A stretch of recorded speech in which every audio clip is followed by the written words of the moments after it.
On the shirt, jewels remain still gleaming. How many years of hurt has it been? 58 years of hurt. Never stop believing. Oh, bloody Nora. It is coming home, though. It's coming home. Oh, okay. Hello, everybody. I'm going to get into it fairly quickly here because I've got a game that I want to VOD review before we get into doing the co-stream today of Americas. And what I want to VOD review is Crew playing against NRG. What's up? What's up? Hello, hello, hello. Taylor Osama, how's it going? Switzerland hard through? I think you mean Pickford clutched up. Hello, Dump Guzzler. Hello, how's it going? How's it going? VOD review the England game? No. I am going to VOD review Crew versus NRG, and then we're going to do a live co-stream of Crew playing against G2. And then there's another game tonight as well. Oh, Loud playing against Leviathan. What's up? What's up? How's it going? You're playing ranked? Oh, I wish. Your lucky ass team did not deserve the win. Ban that guy. Mods, break his arms with hammers. I don't like Abyss. I don't think it's that good, Retro, but yeah. How did Sommer guess every shot wrong? Dude, I knew from the very beginning. That guy, oh, he was shook. He was shook. Nice. Okay, anyway. Rather than just talking about the Euros the whole time, because I genuinely don't care that much about the Euros, I was just excited that they won. Let's get into this game. So the game plan for today is we're going to VOD review this game, which is Crew versus G2. Crew versus NRG. And then we're going to do the co-stream afterwards. And the co-stream is going to last the rest of the night. And bada bing, bada boom. Unfortunately, we only have about 2 hours to review 3 maps. So we're going to have to go at a pretty breakneck pace. Uberchain, thank you for the 81 months. Have you seen the Bren clip? No, I haven't seen the Bren clip. Was he live co-streaming the game? Wow, he was. Come on, man. This was a screamer from Saka. Dude, fucking beauty!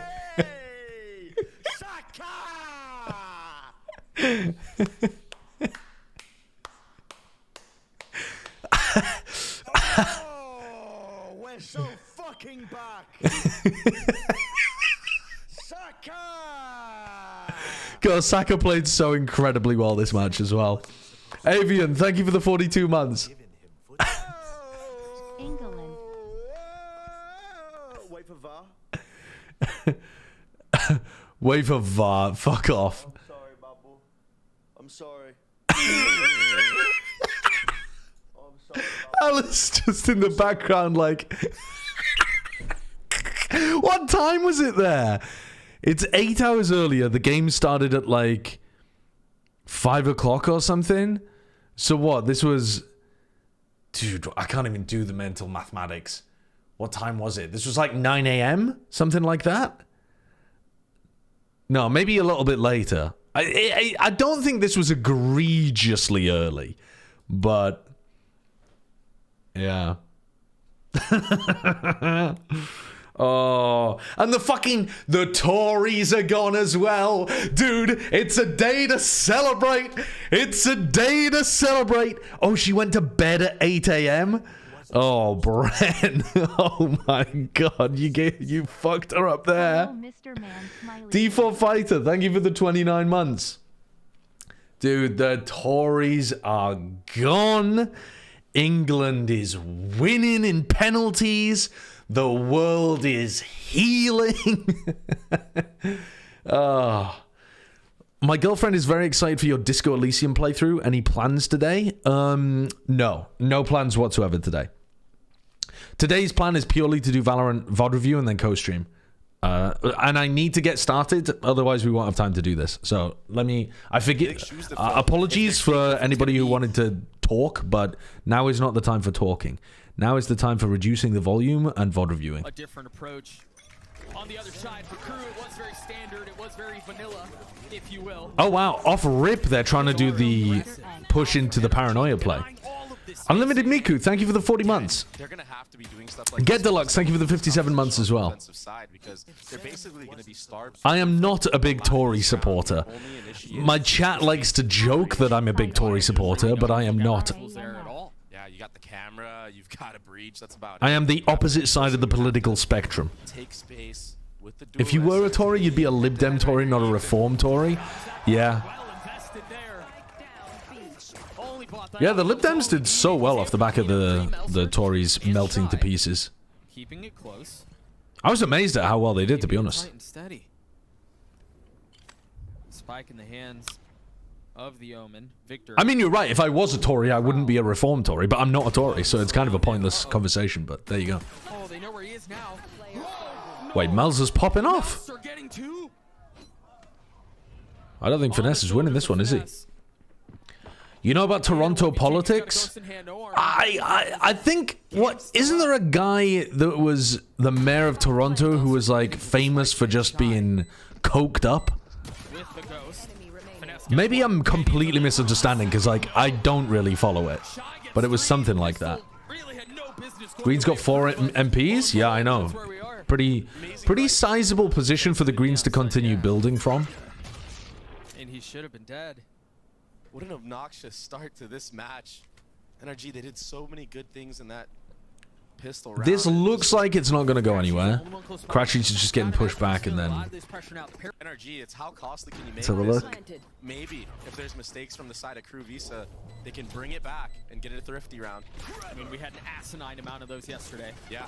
We'll see if he continues that way. Did the thrifties in that loud game that they're referencing were bonkers? The Loud Furia game? Maybe not They were comfortably, but it is a still ridiculous game. amount. The two rifles, they have both fall there. Dude, Finesse looked absolutely lost there. Transfer at the edge. He was supposed to be pulling attention, I assume, because he was going for the jump with the shorty. The smoke just dissipated, and Ethan ended up pulling the attention. Or die. It's win or go home. Any other spot. If they do that today, playoffs clinched. Thank God we don't have proportional representation, though. I know.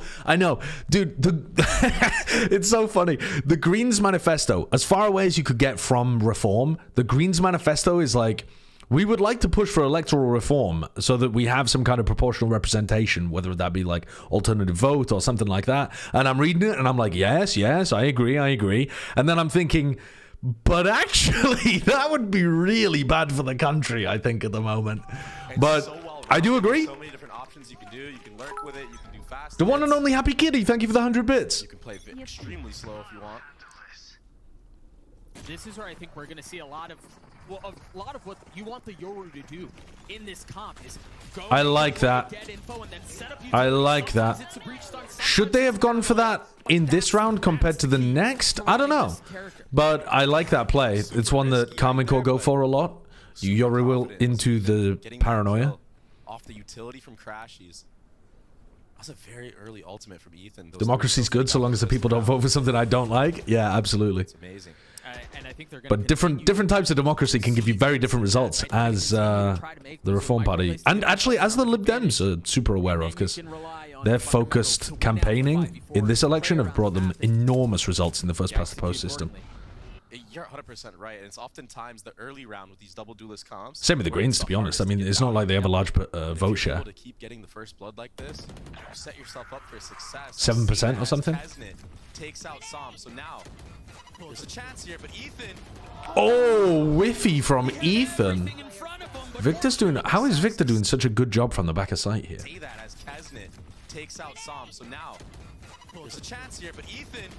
He gets one just as they're coming in, distracted by Ethan. Got the second on another player in heaven, and then immediately killed MTA at the same time as well. All right, not bad. Just not really doing anything too special. Playing off his team's distraction and playing that very standard B anchor position for 4 kills. Nice. Nice. Fnatic won't win an international game if they make Seoul. They can only farm teams from fraudulent EMEA region. Oh my god, Benny.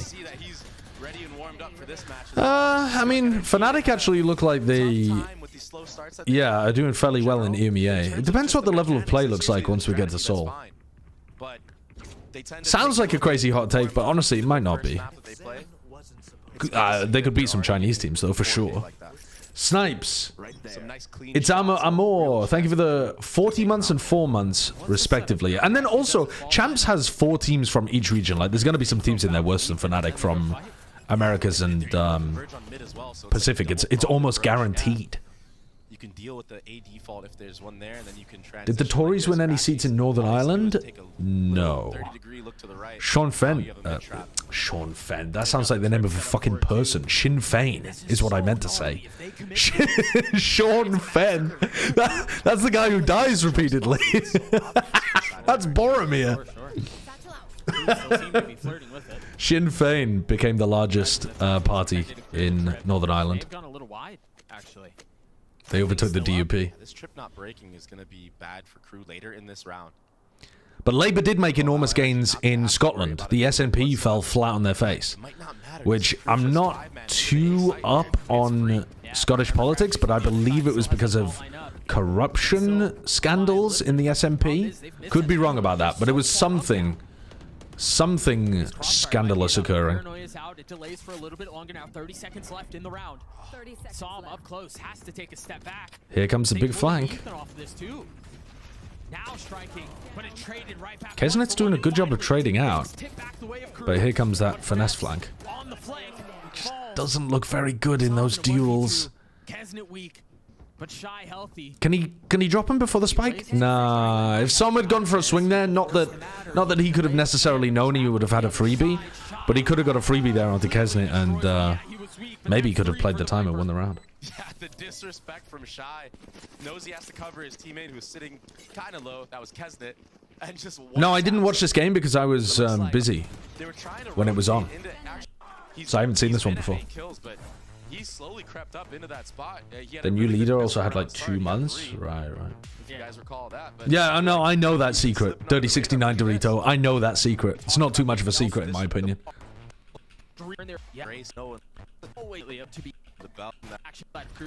Alright.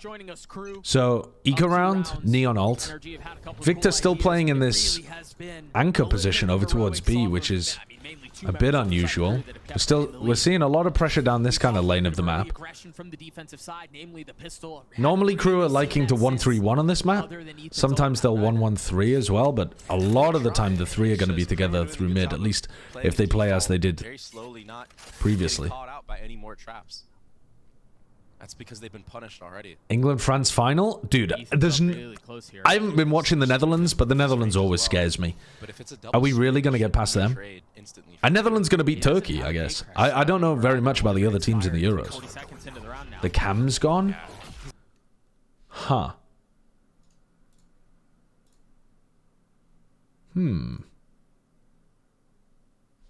Why? Why is cam gone?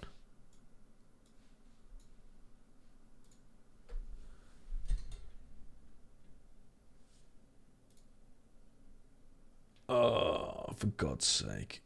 It's probably because I've kicked the capture card by accident. Alright, let me try deactivating it and then unplugging the capture card and plugging it back in again. 2 seconds.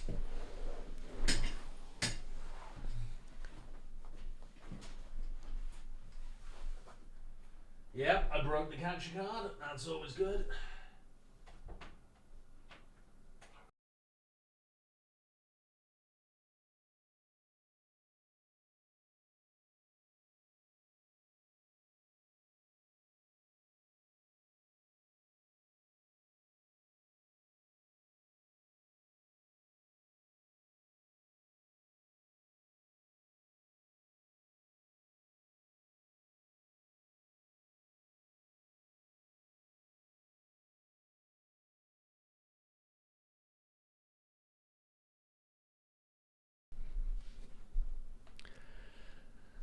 Hello?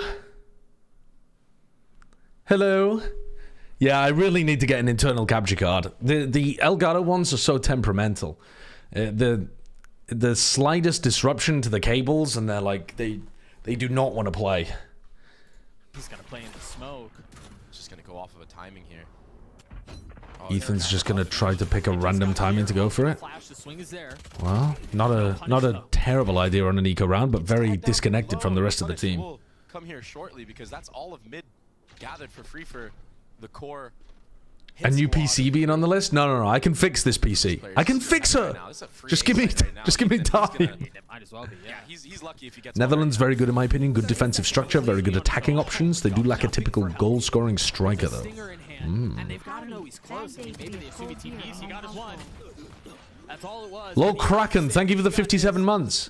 Bad day to be a cold beer in my household. Exactly where we're going to be funneling in from. These are going to be some of the easiest. Why is Victor only found one with it. popping the ult in the 2v4 instead of trying to pop through with a piece of utility? Yeah, But yeah, absolutely. even the coordination right now for NRG. The Dutch have been awful on defense. That is cap. Okay, I mean, listen, I'm just reading out what people are putting in the chat. I don't have any opinions myself. All right, so now Victor is now opping.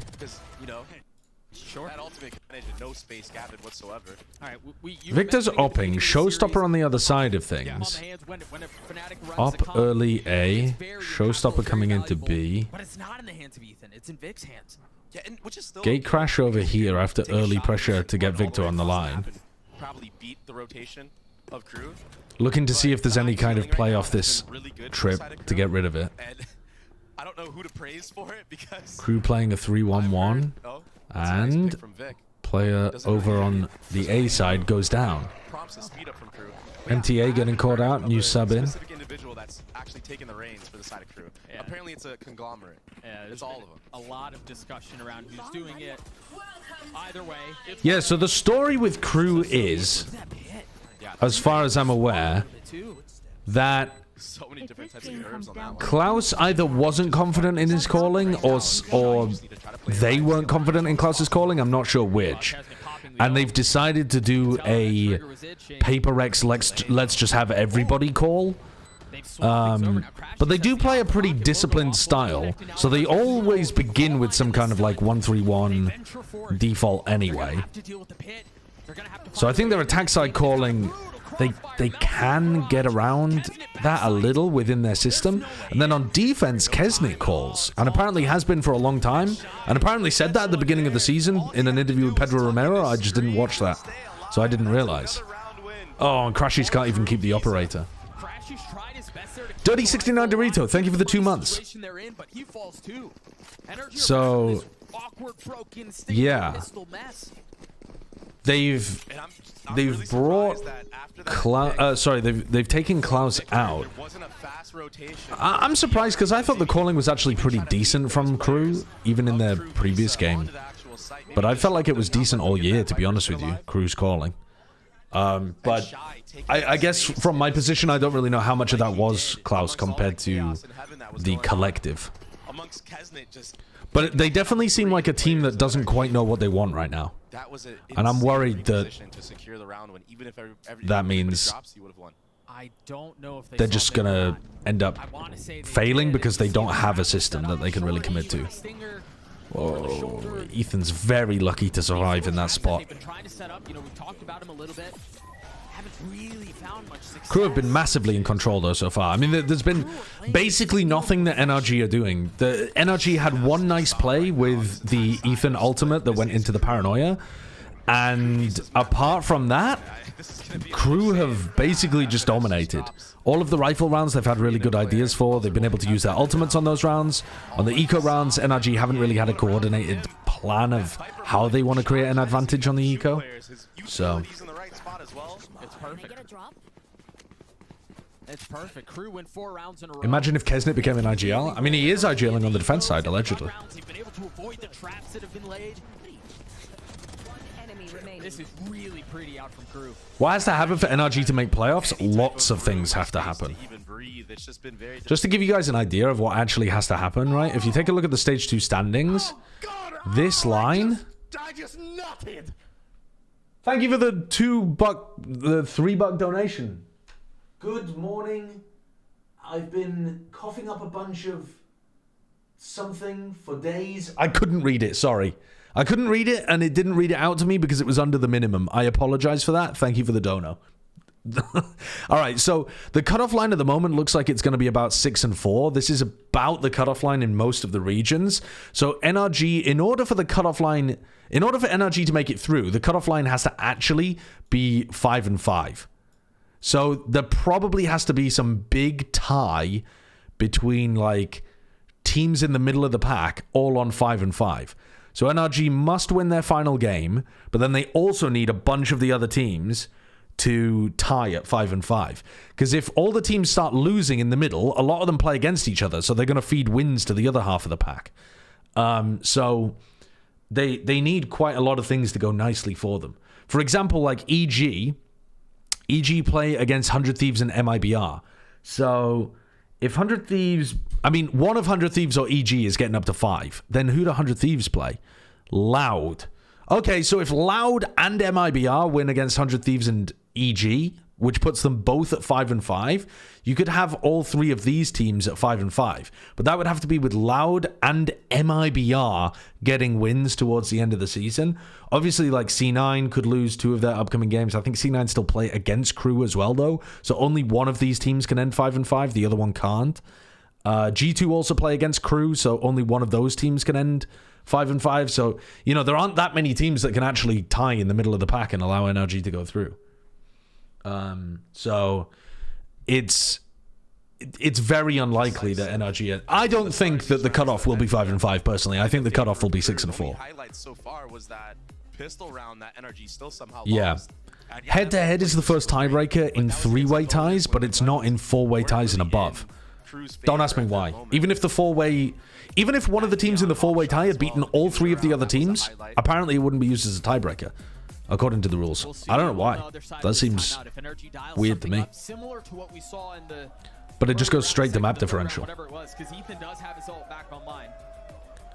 But for Crew, I mean, I think in retrospect, do you think the Lev Doomerism was too much, like 9th in Americas? I'm personally offended. Same. That's a terrible skin. Even with all of that in mind, Crew are expecting these traps at this point. They know who did we have above them? Be out of the side of NRG, so I mean, obviously, in hindsight, it was wrong, but right? Like, how do you try to strike when they know what's coming? They looked like a very shaky 3rd place in Stage 1 playoffs, and then they looked terrible throughout Shanghai, which isn't a large amount of matches, but I mean, it was almost certainly an overreaction to put them down to 9th, but plenty of other teams that we were excited about, I suppose. Scan smiley face. But they have Good so much morning, info to Mr. find Egg. out if you're This going is to do that. random, Kesnet but might be I've been out early cooking up here. a bunch of kooky vallow plants from that Victor. play, What is and it that occurred to me trade? that RLY fun stream idea Usually could be Neons chat are able to pitching get me out- their crazy set strat ideas, and you critique and rate them. Thoughts? That sounds very fun. That does sound very, very fun. Out, that's... Yeah, that's not supposed to go that way. I rate your silly set strats. That sounds like a great idea. That sounds like content. Okay, do we think that Crew's going to walk into this space? But they have so much info to find out if you're going to do that. Kesnet might get taken out early here. No, Leviathan's gameplay was bad. I understand that they lost like a close game to Yeah, that's not supposed to go that way. Gen G, right? They lost to Gen G and Foot. I know that they lost that game, but man, they were not playing great in that game either. But the Foot one, I think I get tilted by teams playing super badly, even though sometimes it's not that relevant that they play badly in just one match. But that Lev loss to Foot absolutely tilted me off the face of the earth. That's why I was so doomer on them. Overly doomer for sure. But the Foot game was like genuinely looked like match fixing kind of bad. Those rounds on Sunset were different. They were absolutely different. Yeah, in the G2 BO5 they did not play. They had so many bad mistakes in the G2 BO5, and then they were carried by individualism. God, that is a crazy shot by Heat. Usually Neons are able to get out. Yeah, that's not supposed to go that way. That's absurd. Yeah, I don't think they played well in the Gen G game, but they have good players that can sometimes turn up and just win you rounds. I mean, Aspas especially, but sometimes King can do it. Recently, Mazzino's been doing it, and that's made a huge difference. honestly, what the top 3 in this in stage 1 in the Crew again calling this same slow style, even though they're not, up until that you know, playoff, using an IGL at the where they moment. met adversity. It's gonna be a B split. I love that idea, Kayoya. Sam's able to punish onto the lurk. Crashies has to take a step back though. It sounds very funny. Now that your ult has been popped, what's I think you can, yeah, you can definitely get away with it at the collegiate level. I think a lot of the time at the lower levels as well, if you just have a play, that's better than the other team, because the other team's trying to react and their protocols are pretty bad. towards A. Interesting pathing from Crew to try to make this work. Yeah, the flip is great. They do have a chance to get that spike planted. If Finesse drops early, Finesse almost got caught by that. Maybe brought that one back. Melzer gets tagged by the camera. Doesn't break it though. So it's If Finesse had died there, that would have been a big problem. Having the cam still up. Melzer's just teleporting in the corner. He can't win this. Get the spike down, but he's stunned, he's blind, he's paranoid, he's dead. Sam with 3 as NRG get their second. I didn't watch the KC Liquid game yet. I need to review that as well. This time around, not getting caught. Tex has not been the big reason why that team's winning, though, in my opinion. Tex has still been playing quite a passive role on the team. It's been all King and Mazzino. Obviously, Aspas is always Aspas, but like the players that are making the difference right now are King and Mazzino for sure. They're firing at all cylinders right now. They can make it work regardless. Info is gathered that there's multiple members in A ramp right now. That's going to cause a rotation of Sam. Coming over as that Omen. It may be a re-clear for NRG onto A Heaven. It's a deep smoke. I think wall, yeah, just goes down. I wonder what NRG do next year. Play around that. The timing on that's really nice. Yeah, the problem is it is such an unusual position for them to be in. They were caught in the open by that paranoia, by that sky flash through it. And it looks like that's why there's a little bit more of a safer approach right now. If Sam gets flashed by the sky, the team has clearly shown that they need an IGL, but also the IGL they're using right now is such an anchor at the bottom of the scoreboard in his current form.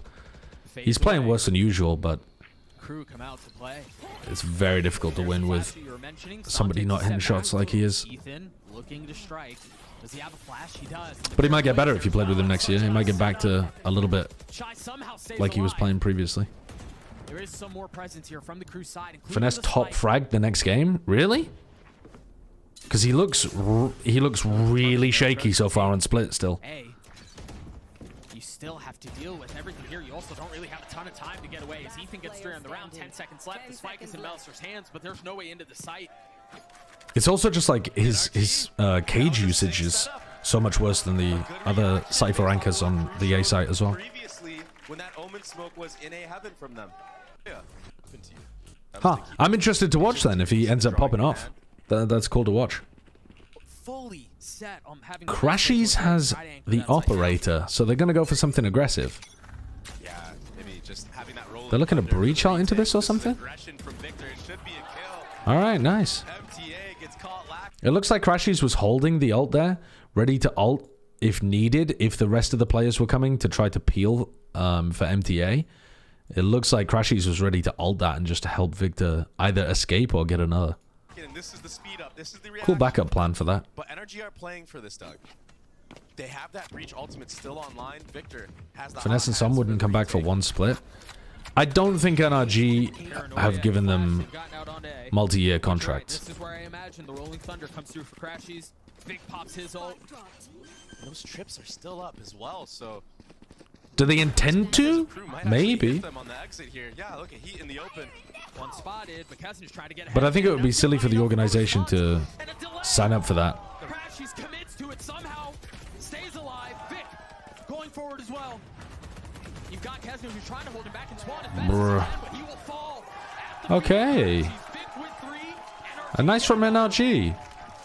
Early set play to take control and get a pick, and then get their retake off with the breach ult. Maybe this round goes differently. Maybe Crew are able to position themselves better. Maybe the hot hands don't get value like that. Do you think EG is going to go on a run this year again? No, I don't think so.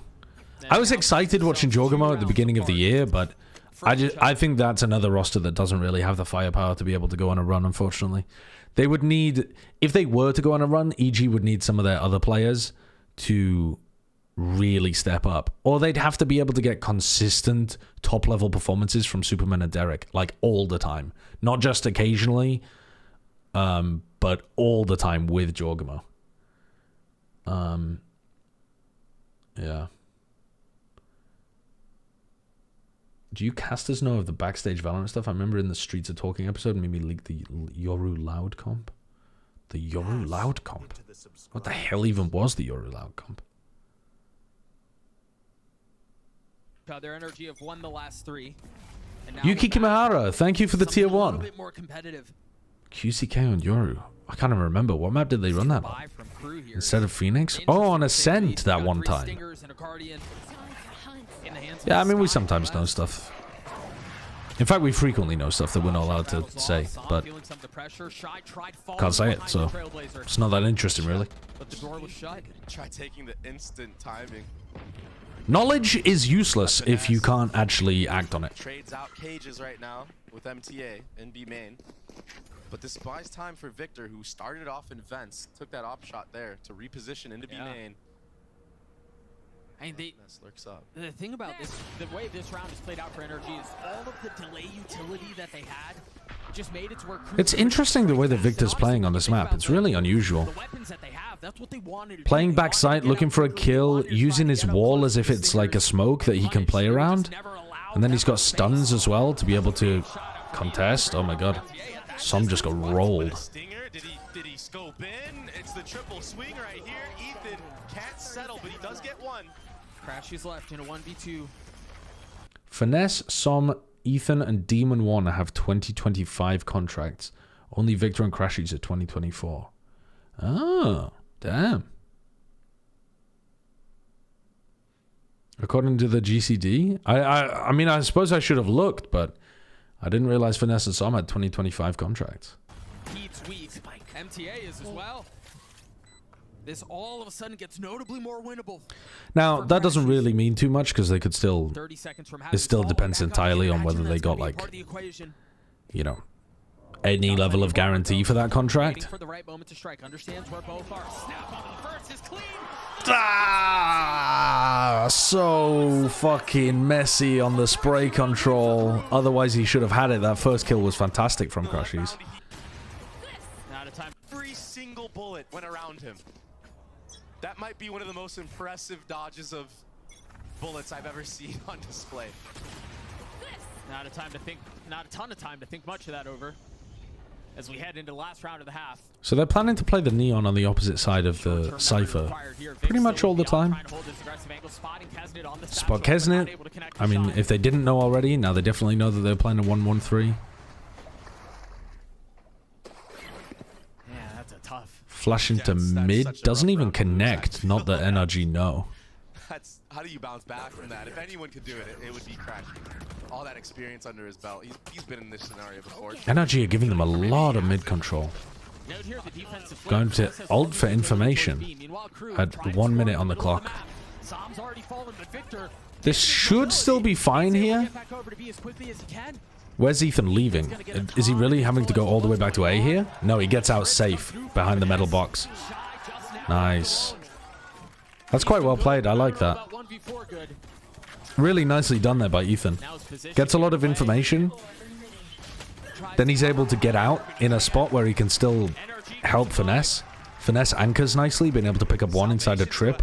That was looking very, very dim. Good recovery from NRG in these final few rounds. They came out swinging. They won. Mostly they weren't able to stop the execs at all, but they had one round where they had nice B main aggression. Another few rounds where their anchoring was working. Yeah, I already know the final scores. I just didn't watch the game. They don't just cook something up and then just kind of let it go the way they will, but we'll see if that's the same case now that they're on attack. You imagine there will be a lot more of that.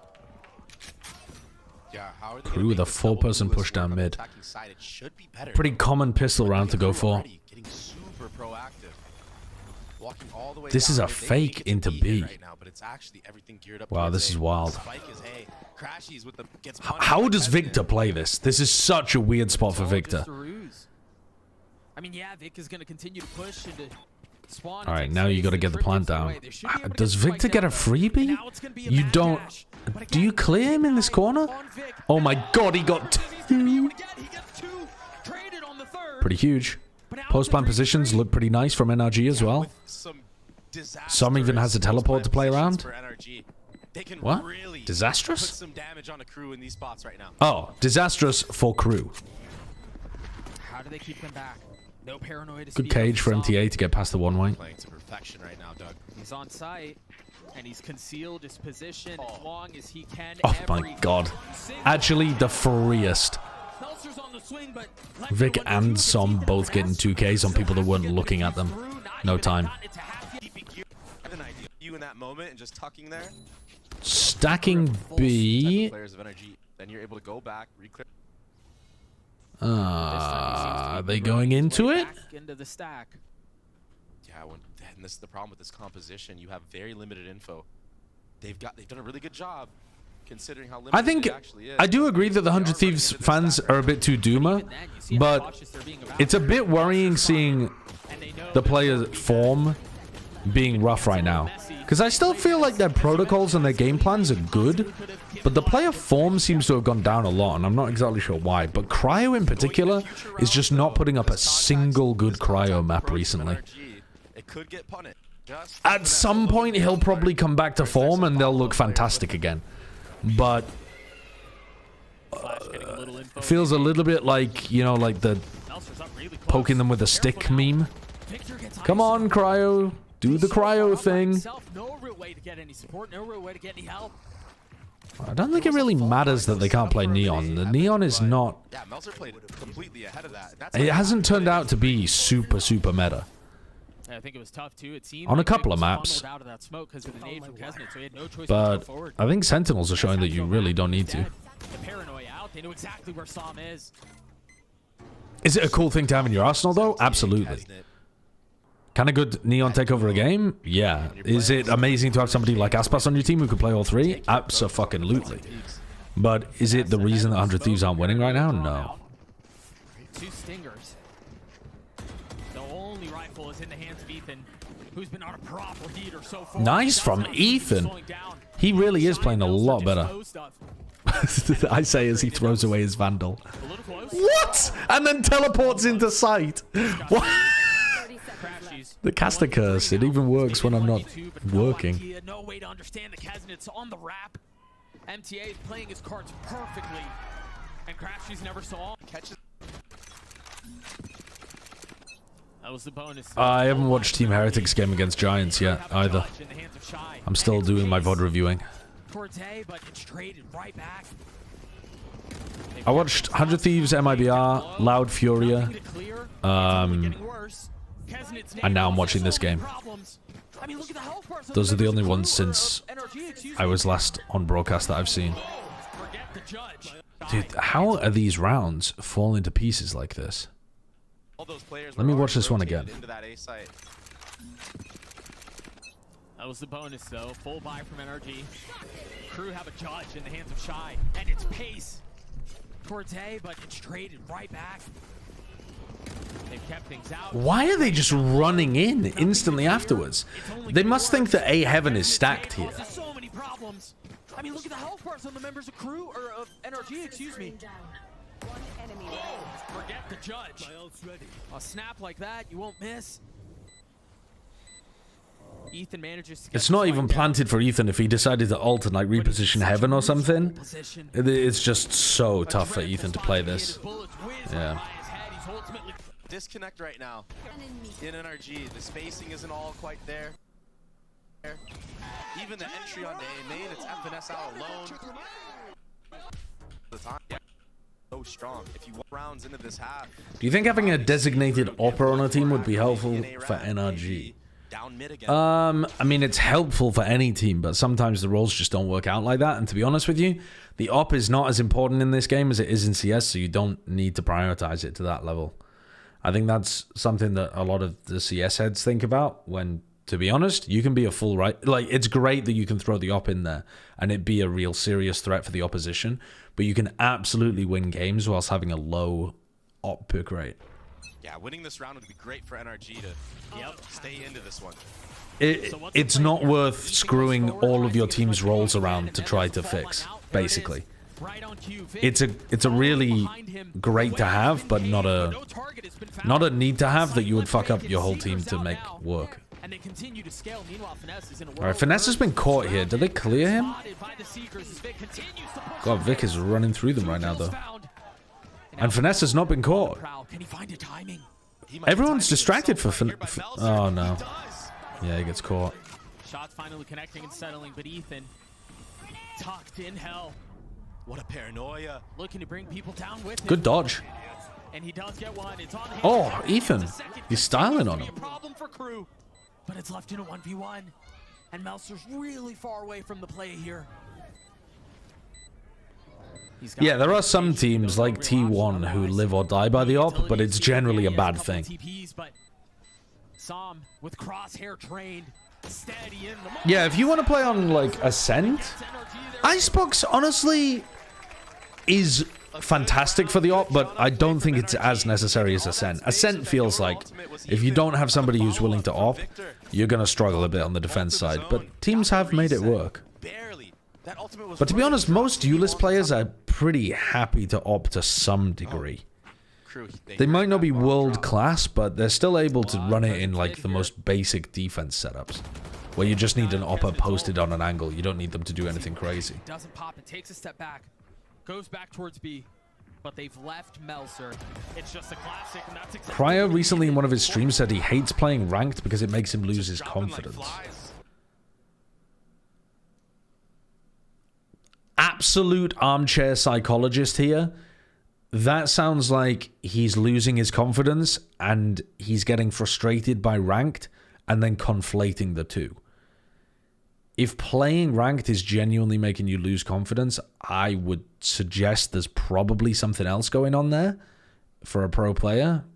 I know that ranked could be frustrating, but that would be surprising to let it affect you to that degree. And if it did, would be a sign that you would need to put in some serious hours figuring out your mental, which obviously Cryo does need and did need prior to this year as well. But yeah, that's not a great sign. I think that's probably just something that he's saying, though, rather than something that's actually true. All right. Coordinated play on the eco round, and they find two unusual 1v1s and win them. Again, this is the problem with having a composition that doesn't have that much info utility. You have to face check, and now all of a sudden Melzer gets a freebie with a classic. Might get another one here. There's 4 members of God, they just all got caught by that. Oh my God. No, I'm not American, Jellycat. I'm British. But it's now Psalm Crash user our own. Zix in multiple recent interviews said the team actually had too much confidence after beating Foot, and that caused them to slip in their team play. Right, but I heard that in the interview from Zix as well, but their team play right now is still pretty good. Like, their team play in the game against the first map against Thingy-Majiggy. Who were they playing against? Dude. No, before MIBR. Lev. Their team play in the first map against Lev, and then their team play in the MIBR game as well, was pretty decent. Their players are just missing shots that you expect them to hit. Maybe they're thinking too much about the team play, and so that's causing their form to dip. Maybe it's interrelated in that way. But it's not like they're fumbling their trades and their spacing is all off, and that's why they're losing. great poise, great control. It was Lev that I was thinking of, not Fury. Fury, it was rough, but Lev map 1 was okay, and they still lost, and then MIBR it was okay, and they still had some bad moments. And to close it out the way that MTA just did. Yeah, I wrote down some rounds in the 100 Thieves MIBR game, which showed that MIBR are too bad of an opponent to test 100 Thieves against. Because 100 Thieves still had bad moments against MIBR.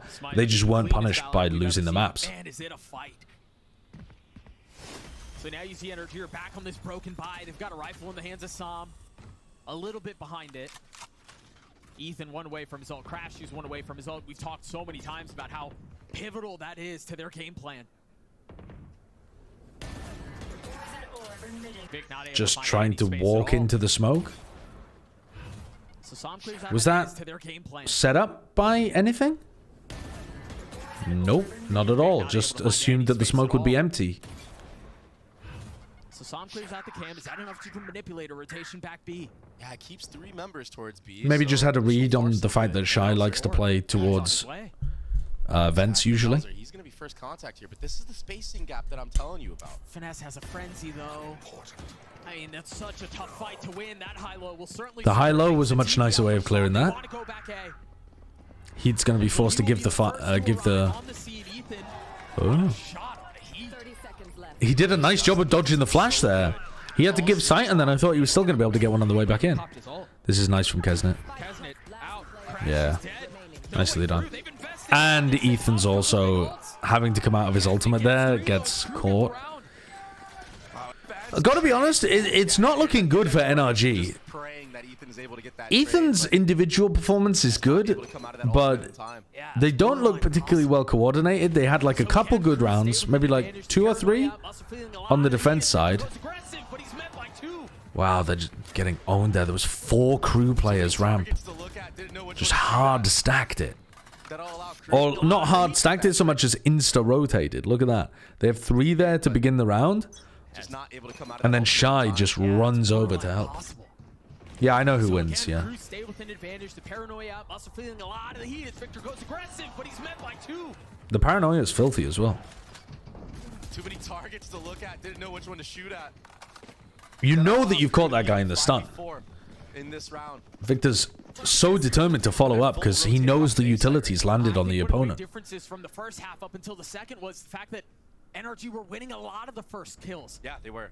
It was on crew to Do you win. agree with It wasn't TMV that anything NRG on half of their overcooked comps and would be 45s in the much first better if they half. just But played now, default with every their map and let goals winning Finesse these first cook? touches, the situation gets so much more difficult for NRG.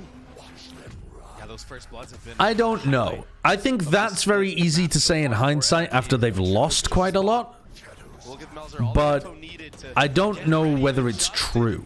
anchoring this Because disgusting, huh? Chet likes cooking up unusual stuff. Finesse also likes calling unusual stuff as well. Invested in other ult. What's the And follow-up? they just have so much less time than other teams to prep the default Called upon to clutch meta for NRG. things. I respect it as a take, but I don't think we have enough information really to know whether or not it's true. Introduced. Crash, he's so concerned. He's gotten it down to 1. Can he Well, deliver? he was in a 1v2 before, 7 bullets, and he got a great 10 first kill. HP. This one's much more difficult for Crashies. Shy is playing his time beautifully, forcing Crashies' hand. And he's the one who delivers. Loses another one, although that one really was difficult for Crashies. Wow, the way that Shy just played that 1v1, that was They so won on the maps where they had normal comps. Okay, well I haven't seen those maps yet, so Yep. All eyes forward. couldn't tell you. I haven't watched Ascent or Sunset yet. NRG have rifles here. They have weaponry, but I mean, to have Crashies as ult in a situation like that. Also, to be honest with you, what is or isn't considered a normal composition at this point in the meta is still being decided by whether or not teams are winning with them. So, you know, a composition like this is actually not that far away from what some other teams are playing on Split. So, it's not like this is crazy off meta. It's definitely not the old meta. This would be considered the most like old meta comp, but you know, 100 Thieves are playing something completely different, and you know, you've got like Fnatic out here playing ISO on Haven and playing like Yoru Rays and stuff, so yeah, this comp does seem like something that Fnatic would run. So yeah, I don't really know that you can say what normal is currently. Like, normal is currently being defined by whether or not teams win or lose. So if you're saying normal, what you mean is just like what has won recently. Sure would be nice. That's aggressive. That's bold. They try to punish on a small timing and they can't. But they've drawn out the pit, which is really nice. Yeah, it's actually more than ideal for NRG, especially with all this space. I would agree with the take probably more if we were in a meta that was quite clearly defined with some standard stuff. But I don't feel like we are in a very clearly defined meta currently. They've invested the Seekers. There's Melzer getting the It's tough to say what's what. And he gets another. Man, smells. Let's just go back and have a look at this. It's actually more than ideal So they've for got NRG, blocked off especially from all the B space they've heaven. gathered. The only They're trying to take there's space nobody in over actual this A way. main. Heat's already way ahead of this. Meltzer's. He can punish Gets here. the opener. And at this point in the round, they just have no utility. It's like a minute. They're 35 seconds into the round. And they only have one flash, really, as like all of their util to work with. Especially with all the space they've got. Ethan doesn't even have any. No utility, no paranoia, no stun, no aftershock, no stun here. One flash and then like a wall and a smoke. It's not much to be able to pivot with in the mid And round. he gets another. Disgusting. I mean, the finishing touches that crew are putting on this are gorgeous. It's so fast too. They peek, they get the kill, they get out. Honestly, even if NRG are dialed in on that, I don't even know if you can get a trade. A lot of the times, maybe you'll get a tag. But by the time these players are getting that kill, and The getting B out, information is remaining and now you have to end B. very solid throughout the round for crew. NRG are focusing on taking mid control pretty heavily. Cypher's super good on this map right now, though, because the trips can be in so many different spots. Obviously, this one's a really powerful info trip, but also this one's a mega powerful info trip as well.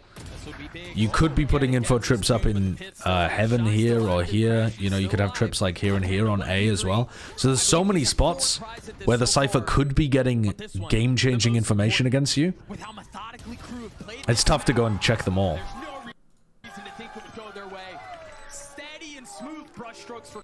Yeah, NRG didn't have much chance here, to be honest. They, yeah, they just look completely outclassed, frankly. Let's have a look with map 2. To win the pistol round, not get ecoed, and at least chip away at a bonus.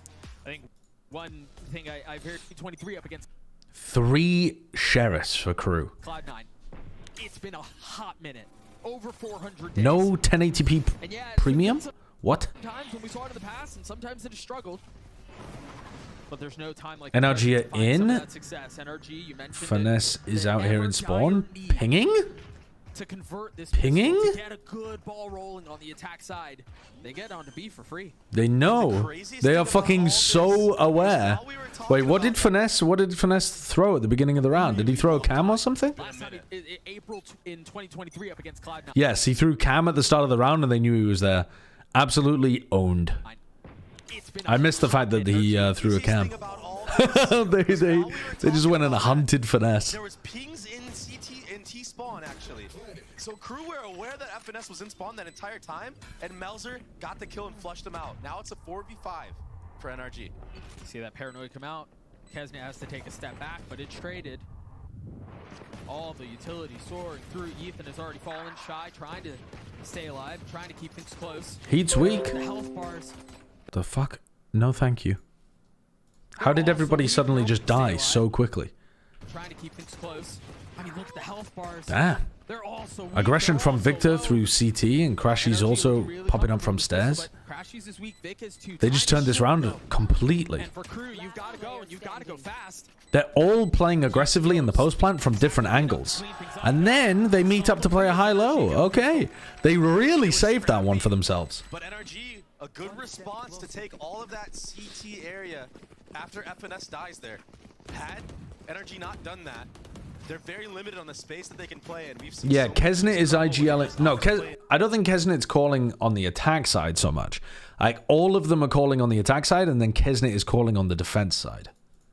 That's what I was told. Especially in a 4v5. And Kesnet has been calling on the defense side all year. That set up a lot of the kills in the entry, but yeah, that 3-player crossfire. No, I haven't reinstalled Windows yet because my bag got lost on the way back from LA. And it had my SSD in it. Bulldog, the Guardian. Smile. There's some notable investment here. And I know we just had this conversation, but I want to continue to keep it at top of mind. They've invested a Melzer, the coach said Melzer was IGLing after map 1? What, in the interview? Wait a second. Wait, we got to go back and listen to that then. Because that is not what I was told. Here with the coach of Crew Visa, Adam, running away with a very, very impressive split. Now, we were joking about it before in your ready room, on the desk. Genuinely, who is IGLing for Crew? Generally, we are still developing like our system to have a new IGL because we didn't want to lay all that weight or Melzer. But kind of, he's the IGL. He's the one that tries to give more order to the team. But it's not only him, like everybody's trying to get involved, and we are like developing a new dynamic. So we're still on the work, but in theory, Melzer. Okay, thank you very much. Best of luck. Right. So what he's saying there, though, to combine it with the knowledge that I've also got about how the team's working, he was saying that they don't want to label Melzer as the IGL. They want it to be more of a democratized system, but Melzer's taking the charge, taking the lead on creating this new, more flat hierarchy in terms of the calling. So I guess on the attack side, if you want to point to somebody, it would be Melzer, but on the defense side, I've been told that it's Kesnit, and it has been for most of the year. It's still Kesnit calling. Vandal in the hands of Vic. They're setting him up for success as best as they can.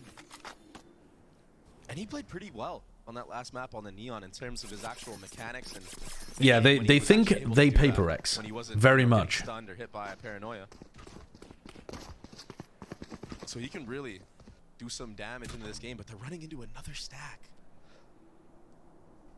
But again, there's no real gun on the other side. Melzer, though, at the beginning of the year said that he didn't want to IGL because, or rather the team said they didn't want Melzer to IGL because it made him play worse, basically. That he wanted to be off the IGLing role. So MTA has his dart. this team has got a problem with who's going to step up and take this responsibility.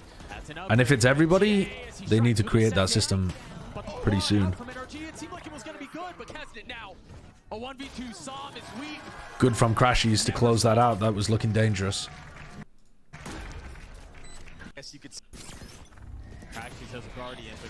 Not the strongest bonus round for NRG.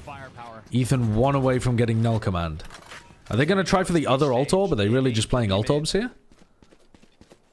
Looks like it, doesn't it? Except Ethan's not rotating. What happened to Talon absolutely owning DRX? Dude, they were 9-0 up on Ascent, and then they started shitting their pants. KJ setup that they have on B, I can't imagine Crew are going to want to take some of this space. Talon might have just thrown their like super high playoff seed away by losing to Zeta as well. I like this from NRG though. They're taking some of that utility away. They're making some presence B. I know they still won on Ascent. It would be difficult to not win when you were 9-0 up, but my god, they tried. Right now from the side of NRG, good mid rounding. If this door is broken by FNS, it'd be a disaster for Crew, but they're gonna jump the gun on Cat. I think the fact that drone just saw They did that to avoid Gen G in single elim. Dude, they don't know whether or not they're gonna face Gen G. There's a chance that they end up in a... There's a chance that Talon end up in an enormous, like, tie situation for playoffs as well. They don't know what their seed is going to be anymore. If that's what they were saying publicly, I think that's cope as well. Or it was just them being dumb and not realizing that they're not guaranteed, like, a certain seed at the moment. Even though it didn't go as planned, I felt like the mid rounding was good. I feel like FNS, unless I completely misunderstand how it works. It's 6th for sure? Nah. I don't think it's... Wait. Maybe I've totally misunderstood then. So Pacific, Stage 2, Talon are 6 and 4, right? They're here. RRQ are also 6 and 4. When Team Secret lose to Gen G, assuming that that's the case, then there's a 3-way tie. RRQ have beaten Secret, but Talon beat RRQ. So it goes on map differential. And they're +2 currently in map differential compared to +4 and question mark. So Team Secret would be 6th. They lost to both teams. No, it's only if you win against both teams, so there's a tiebreaker. And no team has won against both the other teams, have they? Or did Talon win against both of the... Sorry, did Talon beat Secret? Maybe that's the part that I've missed. Whoops. Fucking hell. Where am I going? No. Oh, wait. Where am I looking? Okay, so Talon beat both of them. Gotcha. Okay, so I've misunderstood. So Talon are locked in at 4th place, right? Because assuming that Gen G beat Team Secret, Talon will be 4th because they'll have the tiebreaker over Team Secret and RRQ. So, right. That's the part that I didn't realize, is that Talon had beaten both of those teams. I was looking and I thought it was like a circle of suck. But if... Yeah, and then if Gen G lose, then does all hell break loose? I don't even... If Gen G lose, they are tied with Talon and RRQ. Did they... What happened with Talon and RRQ? They lost to RRQ, didn't they? Where's Talon? They beat Talon, lost to RRQ. So that... Beat Talon, lost to RRQ. Yeah, so that then would be a circle. That would be based off map differential. So at that point, Gen G would probably still have better map differential. Because even if they lost 2-0, they'd be +5. Yeah. So in that situation, Talon would be 6th if Team Secret won.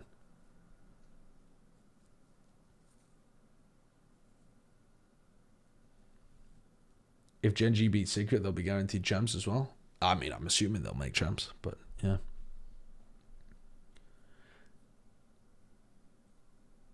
So, okay. So, yeah, I thought that Talon had potentially screwed themselves here, but they haven't.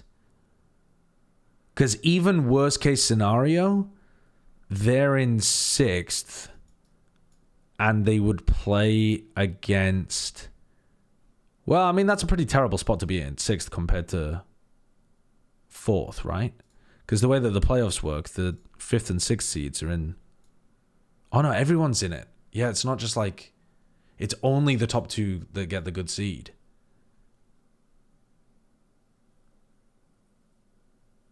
Right. Dude, I'm still trying to work this shit out myself. So if you're at the 6th seed, who do you play in single elim? You play against the 3rd seed, which is probably going to be Gen G. Okay, so if you're the 6th seed, you play against the 3rd seed. So all of this coming back to the idea that Talon deliberately threw against Zeta so they would dodge Gen G, that doesn't make any sense. That makes no sense whatsoever. If Talon had just beaten Zeta, they'd be at 7-3, and they'd either be 3rd or 4th, and there would be quite a low chance that they would face against Gen G.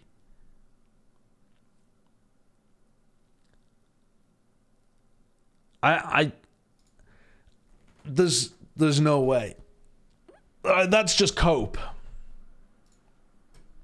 They may have been prepping for playoffs and all of that stuff, but it doesn't make sense from their position to throw to avoid Gen G. That's just not. It doesn't make sense.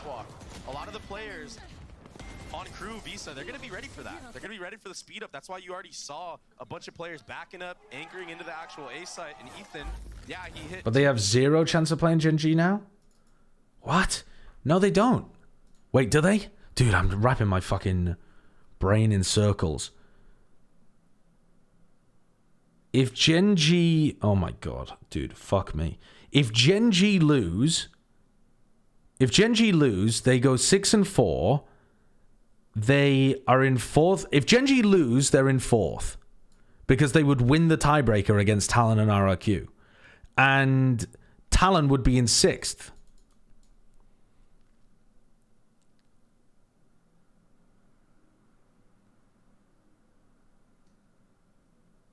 If Gen G win, then Genji would be in third, and Talon would be in fourth.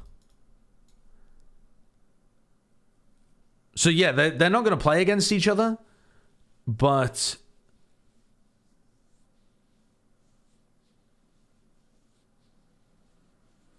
so what could have been a bad outcome here? Let me think. If they'd played against Zeta, but like, why? I guess, right, because if they win against Zeta, they could end up third, and there's a chance that Genji could have gone all the way down to sixth. No, there isn't even a chance that Genji could have gone down to sixth. Because if they lost, Genji would still win the tiebreaker against...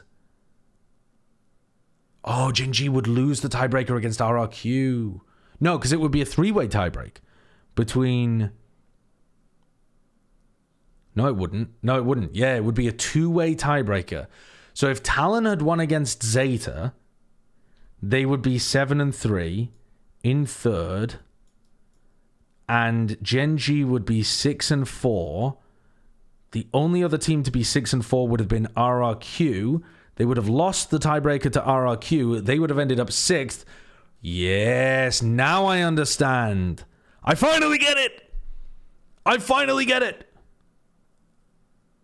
Now, having said that, though, Talon would have been 7-3, but would they have actually been third? Because they would have been tied with Team Secret in that situation. Who won the Secret Talon game? Talon did. So Talon would have been third. Okay, now, yes. I finally understand it. Just play worm. I finally understand it. Yes, okay, so we've actually got a situation in Valorant where a team genuinely avoided a really dangerous opponent by throwing. Holy shit. We finally got a situation where that made sense. I didn't even realize until you guys walked me through it like a fucking child. Zetumi redeemed run an advert. Hell yeah, why not? In the Zeta series, Frost called zero timeouts. I mean, that makes sense if you were throwing. Huh.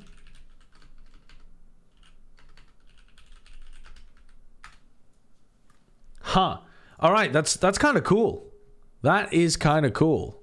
So there was a serious chance. Was it a guarantee? No, it wasn't a guaranteed chance. Wait, no, it was. It was a guaranteed. Like if they won, if Talon won and Team Secret won, Talon was guaranteed third and Gen G was guaranteed sixth. So they would have played. Yeah, so it wasn't even like there was a chance of it happening. It was just a straight up guarantee happening. So it was like, yeah, it was a great decision to toss that game. Well, goddamn. Now I've got to start thinking about that at the end of the fucking season as well. Yeah, obviously it sucks, but it's kind of cool that it happened. Like, normally it's so convoluted that teams can't rig it towards the end of a round robin like this in their favor. But it's I just respect the fact that they did the math, because that was confusing.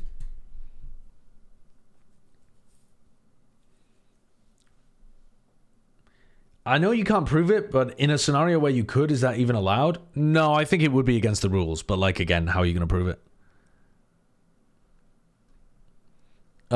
That's interesting, though. Definitely interesting.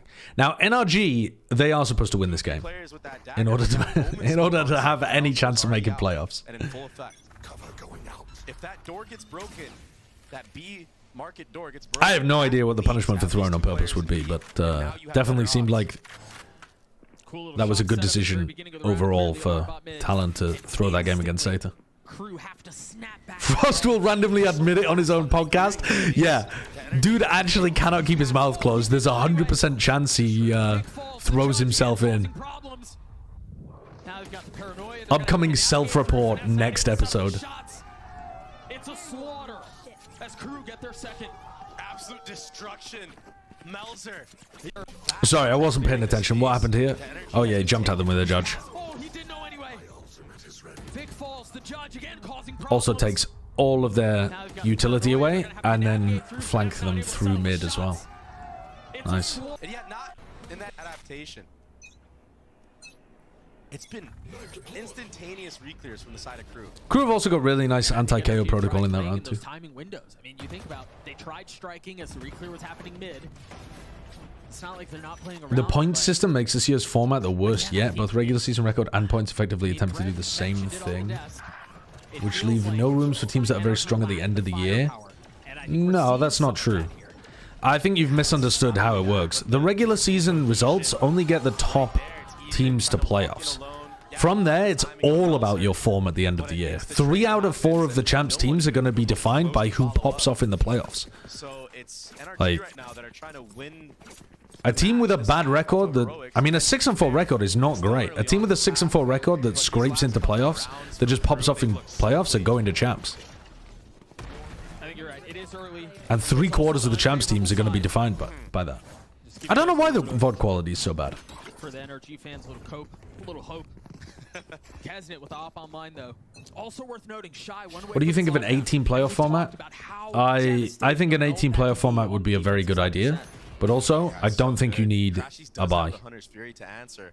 And it's this little weird mind game where you I mean, have if you to wanted buys, you could put one or the top other. 4 upper bracket, bottom 4 lower bracket if you wanted to do something like that. If Crashies invests this early on, if he uses But his I think that would be first too and Shy harsh on gets a the kill 4 through 6 on teams. the actual exec, Or I guess 4th and it's gonna 5th. be really bad for No, wait. NRG. Sorry, 5th and 6th seed teams. So you might have to just hold on to it for the entire round. Would it, actually? Maybe it wouldn't. Maybe that would just be perfect. He was right next to him. Big play from Finesse.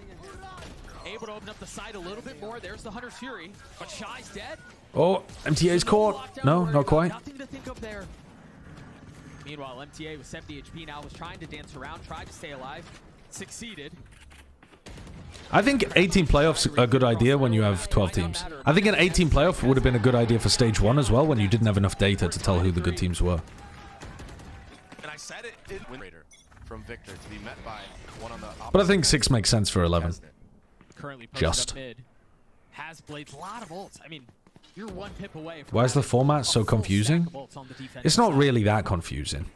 It's one round robin. Work with from the side of NRG. Like, it's almost as simple as you can get. That Victor It's just the way that they gets dress it some up. type of pick off of all the commotion you're making on the other Another side. Bren clip of him guessing food. I'll have a look at it in a bit. Drone Next time we have an and eco round or Cypher something. Cage actually baited out Kesnet to leave that A main angle. So now Vic, he will have the advantage if he slowly Yeah, creeps you up could do the- something like that, There's Shiki. also nothing watching mid. So you're right, kinda has to look at that. Yeah, usually it's the operator that comes on top in these battles. There it is, Victor. He sees an elbow. Okay. Killed for free. Using the attack operator pretty well. Now pushing forward. Whoa, that's Has the aggressive. blades. There's up battle up top and Kesnet Yeah, that is gets very it. aggressive. Now he's the one with blades. It would have been nice to just post up there and hold some heaven control. Is this where Finesse has value? Flash Recon in to try to apply pressure. There goes the nade. Did they actually break it? They didn't break it. Okay, now they have. MTA in 1v2, that was almost messy. There was a chance there. If MTA had won the duel against Finesse.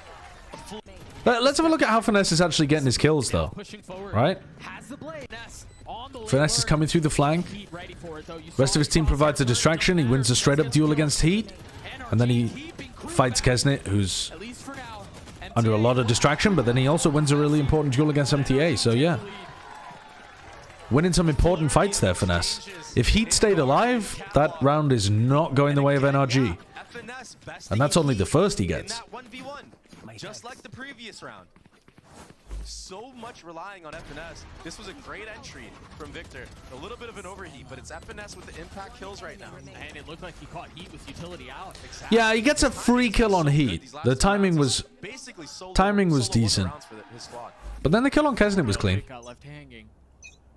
That's tough, man. What do I think will be the meta comp on Abyss? In the Fuck lead of knows. this half, No attack idea. side ascent, It's one of such the a weird hardest map. Attack maps in the game, hands down. Used to be split. Oh, how that's changed. MTA's playing up real close here. Oh, Kesnet. He was also playing that one close. Something Victor's with finding fast a- rotates. connector shot. Yeah, Yoru. Super slow approach. FNS getting info that he is still playing catwalk. Victor got info that Kesnet was in market. I think Abyss will be fun to watch, unless it's just... His has been great so far. All he has is a guardian. The problem is mid just doesn't seem that valuable to have on the attack side, unless you're lurking. So it might just be a lot of 4-1 attack sides, where you just pick a site, 4 of you go to that site, and then 1 of you lurks, which is pretty boring. Nice awareness. Skipping any steps right now. Very nicely done. Updraft dash in. Things that you'd expect. They do clear Jenny eventually, even though Ethan dies. Those little micro decisions, making sure no stone is left unturned. Super smart play right now. 30 seconds left. Break the door pretty closely. Oh, well, they fully break it now. So many members of crew worried about that. Planted. Kesmet still has a guardian in hand. Not everyone will permaban Abyss, but a lot of teams will. The problem is, the more you float it, the better your map pool is going to look, because if you force your opponents to permaban Abyss, then you can permaban something that's, you know, good for your opponent. Pull out the dart in that scenario, and he gets punished because of it. But Sam, he's been cooking right now. Can MTA do this? Ooh, nice from Sam. You know, we did this, and op still in the hands of Vic. This is a good attack side they're putting together here. MTA currently posted a B, as you would expect. They're keeping some fairly simple execs, A splits, but with some nice ideas in there as well, like the collapse onto the lockdown, which Finesse did a great job of facilitating, and the attacking op, contact walking into A as well. So 2 unusual ideas that are like supplementing some more simpler ideas.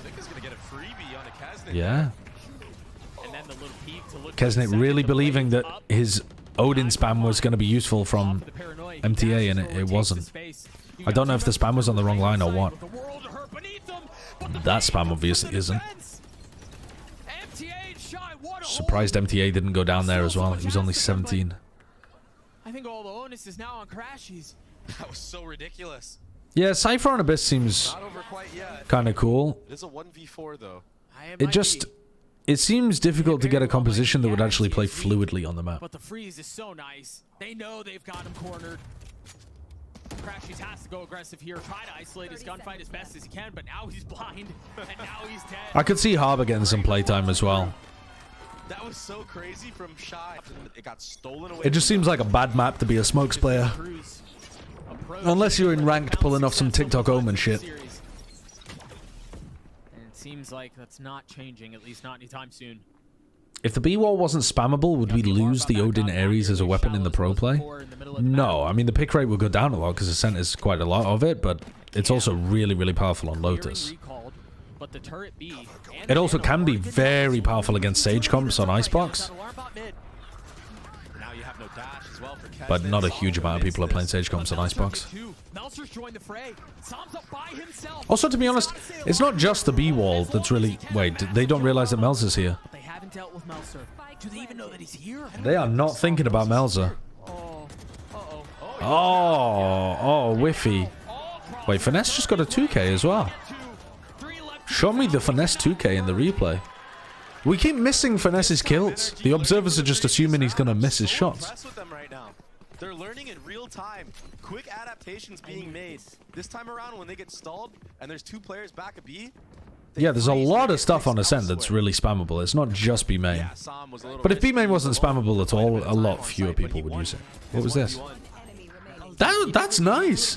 That's not bad. It doesn't look too whiffy from Finesse. Looks pretty good. The nano, and then they were able to commit once they saw there's no. So there's still a little bit of. But that's still, I mean, Dre, it was successful, but it could have been really bad. I mean, Melzer could have won the round by himself. Yeah, he could have. Had he peeked out earlier. So there's still a little bit of disconnect. Kesnet getting a push up. But clean from Victor. Wait, they're looking good here. I mean, they're getting the first blood quite a bit. Of course, it gets faded. Getting the punish there. Yep. But again, for Crew to, or for NRG, excuse me, to have won 6 on the attacking side is a big win.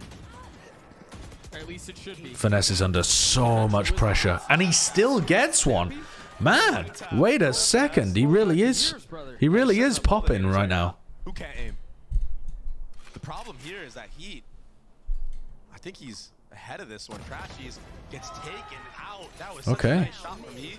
That's the spike down right now. And the knife is going to confirm. Yeah, FBX will play triple smokes on any map. This is a really nice play from Wait, he got it. That's crazy cooking from Som. There's no other choice in the round. You got to commit. big play. The That's thievery that bonkers. keeps around alive for NRG. Hey, sometimes you just got to puff that chest out and go for it. Numbers the way of the defense, though. What do you have? Ethan has a flash. Might be able to set up Som for a little counter punch. Oh, There goes the flash. Secondary flash though from Heat, so they don't pop through. this little peek. Wow, he catches Melza. But well dealt with by Crew. Nasty work. I'm surprised Som even got that spike out. Oh, those bullets were so close to connecting as well. Transfer was almost there. Look at this. Som and FNS at the top. Non-LAN winners shouldn't be allowed to use LAN winner buddies in Pro Valorant. Agreed. Ascent like this, you're doing a lot of things right. They look way better than the last map on this attacking side. That's for certain. Yeah, most people don't use them, A 7-5 but I noticed that some like would be such a gift. I don't know whether there's a pattern of this, but I've noticed like newer players At that point. Oh, this is such just enjoy using like the Riot buddy or a Masters buddy or something. Melzer and Heat are out of the fight. He's seeking. Kesnet dashing back. Vic on the swing. A really nice half for NRG, man. Maybe it is against the rules, and they just don't realize it is. And they look fundamentally sound, and the players are popping off. When FNS is dropping bombs in the fight, seriously, you could even afford to lose the pistol at that point. Oh, this is such a big connection for Crashies. He gets both kills. That's just a sick opener to the round. The rest of NRG don't even really have to do too much. Kesnet dashing back. Vic on They the do a good swing. job of scaling off the back of it and turning it into a really Really good nice half for NRG, man. A split, but and then Finesse has found a good timing past the alarm bot as well. When they turn up like this and they look It's nice. fundamentally sound and the players are popping off, when FNS is dropping bombs on you, it's the scariest squad you could play up against, and another lurk kill for FNS. I think part of the problem is it hasn't been scary all stage. Yeah. This is the first time we see them look like this. A massive way. Him. Talking about clean. This is a back down for the second. To see the standard the way they should. Yeah. Go on a map like Ascent. Yeah, very good half from Finesse, because he's not just getting useless killers, he's actually finding very impactful, mostly lurks, but But I do think if like good post plant 2K from here, good push up here, killing Heat and then killing Kesnet and then getting a third in the mix as well. But this was really crucial, this one, the fight over the lockdown. And then obviously nice lurk timing past this alarm bot too. if I can cast a Yeah, shadow the other 2 way, big rounds by that if there's someone to look lurking forward to, and it's 1 gonna big be round in the Kesnet post plant. on the attack. The guy's been raised Very, also very now. impactful. He has light armor, he has a ghost Especially hand, compared to what he has been zero doing, on obviously, That's but why they do just that. generally very These impactful. two players in hell, FNS and Som, the duo in tandem, they get caught. What a clusterfuck it is down there. Vic. Post drop. Look at that. What a shot Sniped. dart to basically even the numbers. But now he's watching All down to Crashies. How would you even be able to use a LAN winner, buddy, if you haven't got one yet? Because on the Riot client, everything is unlocked, as far as I'm aware. So that's why they can use any of the skins, any of the anything. Once this one way starts fading, the players. Why? I've never really noticed this about this gun. Why is it so wobbly? This feels like he's using like the fucking purple dildo from Saints Row or something. Look at the gun jiggle. Look at the ghost. Was the door, now it's the one way. Look at it.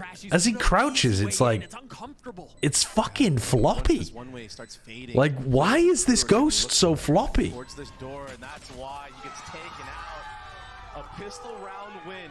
from You the see that? crew. Why is it such a floppy gun? Stop, that's the ghost I use. It's the pencil trick. Gun from the side of Oh, the He got I- so much value like in that, hell. whatever it is, where you're like, Kills and you like do this a little bit, and it kind of fucking, it makes it look like it's flopping around. And it worked. They've invested big here. I don't know why. Maybe that skin just accented it for me, but I've never noticed that before, and that looked really floppy. It looked like a very flaccid ghost wanging in the breeze. Oh, that's pure timing. Disgusting shot, huh? There's one of them. Again, Sam answering the call. And that's the dash. The dash is gone. They will be able to cycle like that early on. NRG have left that area.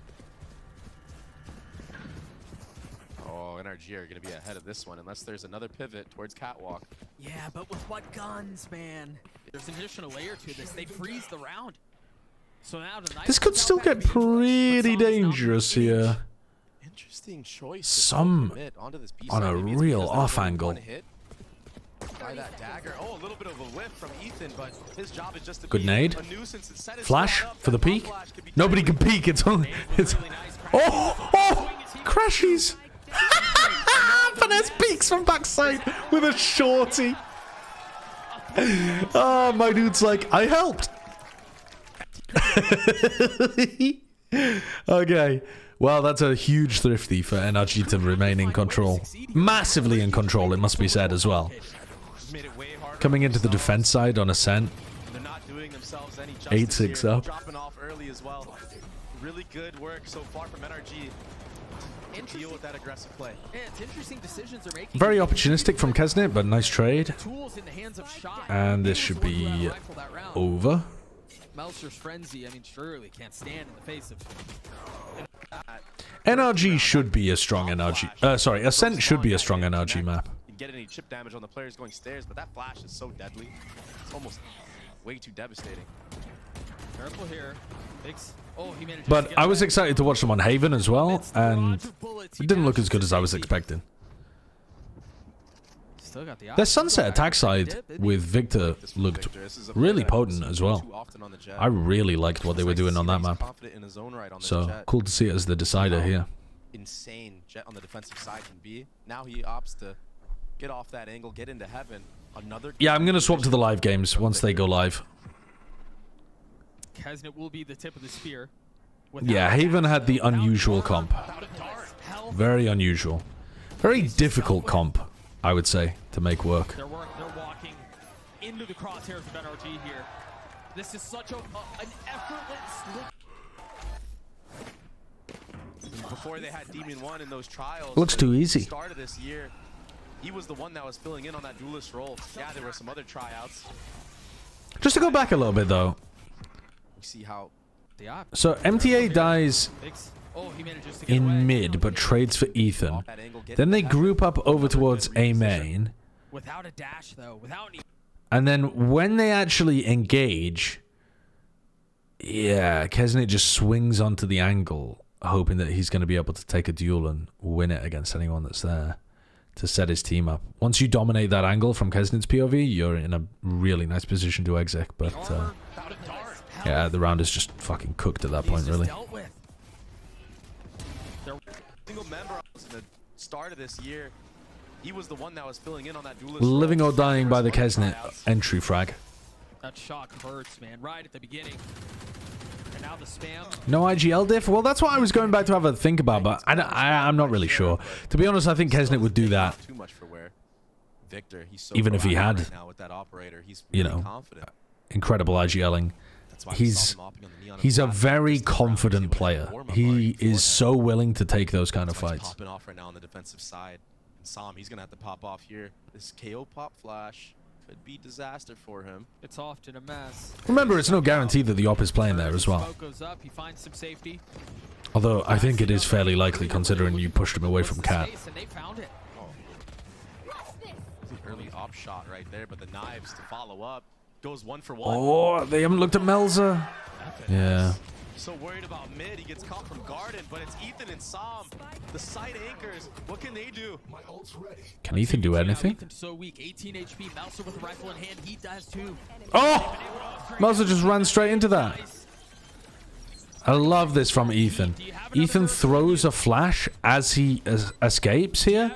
It makes it feel like there's still pressure coming from main while he rotates instantly to get the earliest timing to sync up with Crashies. They know where he is, the reposition. Managing to dodge the first Nice shot. from Heat, though, making it feel like he's playing hell. Flank. This would be insanity. Wow, he gets the kill on Ethan. Heat won the Oh. set, but again, Oh. it's crashes. We'll get it. Beginning. Would have been with Pretty close. Pretty close. Zin, thank you for the 39 months. Position frequently. 20 and 9. That's what I'm saying. Right now, like, So they're playing the odds to their advantage right now. Kazna pops the blades immediately and just as quickly. And ult is exchanged. It's just so free, huh? There's just no way in, man. It pops the blades immediately and just as quickly. And ult is exchanged. Dude, I need to see... We keep missing Finesse's kills, so I can't tell how good they are, but I mean, he just won a duel against Kesnet, who was facing with knives up. It's possible that he got smoked off, though, and it was a little bit lucky, but it feels like Finesse is getting some big kills. Have I ever had a Zin? No, I would prefer not to create a nicotine addiction. It would be good if my body was not dependent on nicotine for fucking no good reason. If you're gonna play into his hands like that, it's over for you. It's not over for this series, though. But it might be over for this map if Crew don't find success here. They've got to find a way to convert. But again, I'm reminded of the struggles they've had on the attacking side of Ascent. And yes, everyone has them, but... Wow. Okay. Popping ult. Had nightmares of that playoff. I feel like it was 50 seconds on the clock. Ethan just rips it. Why? Not sure. in that stage 1 going into playoffs. Hello. Hello, MTA. Exchange right there. But this crossfire in mid might be too deadly heat. He's sitting at 14 HP. That dagger is going to connect. That's nice. Good sound bait straight into Finesse. He knows there's another one here. Yeah, this is too much. Paranoia through. Finesse winning another. All right, show me the replay. Yeah. Show me the replay of Finesse's kill on Kesnet. Still, they've been in full control of this map from start to finish. No, we don't get to see it. That's unfortunate. You shut a team down so many times at A. Don't really get to see either of his kills properly. Well, there was cat splits, there was A main hits off the But yeah, right. it seems like he's playing really I well. mean, they're gonna try B at some point of the match. Right, and it's often going to be on the other side of a timeout when nothing else is worked. Exactly. Flashing over the top, spam into tiles. Kesnet's so caught out by this kind of thing. He feels like... It feels like one of those classic games where when Crew's behind, Kesnet tries to hard carry instead of just trying to not get punished.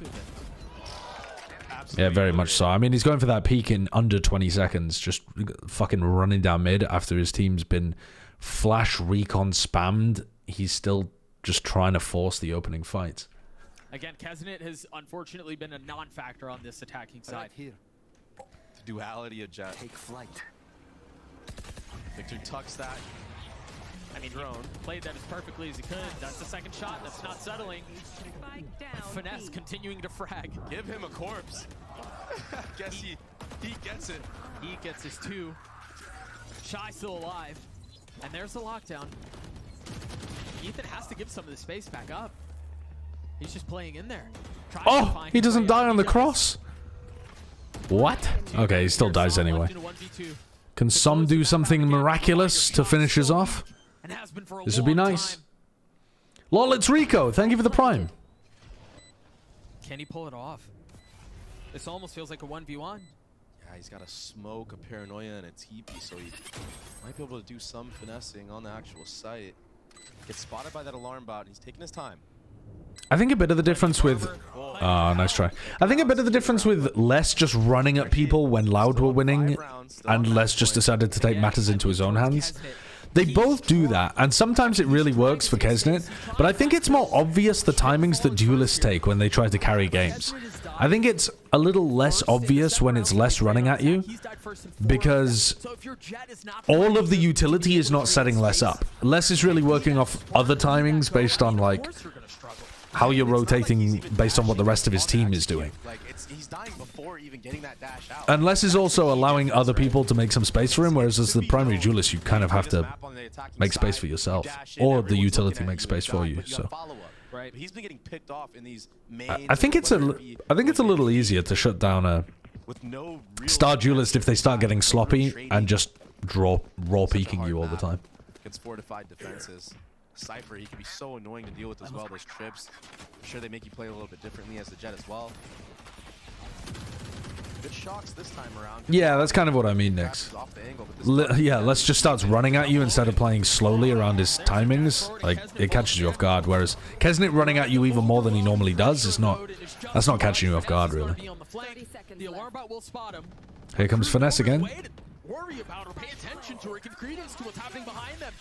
Oh, getting pushed and doesn't realize it. Doing the silent jump up, I think, there. Go on, win a 1v2. Oh, no, not quite. Yeah, worth taking a little tag time out here and trying to figure out what's going wrong. Take a half buy. Find Sam and go the other way. That's been the game plan lately for Crew.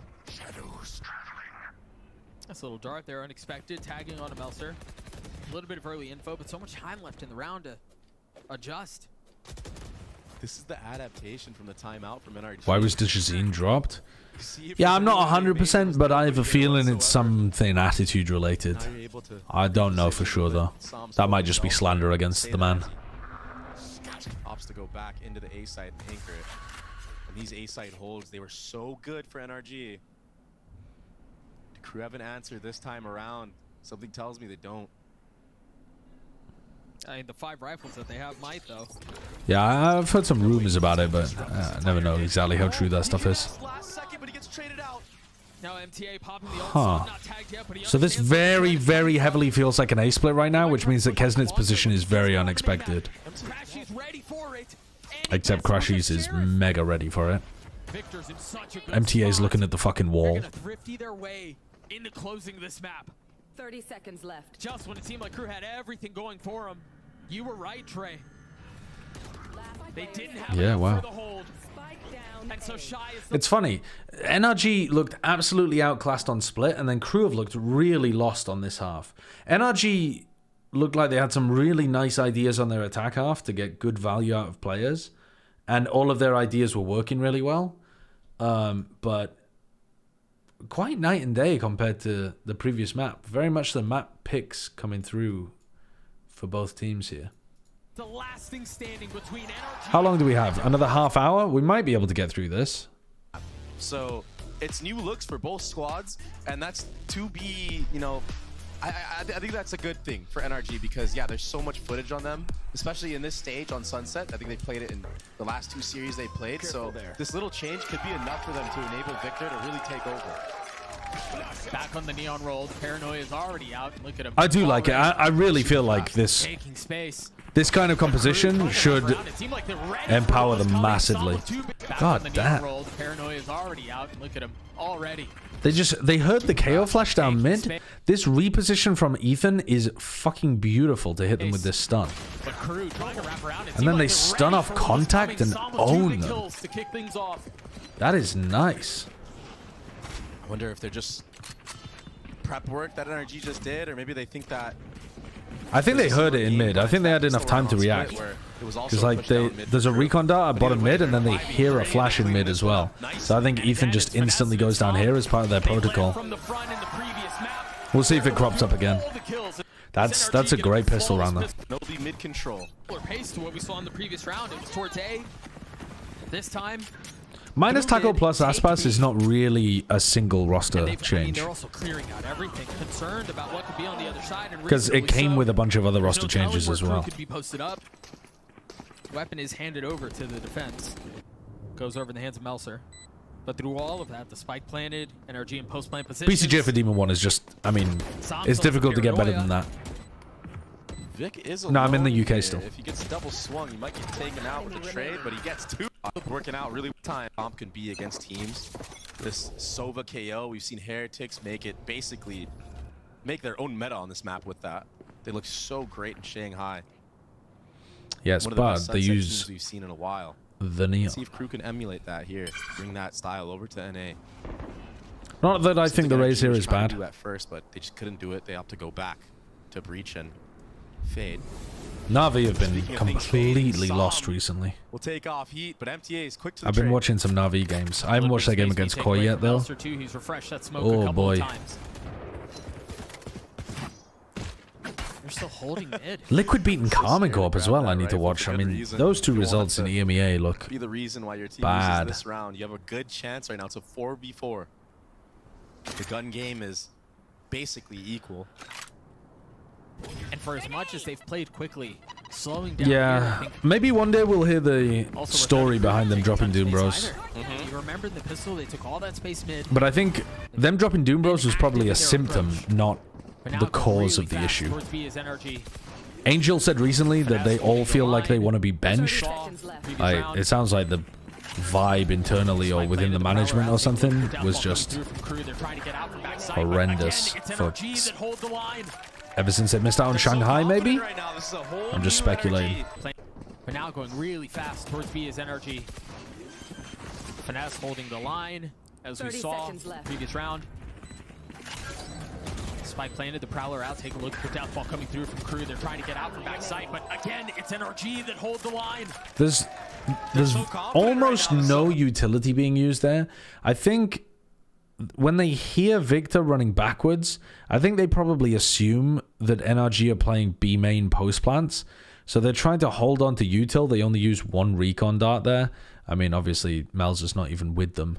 But I think Crew probably assumed they could just get the site for free there and play a pretty standard B main post plant. And NRG catch them off guard by playing it more aggressively. They basically just faced it with They've gotten 3 dipped players. so many times. Owned It them. seems like they've waited until their 9th life to do it. But I guess it's better late than never. They had to. So much on the line. Doombro for said them. on They Sliggy's have chat to it was a make the results-based playoffs. That's what decision. they're all saying Right, but by who? themselves. By the players or by the management? Because that makes a Comes out on top huge against difference. Melzer, that 3-man firing squad If it's that by the IGL players, from then MLS, knowing what that are there's they a free thinking? site. But if it's by the management, what are they And a key note here on thinking? that B execute is the aftershock Because from if the Ethan, management it's all to break that cut the early coach, on but the fifth players row. don't want that to There was that happen, flurry of exchange, you've mid, just this, fucked the players' three-man vibe as firing well. squads dealing with that, but in the future, those trips, anything close from shot I think will be it's broken more by an likely by the aftershock, so management, but he I might would need to like adjust those an trips, actual but way more source, passive. you know? Try to catch players out as they're actually on the site. I don't think Angel said he wasn't happy with the But move. won't I be don't able think to he do said that in this anything round. It's publicly gonna be a about bad dropping vibe Doom from Bros. the side of Crew. Sheriffs Or if he across the did, I board. missed it. And the same anti-eco approach for NRG. Fast market. Take a lot Swass. of space mid. They leave Is that hold the Swass line, like slight Switzerland, reposition from him, but the with a idea is the zero same. in You're it? absolutely Because right. we owned them today? What a cool stun from Victor, by the way. This Is time that too, Crew a football little bit yoy ahead of it, meme? But MTA's already fallen. There. This freeze is so nice too, not fully committing to the He said they play yet. miss him? That's not really the same. I mean, it might be Now their doubling PR down way on of their saying, efforts. Get lost. Vic's left to but kind it's of not play the really game by that himself. overt. I'm out of here. Go farm, go kill. That's a very bold. I mean, I guess you don't really have another. Skip through the rest of this. No stop. He's always general shy in this end, but we're not seeing too much of that yet. It's been a lot of B retake. This time, Shy, he's playing in, so You said sauce in a swass kind of way. Swass. It's more passive of trips. I'm gonna Still need a one of the trips sauce. that get broken by an aftershock. There it is. But you're right. MTA's a little bit closer here too to help. And it Called seems by like the they are haunt, gonna no find out haunt this, but will it go breakers. their way? Oh, the stun is so nice. MTA trying to get through the smoke. God, and NRG look like they're fucking smoking them here. It's a disconnect in the defenses. If right now. NRG have got a good ascent and a Players, both really good anchors on an sunset, island. Oh, Heat will get one though, but still, it looks like they're just saving already. It's a it 2v5 probably won't kind of matter because they're not aspect. making playoffs. Abysmal. Yep. So again, But it'd just be a cool way to dissect end the way that season. This round is going and the way that Crew are playing this comp. If they could get a big tried win to in their play final this game. time around, but they're not together. MTA needs to rotate from CT, not go When will market you be alone doing an and give a bunch of Uwuified different ones. cast? Maybe if we cast a game at needs the to end be of able to the back year up. that doesn't matter at all. Shy in that B site and just play for the back site, honestly. They need more maps if they want to make it. I mean, That's how you beat a breach comp. Oh, the fake TP. they need other teams to lose very specific games. They need Loud and MIBR to win if they want to make it. They need a big tie at 5 and 5. Yeah, that was perfect. Earlier in And the they week, need to win maps. That was so funny. But winning maps is not 5 enough. rounds in a row for NRG. Is there still a conceivable world in which Money's Furia still calls the great. playoffs? Ultimate's No! still great. How would that even happen? But this is the disconnect that I was talking about. There's a player dying back site. Now MTA is flooding. Kesnet spawn. It's all just too late. There needs to be more delay, more support. You have to be able to get at on least the 5 actual wins to make backside playoffs right area. now. Right there. A rifle. They're gonna Yeah, I'll be buy back to cast some around it games a later little on bit. this split. 3 stingers, light armor, and aggression B. Sorry, let me go back for a moment. Not to get This was yeah, okay, yeah, I remember. So dying back site. a rifle. They're gonna buy up around it a little bit. 3 stingers, light armor, and aggression B. Oh, this is a different look. Oh my They were ready god, for it. owned. Only one found Oh, Kesnet just his fucking dude, his player cam. He's just laughing to himself, man. The Kesnet ult, the Kesnet ult, bro. Oh, he's laughing. Hey, Kesnet's laughing. That's funny. Sometimes things just don't go your way in battle. I say laughter is the best medicine. Oh, he's that's laughing. funny. Did he get tethered? I mean, he did, but he didn't get. Wait, he didn't get. That wasn't the reason he missed it, though. He just beefed his movement. Only one found though, and now the old pop. Yeah, he just beefed his movement, man. He was tethered, but that wasn't the reason he missed it. I say Oh, laughter is the God. best medicine. Yeah, I don't know if that's gonna cure these woes, but I mean, it got a giggle out of them. David thank you for the 17 months. I'm sorry for the poor election results. I'm sorry for the poor election results. I agree. Reform had far too much of the vote share, and also the Tories still hung on to far too many seats. Otherwise, pretty good. Better than seeing full tilt, that's for sure. Because I mean, the way that Yeah, that round Kesnet's just ults transfolded, were just that's rough. And now again, getting it's a fucked masterclass when right they now played up from the against side of FNS. God, who He's was warmed it? up into Was it this Sentinels? series so well in terms of the calling, in terms of his individual performance. Where they were just running at No signs Kesnet? of slowing Yeah, down either. that was so funny. It's a free A site, another site that is chosen correctly from the side of NRG. Bring them down. And FNS is in mid to cut anybody off, cut out any rotations, or even just be that 30 seconds guaranteed left. security to close out the round. Pretending to be a Labour supporter. Also Time didn't decides vote to just Labour. Back up to his team with that camera, seeing all of A lane. Planted. But I would have voted Labour if I was in a constituency that where it was like close getting caught between there. the two of them. Now the backup. I'm not Cavalry above tactical arrives. voting. Should be easy. Pick'ems right now. Player standing. I do not watch Kesnet cricket. actually No, just I've been sees watching satchels there. Wimbledon People and got I've been broken watching and tried to Euros. Pop it. So And I've peek also out. been watching the qualifiers today for Tragedy Silverstone around, because yeah, B was just watching it. nothing going his way at all. And honestly, I mean, to expand upon that a little bit more, there's nothing going the way of Crew either. Yes, you look at the scoreboard and you go, oh, Yeah, they're down to Labour's 5, moved they're getting rinsed. They very, haven't gotten a single very first kill central.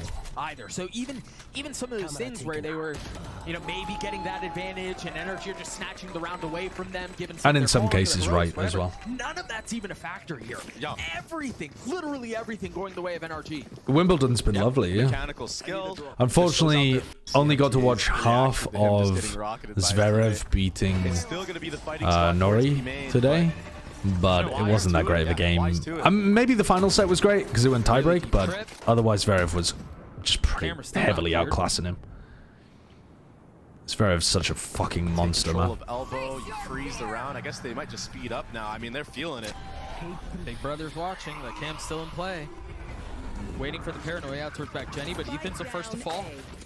Kesnet finally putting some pressure here onto the exec Little bit as of it goes RP back in through the Crew's choke favor. point. Can they convert this 5v4 advantage? Do they have anything to go for like a second First wave? time Not they've had really. A number like this, and yeah, they seem to be finding success with it. Okay, finally Crew are going to be able to put one on the board here because they got an opening pick as they went through the choke point, just kind of spamming. A flawless round for Crew And as then they get their popped their first. ultimates, and Now they have a NRG didn't have any util They left. need to start snowballing these, chaining some rounds together.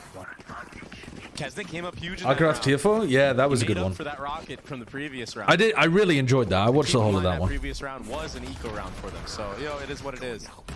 And that's that RNG I was talking about. He's just right through the one way.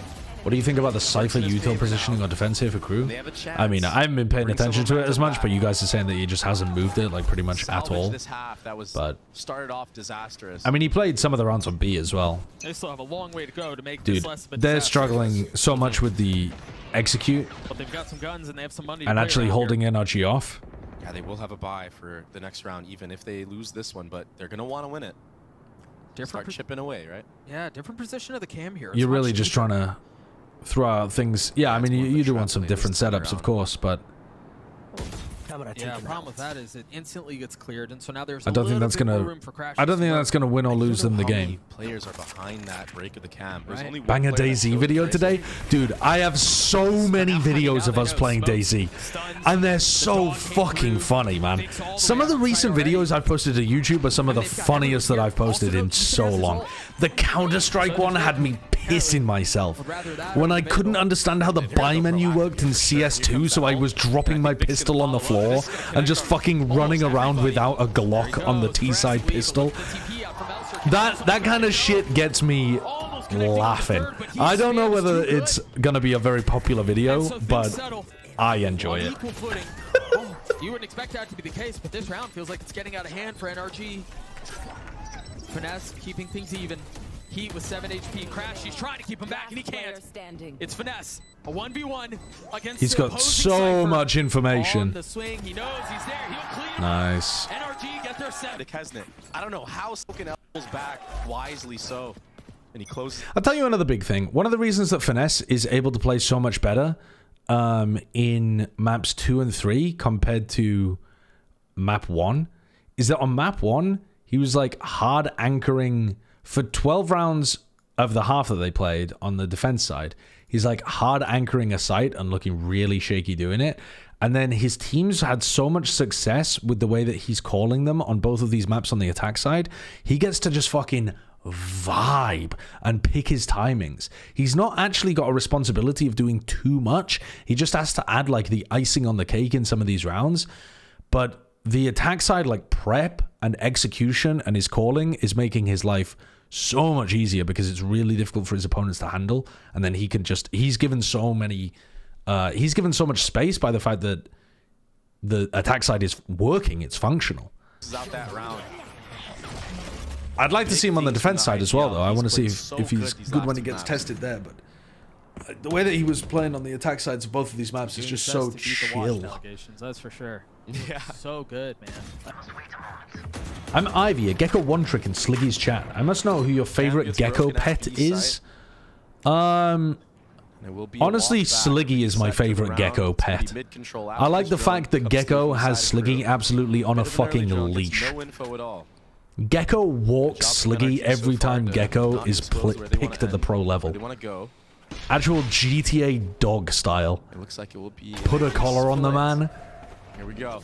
You see what the setup Gecko is runs him. to clear the trip. No way. Fault line to give space for Crashies and Som to fill Biggest in. hater of the best Sights all initiator. theirs. Snappy from Finesse. No flashes anymore. Traded back though. We were trying to hold the line. What an impressive hold from Shy. And now Kesnet too. Maybe we'll find a little bit more success with the Did he ult pop this that time too around. early, perhaps? Oh, that connects. Yeah. That's way better than last time we saw him pop that one. Flumble Stiltsky, thank you for the 15 months. He knew the general vicinity of Som in that moment. Probably didn't expect to actually get that Aspas kill. dancing on cryo in lamps on bind. They actually fought that backside Dancing on cryo. I can't even remember what you're. I can't remember what moment you're talking about. Dark Force, thank you for the 3 months. Actually did give NRG a little bit of a chance. He's still it really I would agree with him. And see two of the players. Oh, sorry. So one was 0, one was 200. The buy is going to be. I don't know about Crashies heavily underperforming. The problem is when you have a whole team that's underperforming, you can really pick any of them. Like the problem with all of the Demon 1 has fallen off analysis is that like the whole team was playing awful attack sides to set him up. And you know, picking out a single player from a dysfunctional team and just saying they're terrible is really missing the bigger picture. I mean, NRG's still sitting pretty. Still good for them, yeah. They're up 9-3 at half. This time it shows. That Hello, there's Mr. Brennan. type of default, but they don't have any follow-up there to break that camera. Yes, but it doesn't start for like 10 minutes, right? No, it's an important one though, right? Yeah, it's pretty important. Why do you sound quite quiet to me? Oh, it's because I've got this on full volume. No, it's all right. I had my YouTube video on full volume because I'm trolling. Reclear all that A main if you're NRG. And they're wise to it. Look. So right now, Energy are doing a lot of the fundamentals correctly. It's going to be utility invested. Aspas dodging pistol bullets? I can't even remember that. Actually get into elbow and break this cam, but NB, that's the perfect round. As long as Vic stays alive, as long as there's no pressure lost there. Crew are doing a really bad job of re-clearing space around the map. And they also have barely been able to set up a retake. Oh my god. Remember what the gaps are. The gap in that last Oh my god, what the fuck did I just do? I just pressed my 6 key on my keyboard because it's my mute bind for Discord. Crew are doing a really good job of making playoffs, you know what I mean? I have no... What the hell was the scoreline? Got 'em. It was like 7-2 or something, wasn't it?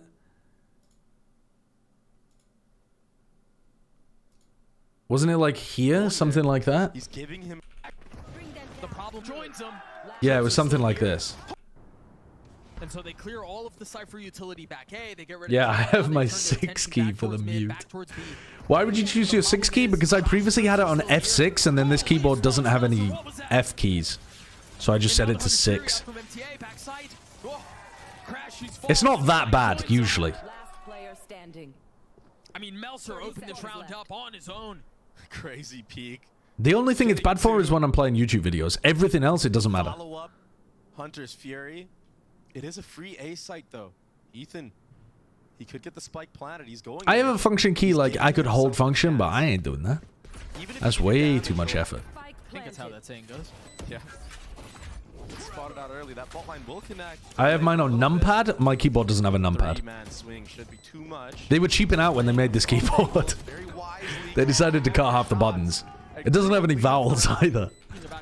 You should see me when I type out work emails. No fault line to deal with this as well. I think there's a good I'm like, consonant vowel? Dude, I beefed the punchline. I meant to say consonant carol, as if I was on Countdown, and I said consonant vowel like a fucking idiot. I guess carol and vowel do sound kind of similar. Dude, fucked it up. It's supposed to be a Countdown reference. Also, I don't know why my brain went to Carol. Hasn't been doing Countdown in a decade. Just trades everywhere. Really nice chance to get another here for the attacking side. Cautious crash. Again, just can't name women. that's what we're learning. Can't even name them for a punchline. God, they're fucking smoking them though. Yeah, they do look really solid on their attack side here. This is different. A little KO flash out from Market. Melser's able to fight the line. Cover going out. The response from NRG on the opposite end is just to walk up A. Camera gets broken from the side of Crew, but no one in the site yet. They're thinking that this is going to be a B hit or a re-clear of mid. Hanging around for too long, so another good round called from FNS. Dude, how is he just... First of all, why are they playing completely off-site on A? This is different. They're playing it a little bit like the pistol round where they walk down, but they're scared of the counter stun coming through from the pistol round. But now they've just played A for full retake and NRG are taking it all. God, I mean, FNS really is calling a beautiful game on the attack side here. Thinking that this is going to be a B hit or a re-clear of mid. Your game is Disco Elysium, by the way? No, I changed it to Valorant. I'm pretty sure. A lot of pings in spawn right now from Might just need refreshing on your end or something. So far up elbow. Melser's ult should give them a little bit of suspicion. Oh, they're not planning the spike. They're clearing things out even more. They have so much. Wait, whoa, okay, but go back and plant now. But also go back and plant. So they've inserted okay. Victor's very deep here, but what's worrying about this is... Oh, wow. Big from Vic. Wow, he gets 2. That's pretty enormous. I'm not sure I like the idea of him being pushed up that deep, to be honest with you. Because I think he has to worry there about both angles coming through towards spawn. This is where Finesse, I would like him to be playing here. This wrap seems really late from Finesse. He is running though, so he might catch the timing a bit better. And to be honest, the rest of his team's just doing it anyway. Shy must have heard him, I think. Again, Ethan, one away from his ult. That could be a difference maker here. Melster's on the tap, but it's just the threat and the spam. Not connecting. He's gotten it tapped. Oh, the lineup. The whole way, and he finally falls. Not enough. Crashy's actually got him as well onto Melzer. Am I not going to get an actual answer? I'm collecting famous people's favorite gecko pets and putting it together in a Google sheet. Well, if you won't accept the answer as Sliggy, then Play of IGLing from FNS and Victor and Crashies. They've been taken over. I would say Wingman. I would say for me, Wingman. Cutest. He's just got a little is like waddle. His waddle is very cute. And also, I feel like Dizzy and Mosh are not really... Dizzy, Mosh, and Thrash are not really anthropomorphic enough for me to associate personalities with them. They're just kind of like Dizzy kind of looks like a fetus that you throw in the air. And then Thrash is just a fucking fish. And then Mosh is... like, that's barely human. It dissolves as soon as it hits the floor. So... 2 rounds where they... I'm not sexualizing Wingman. Holy. Where did you get the sexualization from? I just think he's got a cute little waddle when he walks. Like a pet. Didn't get the spike down, essentially. And... overall, they had about it. Victor was just getting let loose, man. He was like the dog from GTA finding the... Wait, dog from GTA reference? Let loose, man. He was like the dog from GTA, the least... Dude, he was just in there, and they were letting him just rip them to shreds, and they were just saying... Ah, the dog from GTA reference. Okay, let's have a look at the next half. We've got like 3 minutes. I mean, they couldn't be any more different. Crew looked good on split, and it's been anything but. What is this pistol round? 4 players stacked up, while Finesse just gives you info here and here. On this attacking side, it gets even harder. Sorry, very quickly. Look at elbow. What is going on here? Energy have been ahead of the game in terms of pistols, but this okay. Only showing Victor, re-clearing with Haunt. I like the idea. Crew are actually doing a really good job of trading out. It literally goes all the way, like traded out perfectly down the wire. Look at what... Look at these kills, man. Look at these kills on the minimap. They're all in a line and all in a line. It's like you couldn't get a more perfect example of just trading out against each other. And then leaving things down into a 1v1. That's ridiculous. Post in hand. Manages to dodge the knife. With 45 seconds left. They don't know where Finesse is, but it's pretty reasonable to think that Finesse was a long way away from this on the other side of the map. So he could be flanking, he could be rotating. So Finesse is favored in terms of info, except that he could be starting to make his way back to B, but even if he does that, he'll hit the trip. So Finesse should be in a nice spot to win this clutch, and now he's in a really nice spot to win the clutch. Nice. Well played. Yeah, Bren's joining the call for the co-stream, yeah. He looks so motivated right now. Yeah, that definitely feels like an anti-strap pistol. But I can't remember what Crew did last time they played a pistol on this map, so... They do like contacting, though. And I get there's the map right. Only way they save this gun and a bit of tilt. NRG are playing a very heavy leans on the defense side so far. That was another round where they started with a stack on A. Finesse playing tucked in this corner. Smoke is pretty powerful. A's the strong side. They get Crashies posted on the line. Instantly to rotate once Crashies get posted and there's no contestation. Audio noise of the slide on purpose, and that's why you're seeing a fast lean towards B. This IGLing has just been so good. All the players being aware of the 4 players now over towards B. These players just playing rotate. And I don't know that they know. Wow, yeah, there's that. He had no idea. Holy cow, that was an amazing clear from Kesnet. Wow, yeah, there's the follow as well. Careful, Kesnet's fast to smoke, and I don't know that they know. Yeah, that really is nice. Yeah, there's that. He had no idea. Holy cow, that was an amazing clear from I do not have any water, but I'll go and get some before the game. The 3 of them tried to face. That's a nice double face from Shy and Kesnet at the end. Okay. Really impressive. There wasn't very much utility here with their fight He had no idea. into market. Amazing clear from Kesnet. Now Ethan's left to They have stun, they have flash, they have aftershock. If they actually wanted to collapse on them in market here, there's a lot of utility they could have used, but instead they just tried to take some timings against them. But yeah, they don't even use the stun there that Victor has. I'm only able to find one. Looks a bit weird there from from Ethan, to be honest. Maybe Ethan thought that there was no one really in market. But I would prefer a defensive reclear with a bit of util there, I think. Should be an upgrade for Crashies here. Yeah, gets away with his life, grabs the Phantom, you're right. And then they should be able to buy around him fully. What the hell are you talking about in my chat? Sometimes I try to catch up with like what the general vibe is going on with the chat. Target Dummy says, "What a shit." Don't know what that is. Then responds to Perenegade with Wankja. Don't know what Wankja is. What the hell is that? Oh, what a shot.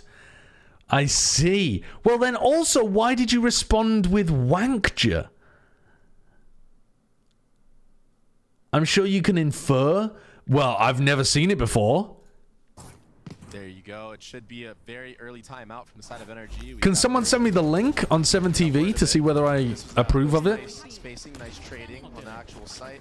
It's an emote? I know it's an emote, but I mean, is it really just Pepe? Gotta be ready and dialed in. Fucking Good signs for crew, but still, this is gonna be such tugging one off? on attack. It's bad, you won't approve of it? Okay, well, I don't need to look at it then. On this defensive side. The game is starting? We need Okay, let's watch the game then. G2 versus crew. Okay, it's not actually starting right yet. All right, give me a sec. Let me watch another round of this. I think they ran it back to like 13-6 or something, didn't they? I can't remember what the actual score was. A little early aggression out towards A, a little bit of noise made, and they're going to rotate back. This is, I mean, identical to the round we saw just a few moments ago. I like the cam from Finesse. Double trips over towards B. Very dynamic with their defense so far, NRG. They're not really doing much early round to take map control. And like, Josh, do you mean to be muted? My chat's saying we need to hear you. Are you saying anything important? No, I'm not saying anything important. In fact, I'm still VOD reviewing because they haven't got into the game yet. Oh, what VODs are you watching? The last games of the Super Week? I was watching, yeah, Crew versus NRG. It was the last one I had to watch from Super Week. All the maps that, honestly, we've seen a lot of from G2. I think Oh no, yeah. Map pretty select. strong when they were showing it back What's right? in Shanghai. Yeah, I know. I'm just gonna hop into the map select. Wonder if they're gonna change anything up, or maybe just try to continue to refine that. How did you guys feel about it? Because I didn't really love it. So Neon is very difficult to play on a map like Ascent, but it's very niche. You can bust it out here and there. What reason would you have for this emote being in the chat? You know, it might just be a pocket Which one? that they run against certain teams. Wankja. He didn't look as comfortable Like, why would you even want it? It's like Lord Farquaad in that scene in Shrek, where he sees Princess Fiona and he's just got a bulge developing under the duvet. Oh, what the Like, I don't see what could be happening in the chat that would be a good idea for you to use this emote. And this is probably just going to be default comps as we see Kesnet rock that. Yeah, presumably. Honestly, I'm just very focused on how crew. Tarek's chat spams it whenever he has a sponsor. Is that because they're excited for Tarek, or because they want the sponsor to be associated with jerking off? Probably one of the harder maps to call, especially if it's a free-for-all in the crew camp. And that's Do you guys not remember that scene from Shrek where Lord Farquaad is underneath the duvet and he's talking to the magic mirror and he's like, mirror, mirror on the wall, show me the woman from door number 3, and then Fiona's there, lets down her hair from the tall tower, etc., and he fucking rocks a boner. I don't remember that scene. Maybe you had a different version. No, it's like it's only on the screen for like a couple of frames, but The duvet starts rising, I'm telling you. Right, as far as compositions goes, we're not getting anything too crazy. We'll see These guys like fucking accidentally found the gooning, the 3D gooning version. Yeah, do you remember that other one where Shrek just... And the problem I see. I can't even finish my sentence. I can't even finish my sentence. I was gonna say goes 2's up on Donkey, but I'm just not even gonna go there. That's...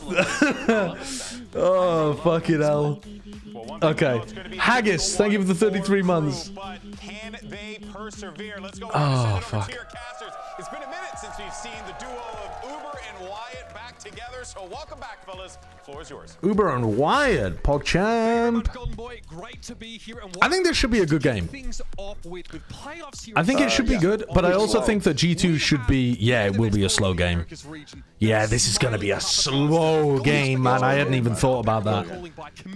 Is it a well-oiled machine or a kangaroo court? We're about to find out. For my money, Valen right now is the best IGL that we have in Americas, and you could certainly argue that he is the best in the world, and it might just be a field day for him against this rudderless crew team. Kesnet, I don't think I would argue that he's the best in the world, but that's a very interesting point. I do think Valen's calling better than John Cutie right now. He did call a fucking unreal game. Yeah, he's been calling some incredible games.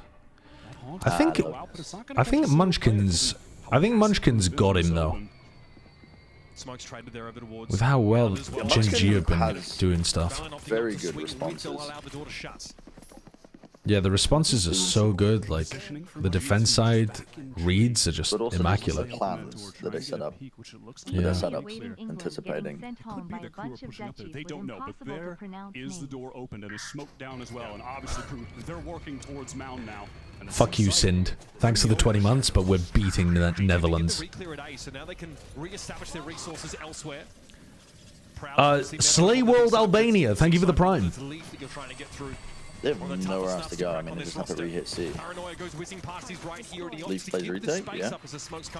No option but to play for retake. Yeah, they've got Paranoia Haunt.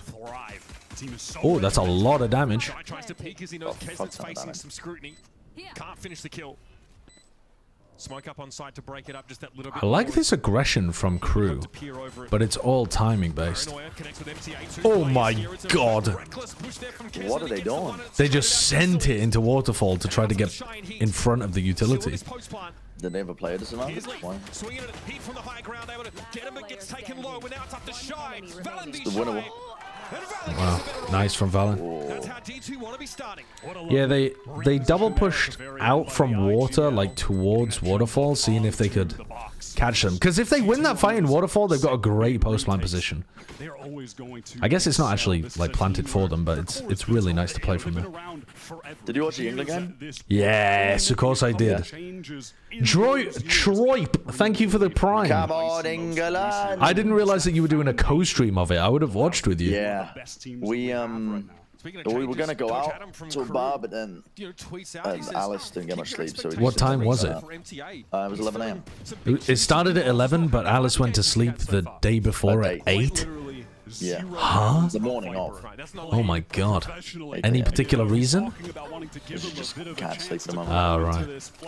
They don't have time. He was a duelist in LATAM, but they don't have time. They had 2 games left. This one and one more against C9. And the stakes here are obvious. The team that wins this, they are in playoffs. Crew usually don't mince words on these saves. They usually go straight for the jugular and try and make something happen. Door thrown open there. Melza sees no one hiding back in that corner. It will be 2 stacked on this C side for G2. Standard smoke now as you see Melza lingering over towards that B side of the map. The lurk wall keeps Valen at 8 for now. Little smoke from Valen. I suppose like C rehits are way more feasible now that there's only one Viper Volley in the game. It's going to come in. Yeah, they are, and also the Viper Orb. The Viper Orb also doesn't stay up for as long. Yeah. So they're fucking doing it. That's pretty wild. Like they made the sight wider so that the Killjoy mollies just kind of lock you out immediately, and the Viper mollies Yeah, it can be very tough to get through though. It pays off massively. Melser on the wrap. He bided the time over towards B, and it pays off now. It's all up to Valen. That's two, not too shabby. Very clean from Kesnet. What a round. Come up short. That is fantastic. I was playing some of the worst Valorant I've ever played in ranked the other day, and somehow went positive. Like in the I got gifted the winner's queue. Yeah. Yeah, I was gonna say I think that first kill just got set up by a horn that nobody broke. I still haven't fixed my PC, so I can't play ranked at all, and I'm craving it. What do you mean you haven't? You're creaming? Craving. This guy's creaming over Valorant? Craving. Dexerto article? Valorant caster admits to 3D gooning obsession? I mean, I haven't, but all you have to do is ask. This is going to narrow down the options for crew, as it's going to be MTA hoping to play passively. No, my baggage got lost on the way back from LA. Oh, that's fucked. Oh, I didn't tell you what happened. I arrived at the airport. I get there. It's the final flight out of LAX. Well, maybe it wasn't the final, but it was pretty close too. It was like a 9:30 p.m. flight, something like that. Yeah. And I got there and they're like, we don't have enough pilots.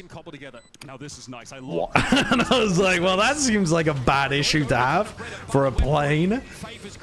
They said, we need 3 pilots for a flight that's over 10 hours long, and this one's 10.5 hours. So we're going to have to go to New York instead, land in New York, and pick up new pilots. So instead, with American Airways, which I shouldn't have done, or American Airlines, whatever they're called, I should not have done that.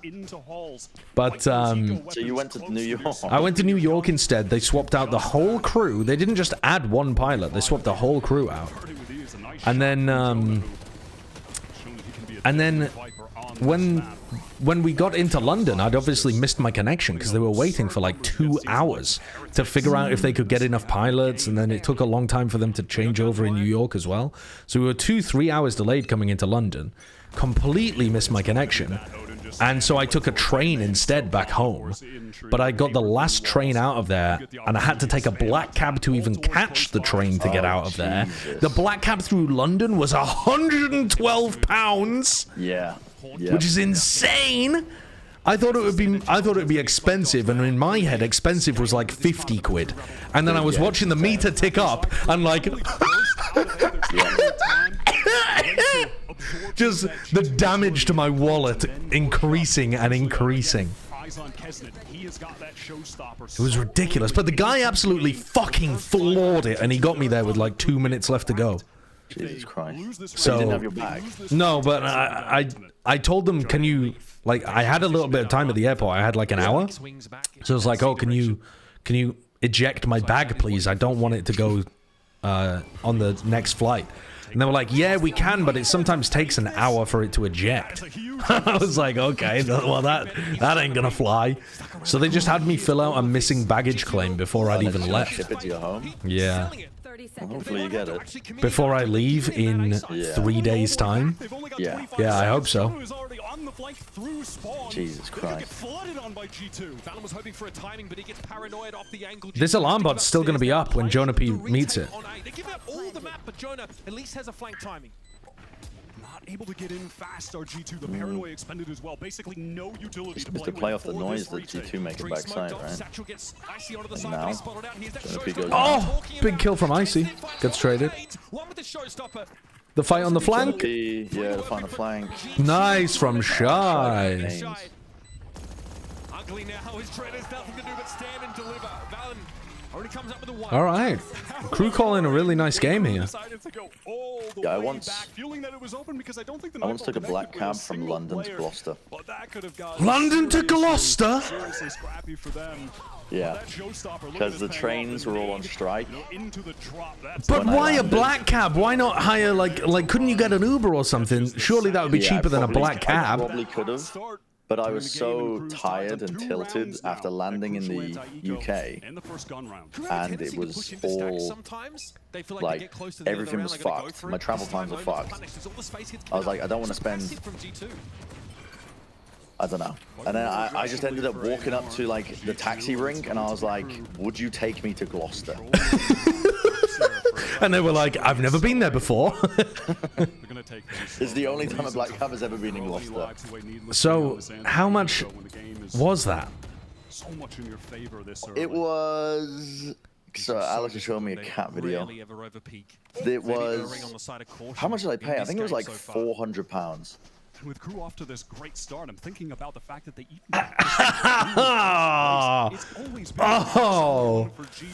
oh my god. I mean, that makes sense, but holy shit.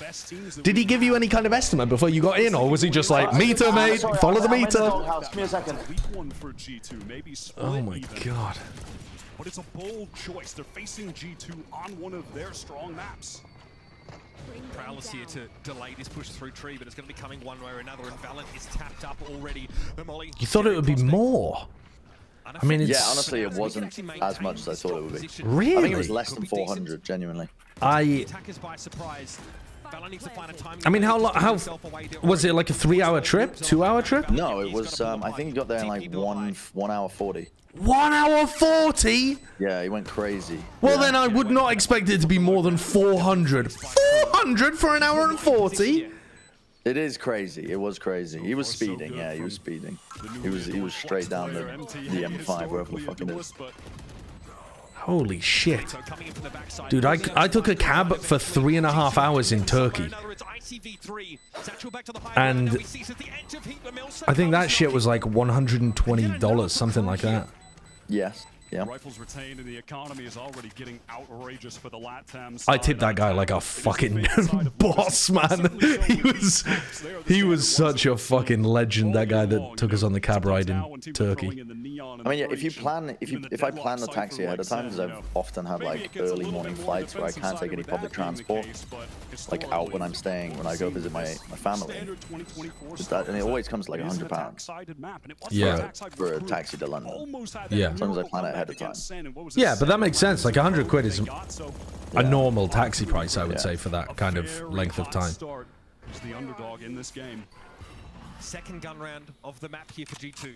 An opportunity now to claw some of those rounds. Oh, Trent almost got caught there. Someone peeling the Prowler for him. He's so committed. They didn't clear. No, they didn't clear him. But they can clear him. Once they push back Jonah P, they could just... Oh, they're not thinking about it at all. I like the wall timing. It should be, I think, a pretty clear tell when you see a half-broken door like that over towards B. That either someone's planning to pop onto you or someone's trying to leave quickly. And he knows that if he taps that orb, there's going to be hellfire bullets coming through that wall. So massive. Fresh Derb, thank you for the 10 months.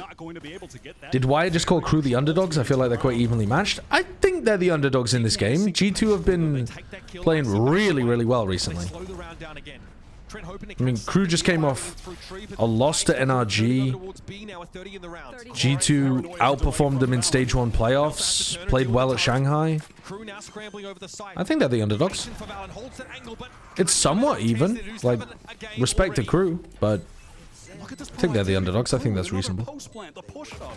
Jaspkey, thank you for the 2 months as well. Strange that Icy's so... I mean, I guess he doesn't expect that. They've still got chances of making this retake work, I think. Oh, Leaf's doing a lot of damage there. Oh my god. Leaf's so smart when he takes fights like that. Ah, the trades are just not there for the G2 players. Well played by Shy and Melzer. They're tearing him up. But look at how they recover that from the man disadvantage that Icy had gotten. That lovely little play early into the round, the satchel off. The proactivity is beautiful from Crew there. Is this Shy the same Shy as from the Hangzhou Spark? No, it's not. This Shy is from Chile. I thought he was going to be like, any of the fuckers. I don't know why it had that intonation. He just revved up the 5 of them. I mean, how often do we see that, like, late round audible go to B with a player disadvantage work out? Really impressive stuff by Kesn. I think Crew have been really nicely active in the post plants. They've done a good job of that. Also, Shy is hitting some really important kills as well. Winning that duel against Jonah P in the A post plant, winning that kill there again against Leaf, pretty huge. Peanut Nuke, thank you for the 12 months. They already did add Reinhardt to Valorant. Or maybe it's more like Brigitte. They added Brig to Valorant, and their name is ISO. It was the one where he had sent that Nightfall into A, and they were gathered up around it. But they've been slower in those moments than I'm used to seeing from them, and it's. Are you expecting G2 to recover on this map per Renegade? Because they have ever pulled off the comeback, but most of the time they get slaughtered in like map 1 and then they come back map 2 and map 3. Which narrative are we going with today? They've had to mount these retakes that have seemed ill-fated from the outset. Speaking of Shy, is this another thing from League of Legends, Monkey Meatloaf? Yes, it is. Oh no, it's not. You know, G2 would be happy on this Rush, Creed, Kushui, Shy, Leave, Lengsa, Monk. What the hell? Overwatch is so different now. Except the same. They're running over G2 right now. This is also like this is the best half, the better half for G2 surely on Lotus on the defensive half. The Kesna that we know, the Kesna that was taking over in for G2. Yeah, I feel like this is their better half on Lotus. They always have good performances. They do normally have a really good performance on defense, yeah. He is doing his damnedest to bring them back into a winning position. But I think part of that's going to depend on how Crew play on defense as well. Funnily enough, Crew's sort of backslide recently started with that loss in the upper bracket of the playoffs of stage 1 to G2. Kind of coming full circle in a way. But yeah, they're kind of rolling him right now. Lost their first game in stage 1. It was the very last one, a nail biter against Labour get elected, and now my dinner tonight is bread and water. This is what people voted for.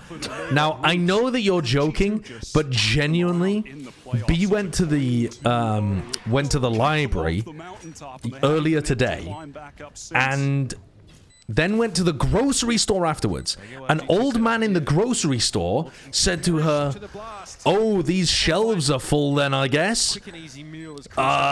What did he say? What did he say? It was so fucking bizarre. He said, "Oh, the shelves are full here then, I guess. This government keeps saying they're gonna help us, but I don't see how they will." Like, what are you talking about? We haven't had a grocery crisis recently, and also they've been in power for 2 days. What are you talking about, weird Tory man from York? What was the ratio in your constituency in terms of like votes? It's just been a safe Labour seat for ages. Oh, it's always been a safe Labour seat. Maybe not always, but for quite a while, I think. Yeah. But a lot of the constituencies nearby are like the constituencies in North Yorkshire are Tory. Quite a lot of them. Still after the election. Yeah, Outer York was not. Outer York changed from Tory to Conservative. Sorry, from Tory to Labour. Looking for a gun round win. Chance to build some bank. And again from Crew, they're really just not bursting out of A. They are happy to just take... In Stage 2 in Americas, Lotus is defense-sided. Yeah, it does feel like that flip's happened recently, yeah. Right now, gathered up outside of B. Dispatching some of that utility, but also of Jonah P. What an entry from Melser. He set up on B. Which is funny because it's right as the Viper nerfs have come through as well, so you'd expect it to be the other way around. It should have become more attack-sided, I guess. But I think people are playing Viper less. Maybe that's influenced it. Because Viper's really good on the attack side.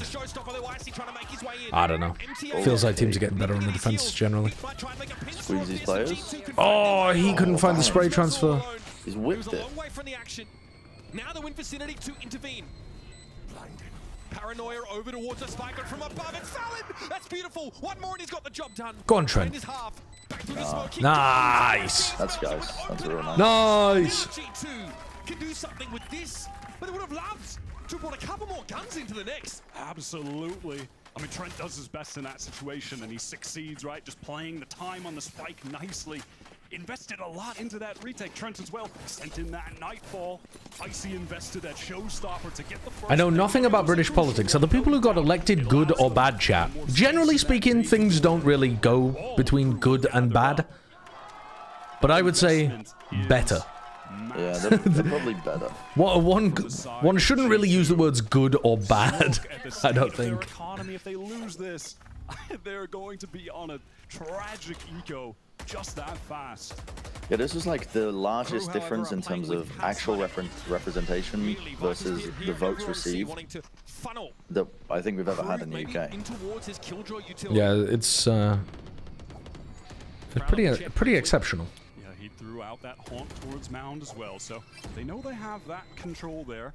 And Heat does have one more Prowler, which is an effective counter to the Viper's pit. It can seek out. I feel like there's a pretty good argument for changing the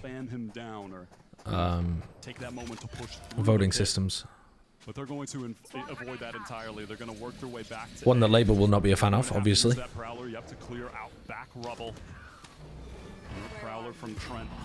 That's in response to a Nanoswarm that got thrown by Shy into the Viper's pit here, implying some maintained presence from Crew at C.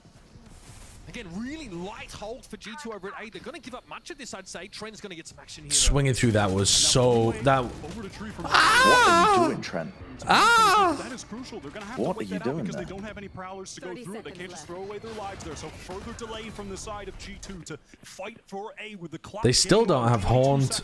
Oh, they're going to seize Nade and run through. That's a nice idea for Crew. To make up for the fact they don't have really any entry util. Finally, Icy chooses this moment to appear from Baby Door. Did Shy just hit the alarm bot? No, I don't think so, right? It wouldn't matter anyway. The alarm bot must have been off. Valen bail him out. This pit's kind of horrible to get through. Yeah, but also I'm not sure they need to get through it too badly. They can just kind of spam into it, and I think they're...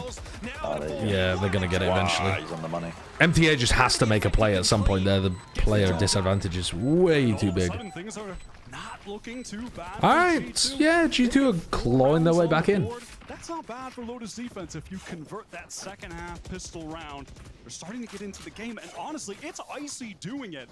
You know, a duelist that, frankly, if you look at the scoreboards, if you look at the stat sheet, pales in comparison to someone like Kesnet, who has been one of the top duelists in the game since the dawn of the game, since 2020. But it's the impact kills from Icy.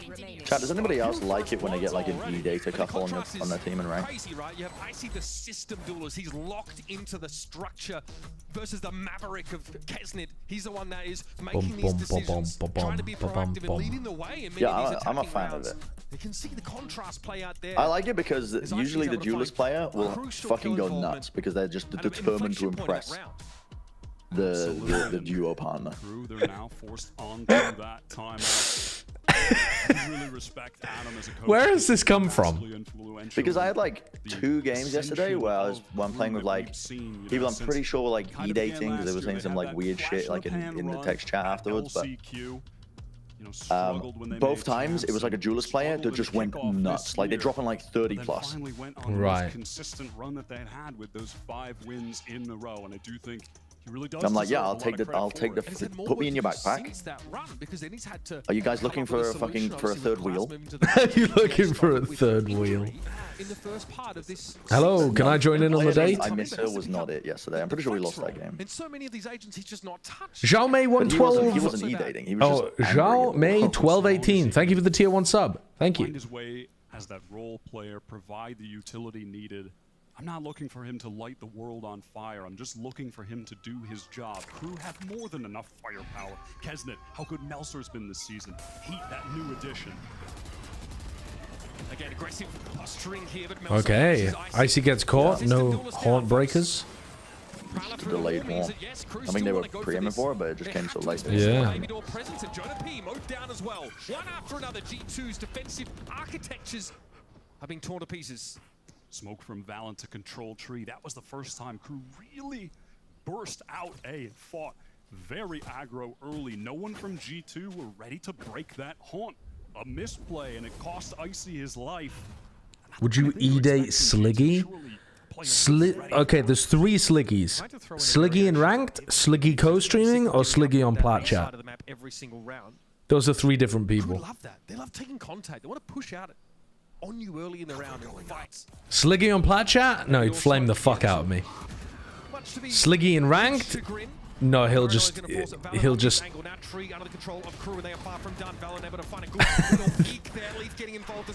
would I E-date with Sliggy as the co-streamer? Yeah, absolutely. Permanently positive. He'd big me up. I'd feel big and powerful. Absolute hero. Crew hoping that noise cut would cause some kind of rotation, but for G2, unnecessary. They're in a 3v5. Let's take a little bit of a risk. Let's go off of a read from Valen that we can just be steadfast in this site, and it was almost the undoing of Crew. Less from Melzer just having such a round. I mean, look at that hold again. It lit up all three players. No one prepared to break it. Just a fundamental error that puts them on the back foot. Some energy for these Crew players finally after a dismal first 2 weeks. He's playing entry on that A side as Omen.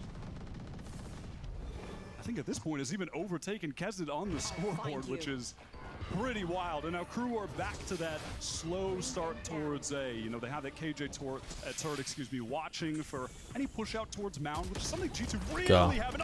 It's so difficult to contest the Viper wall in that spot. You see how bad your crosshair placement is in those kind of situations where the wall goes down? It's very cool how teams have adapted to using this wall instead of most utility to take rubble control.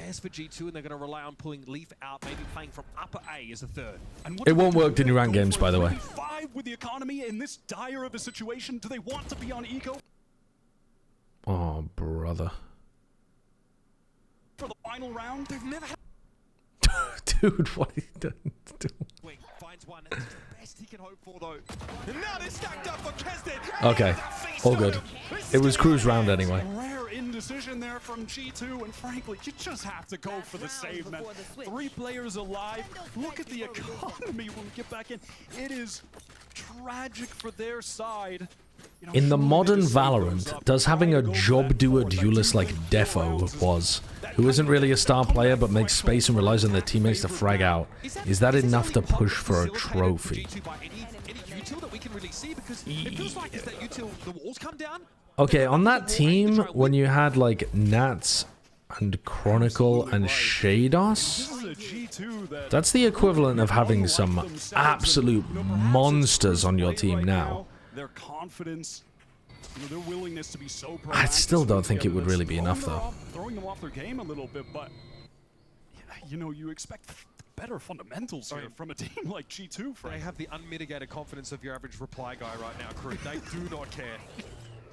Here it is, Satchel for Icy. God damn. Posture and some confidence to convince himself and get smashed. MTA. Yeah, nice shot. Also, I feel like it's such a low percentage play, actually, fucking showstopping from that angle, because you look at this. Look at this. Even if MTA wasn't there, I don't know. You can peek a very thin corner though and shoot it and like use the explosion to push you back. I think it's pretty possible to get a kill there and survive without even ever facing into a stack of players over towards C. Yeah. It just, I don't know, it just feels like they could be stanced up at any... Oh, Kesnet. Oh my god. Kesnet's been beefing his ults recently. I thought that was going to be another one. What a flick shot. Shades of Rafa there, Mitch. Little old man reference. Now into the 5-on-3. Is anyone else in it? I do, that's the sad part. My goodness.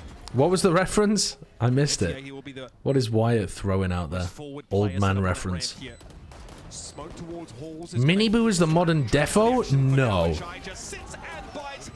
Miniboo... I understand what you mean in terms of like him being very much part of the team and doing his job, but Miniboo is a way more consistent good fragger than Defo was.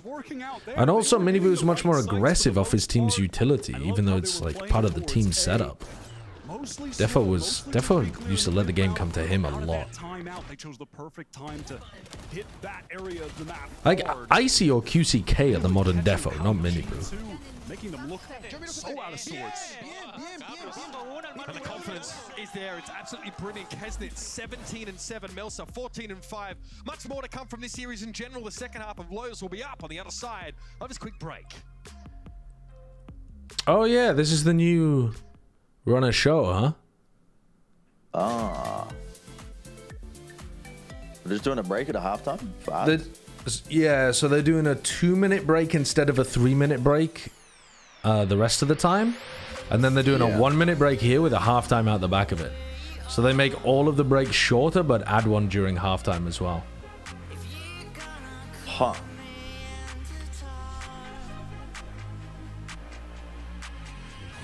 This is much more similar to like how CS does things, where they go for the full ad break during the half instead of having content there. But yeah, I don't know. I would prefer if we just didn't have a halftime at all, personally, but yeah, it doesn't seem to be an option.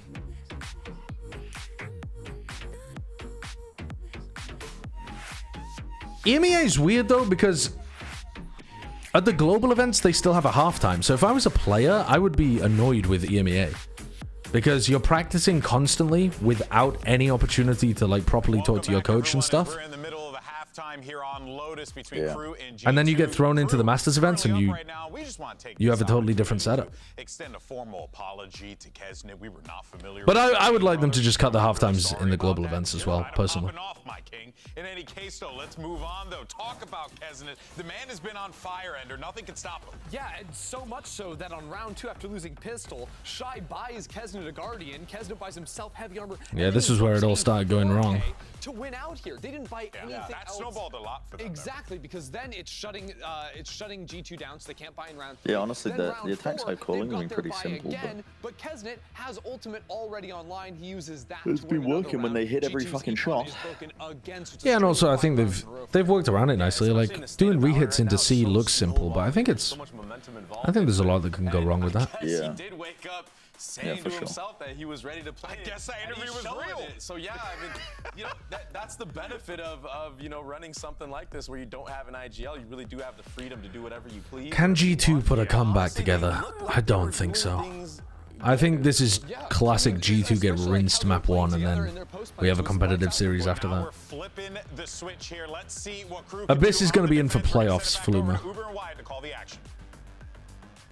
Absolutely ruthless opener to this series by Crew. Kesnet with 17 frags in the first half. And now it's his job to IGL on the defense. They've talked about that community calling style on attack where Melser will make the final decision if there's a bit of back and forth. But on defense, it is the Kesnet show. And frankly, their defense in stage 2 so far, I have not liked it too much. Against Sen on this map, they were throwing some rounds away in tragic fashion, losing 4v2s. And throwing the map away because of it. It was a 13-11 loss. Jonah P again with that Sheriff. That is long range. That's a great shot for Jonah P to find. They need the pistol. G2 aren't committed to heading to that extremity yet. Whoa, this push up from MTA almost certainly going to get caught, right? Towards MTA, the new addition, who's solid so far. Oh, he's done so much damage. Wait! Oh my god, I thought he was going to get all 3. Yeah, he can be removed. Gets the 2. Icy has to. Leaf is hearing everything here, though. Dude, if Leaf didn't fight that, he's getting such good info for his team. He did not need to take that fight. He was getting insane info from that spot. This is a rough one to do too. Yeah, this is heartbreaking. After Jonah sets you up, Jonah's got to close it as well. Yeah. The double swing around the corner into a 5 HP target. Oh, now they know that there's a player up towards hit. He hasn't even broken the thing. Honestly, wait. Icy getting 1 there is the best that it could get. You know where he is? Wait, he might have done it. 63 health though, 2 body shots. With only a ghost to work with. Gives it a tap. Oh, he jumped as well. Holy fuck. Well, that's a GG. That's a GG map 1. Like he might have even hit that scroll wheel as well. To his detriment, awkward little jump at the end. You know, I think if he just tried to strafe out of the way, he might have made it. But I think that was Willig PC. Thank you for the 7 months. Katniss and Nick Casio. Thank you for the resubs as well. the awareness, that single shot. Oh How did MTA almost take 3 down whilst just being stood on mound? Oh, yeah, just caught on the masonry there. Yeah, that was after he thought he had a timing on Kesnet, did Leaf. Pushed up towards He took contact. Icy swings forwards. They didn't wait and use the Prowler. I don't know. They just didn't think. They didn't respect him. They got punished. Gets caught by a Prowler. Oh, that looks like the perfect nade. Valen just around the corner. And of course, it's the star of Crew Kesnet. They are always going to get that upgraded rifle for him whenever they can. Round 2, full armor. I don't think this makes any difference for NRG. Nice person, Joy. I might be wrong. It's very complicated. Yeah, but I think come down to like a lot of tiebreakers. I mean, NRG need there to be a lot of teams tied at 5 and 5. So much poke. Jonah down to 35 as well. So either of these teams could still end 5 and 5. Like G2 could also go 5 and 5. So I think it's fine either way. And basically, you're right. NRG are just basically fucked. Surely G2 wouldn't bring this one back from the brink. I see what you're doing. I don't like it. I don't like it. G2 slowed up there. Snakebite poison orb combination. Who is NRG's final opponent, actually? It's Cloud9. Still very distributed across the map. Our crew, they're not sure that G2 have committed to this, but we know. They will be ending seed. MTA steps up for one, gets traded out. And C9 still have to play against Crew as well.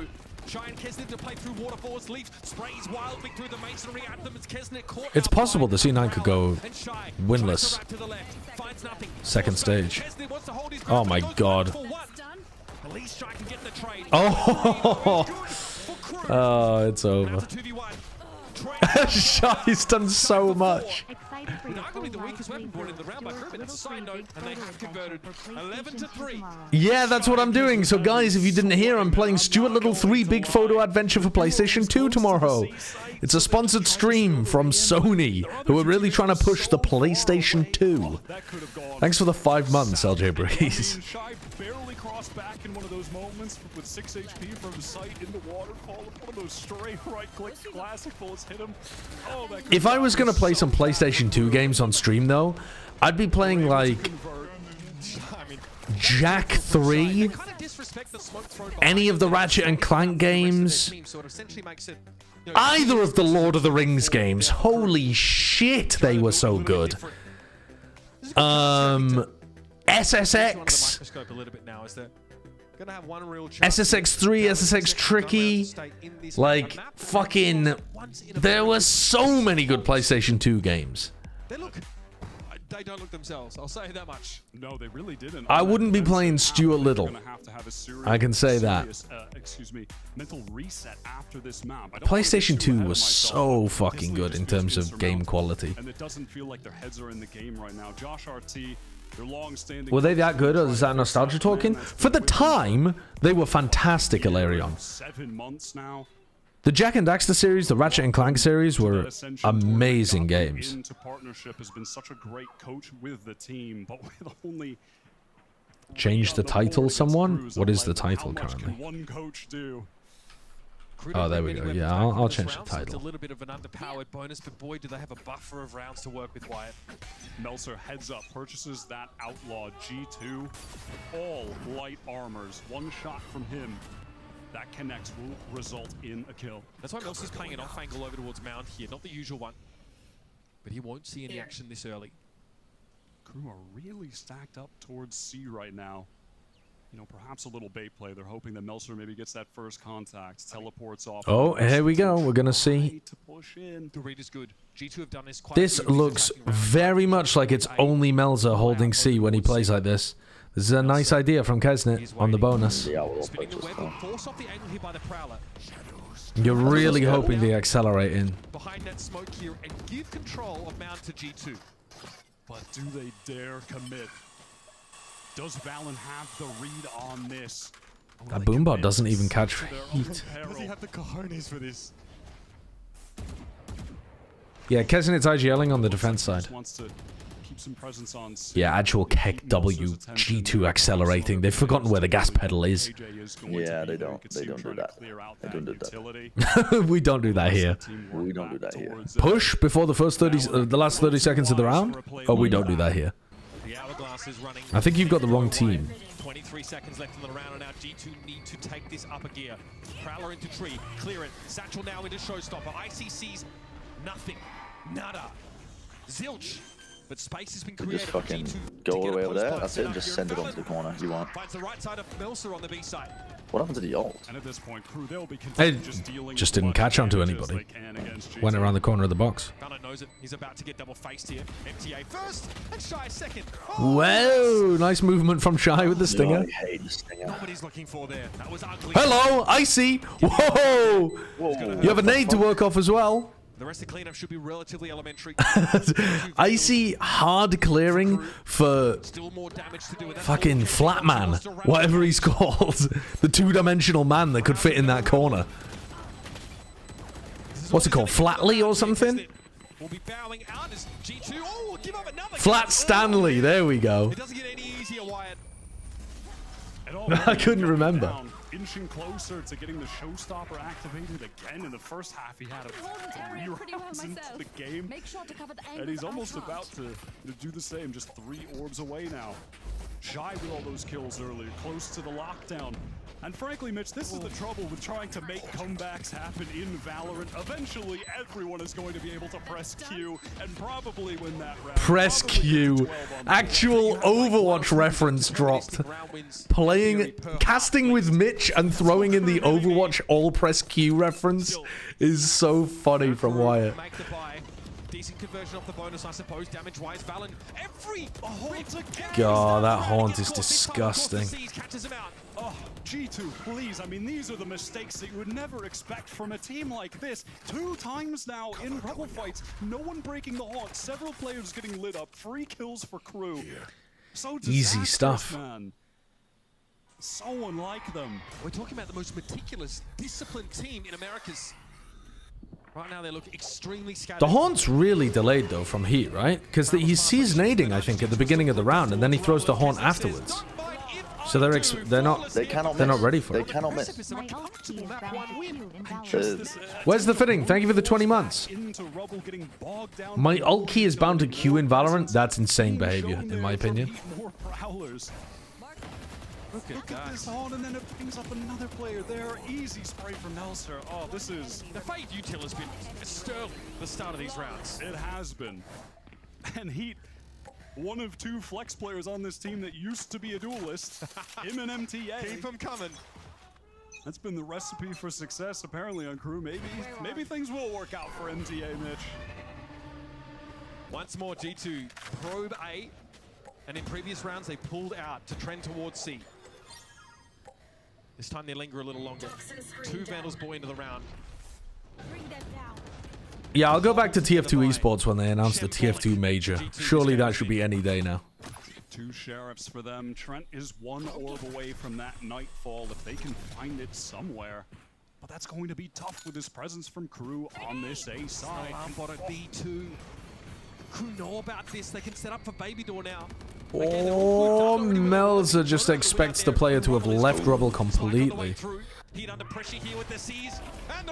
Kesnick got one with an ult. No way does I get Trent.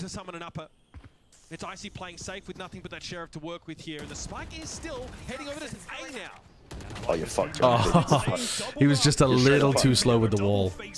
Lovely fundamentals. G2 can't break this Baby Door position. They struggle with it all round. All the util in the world, all the King's horses, and men couldn't get them in there. And now Valorant. There we go. Well, that was a shit game to open things up. I mean, that was really boring. It was, yeah, dominant from Crew. They looked really good throughout. Had some great early round setups. Some very good, like, post-plant play, but I'm generally quite boring. Surely G2 win on Ascent, though. Crew looked very poor on Ascent against NRG. Surely. Actually, they didn't look very poor, but they looked poor. Surely. Yeah, G2 were supposed to be some of the best on Lotus. I think they're 5-1 or something this year. They just weren't hitting. I mean, I wasn't paying attention too much to the calling, but I felt like there was a lot of scenarios where it's 1 Crew player versus 2, and they're taking out 2. Yeah, they also got smoked in like the rubble fights and stuff as well. Yeah. There was a lot of I told him. there was a lot of stuff that wasn't just based on form, I think. I'm gonna pull up the YouTube thing though, because I want to have a look at some of those rubble early fights again. It wasn't easy. 35. You're gonna be here forever. Here's your wireless contract. Do I need a lawyer for this? Those were hard days. Represent. All right, where were some of these like This pistol when they're surely early round dominated? Like bonus, but boy, do they have a buffer of rounds to work with, Wyatt. Meltzer heads up, purchases that outlaw G. Was it this one? No, it can't have been this one. Yeah. And the rest. Oh yeah, this is where they had the bait and switch set up on C. And the ball. Yeah, make the buy. Yeah, it was here. So they seize nade at the beginning. So start of the round. Still. Beginning of the round, they're throwing seize nade. And then normally the teams are just going to fight and you're going to be looking to try to break like the attacking haunt wherever that's being thrown. I guess you don't break that one necessarily. But yeah, it was this delayed haunt that Heat was throwing that was completely catching G2 off guard. So the delayed haunt comes up on top of this pillar, I believe, and it just completely catches these guys. I mean, Valen's caught by the season 8 to begin with, but they're not ready to break that haunt at all because they're only thinking about the early round fade utility. They're not thinking if Heat dumps all of it immediately.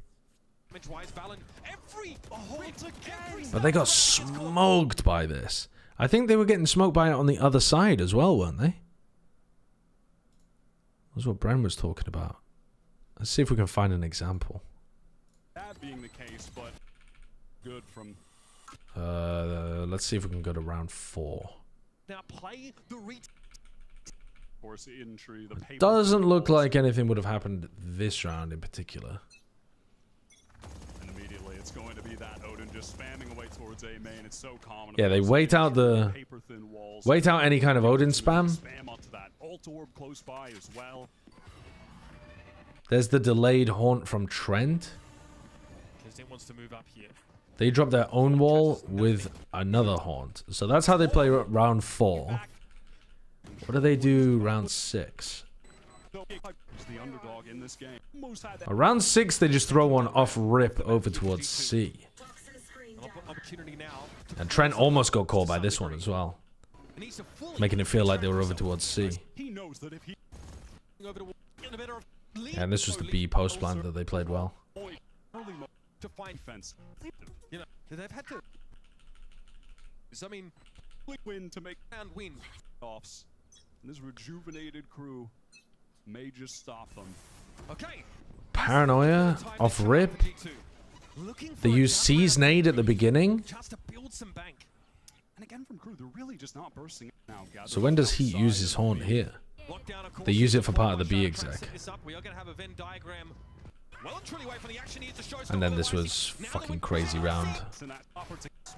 Going to be on a tragic eco just that fast. Then on this round, they don't use any early utility at all.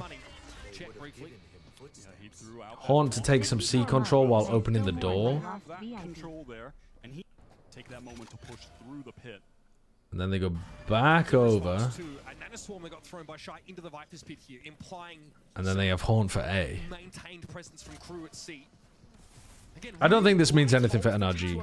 Arshman, no. That was so dangerous for Trent. Some damage coming through, but that is crucial. And then they just use the Haunt to take tree control. They did a good job here of being able to get out with the Season 8 as well. I think they're just very, very good at being able to use the Season 8 as well as the Haunts for constant pressure coming out from the fade. But yeah, not too much of the attack side delayed Haunt usage. I'm just looking for him to do his job. Crew have more than enough firepower. Kesnet, how good Melser's been this season. Heat, that new addition. Again, yeah, this Haunt though, I don't know why G2 are not ready to break this one.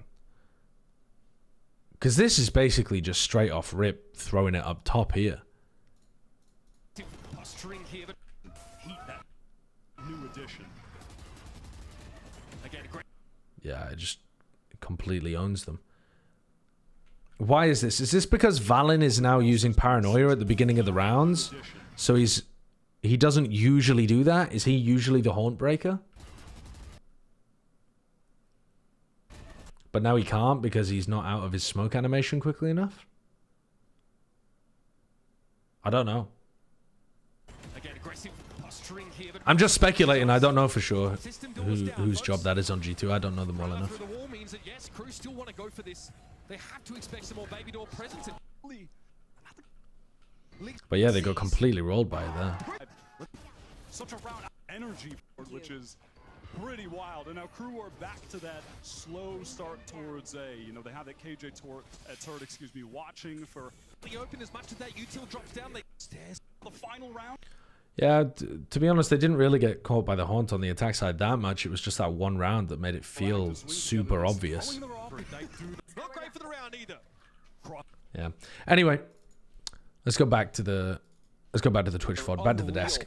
And I didn't think it was possible. In the pre-show, we were I have not done a fresh install of Windows yet because my bag got lost while I was on the flight home, and it had my SSD in it and the USB stick. Microcoms, there's all these little things that compound against a Kesnet who is playing incredible Valorant, and you get a result like that. Yeah, it's actually quite scary there if you're G2. And honestly, if you're all the talent, because let's take a look at the predictions. It's not actually. Yeah, it is.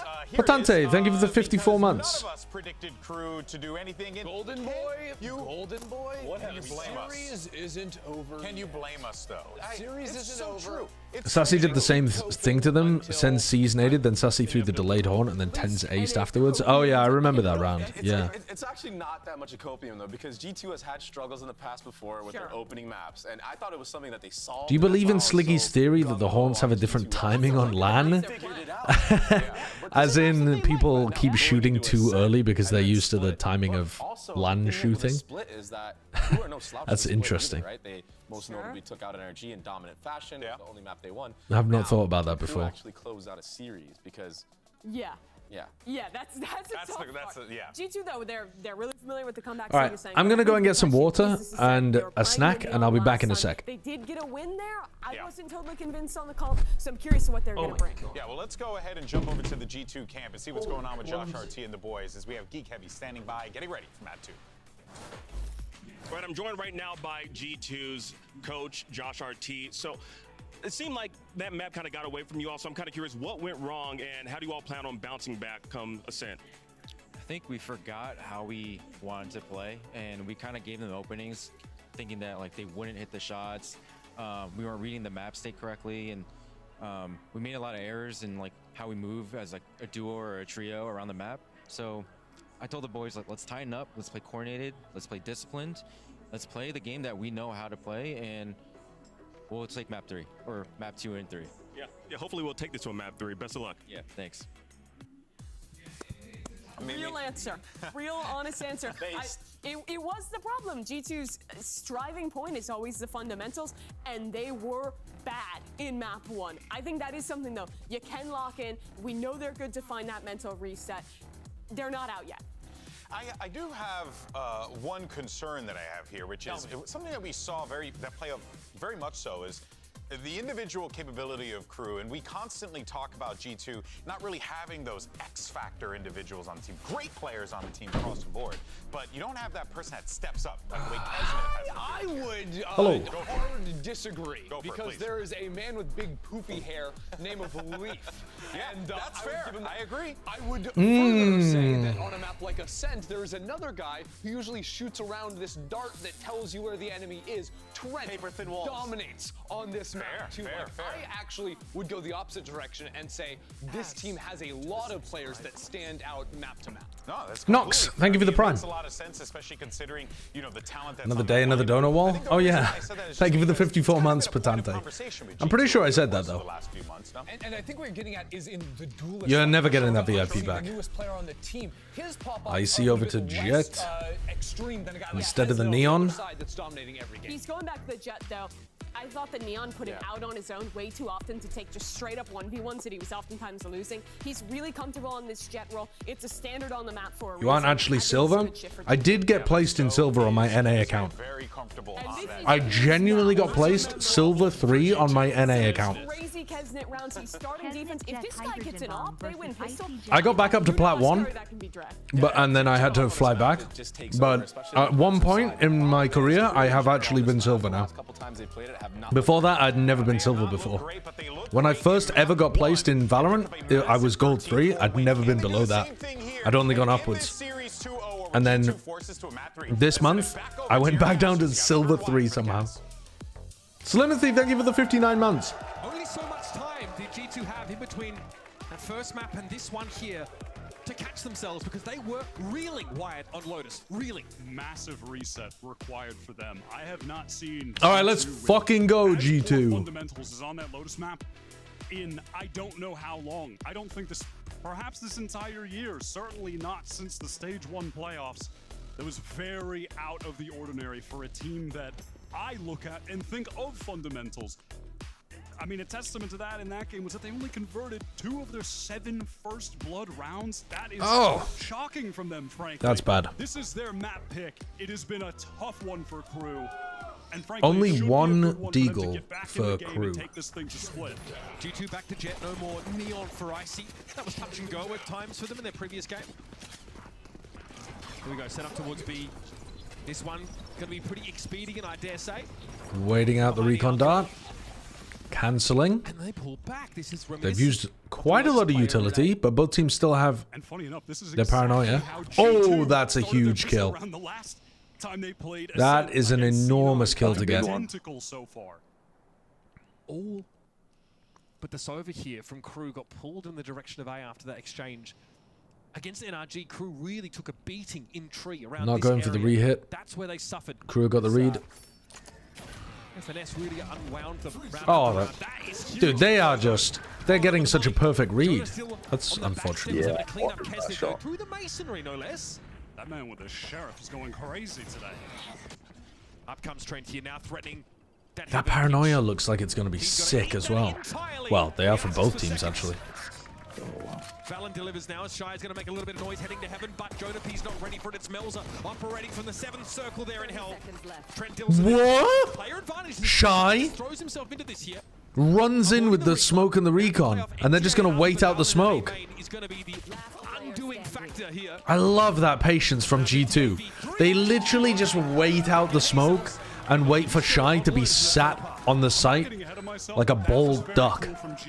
They started that round the exact same as they did the last Well time played. they played Ascent. They go for this B main control, feign like they might just be fast heading into the site, and then slow pivot into an A split.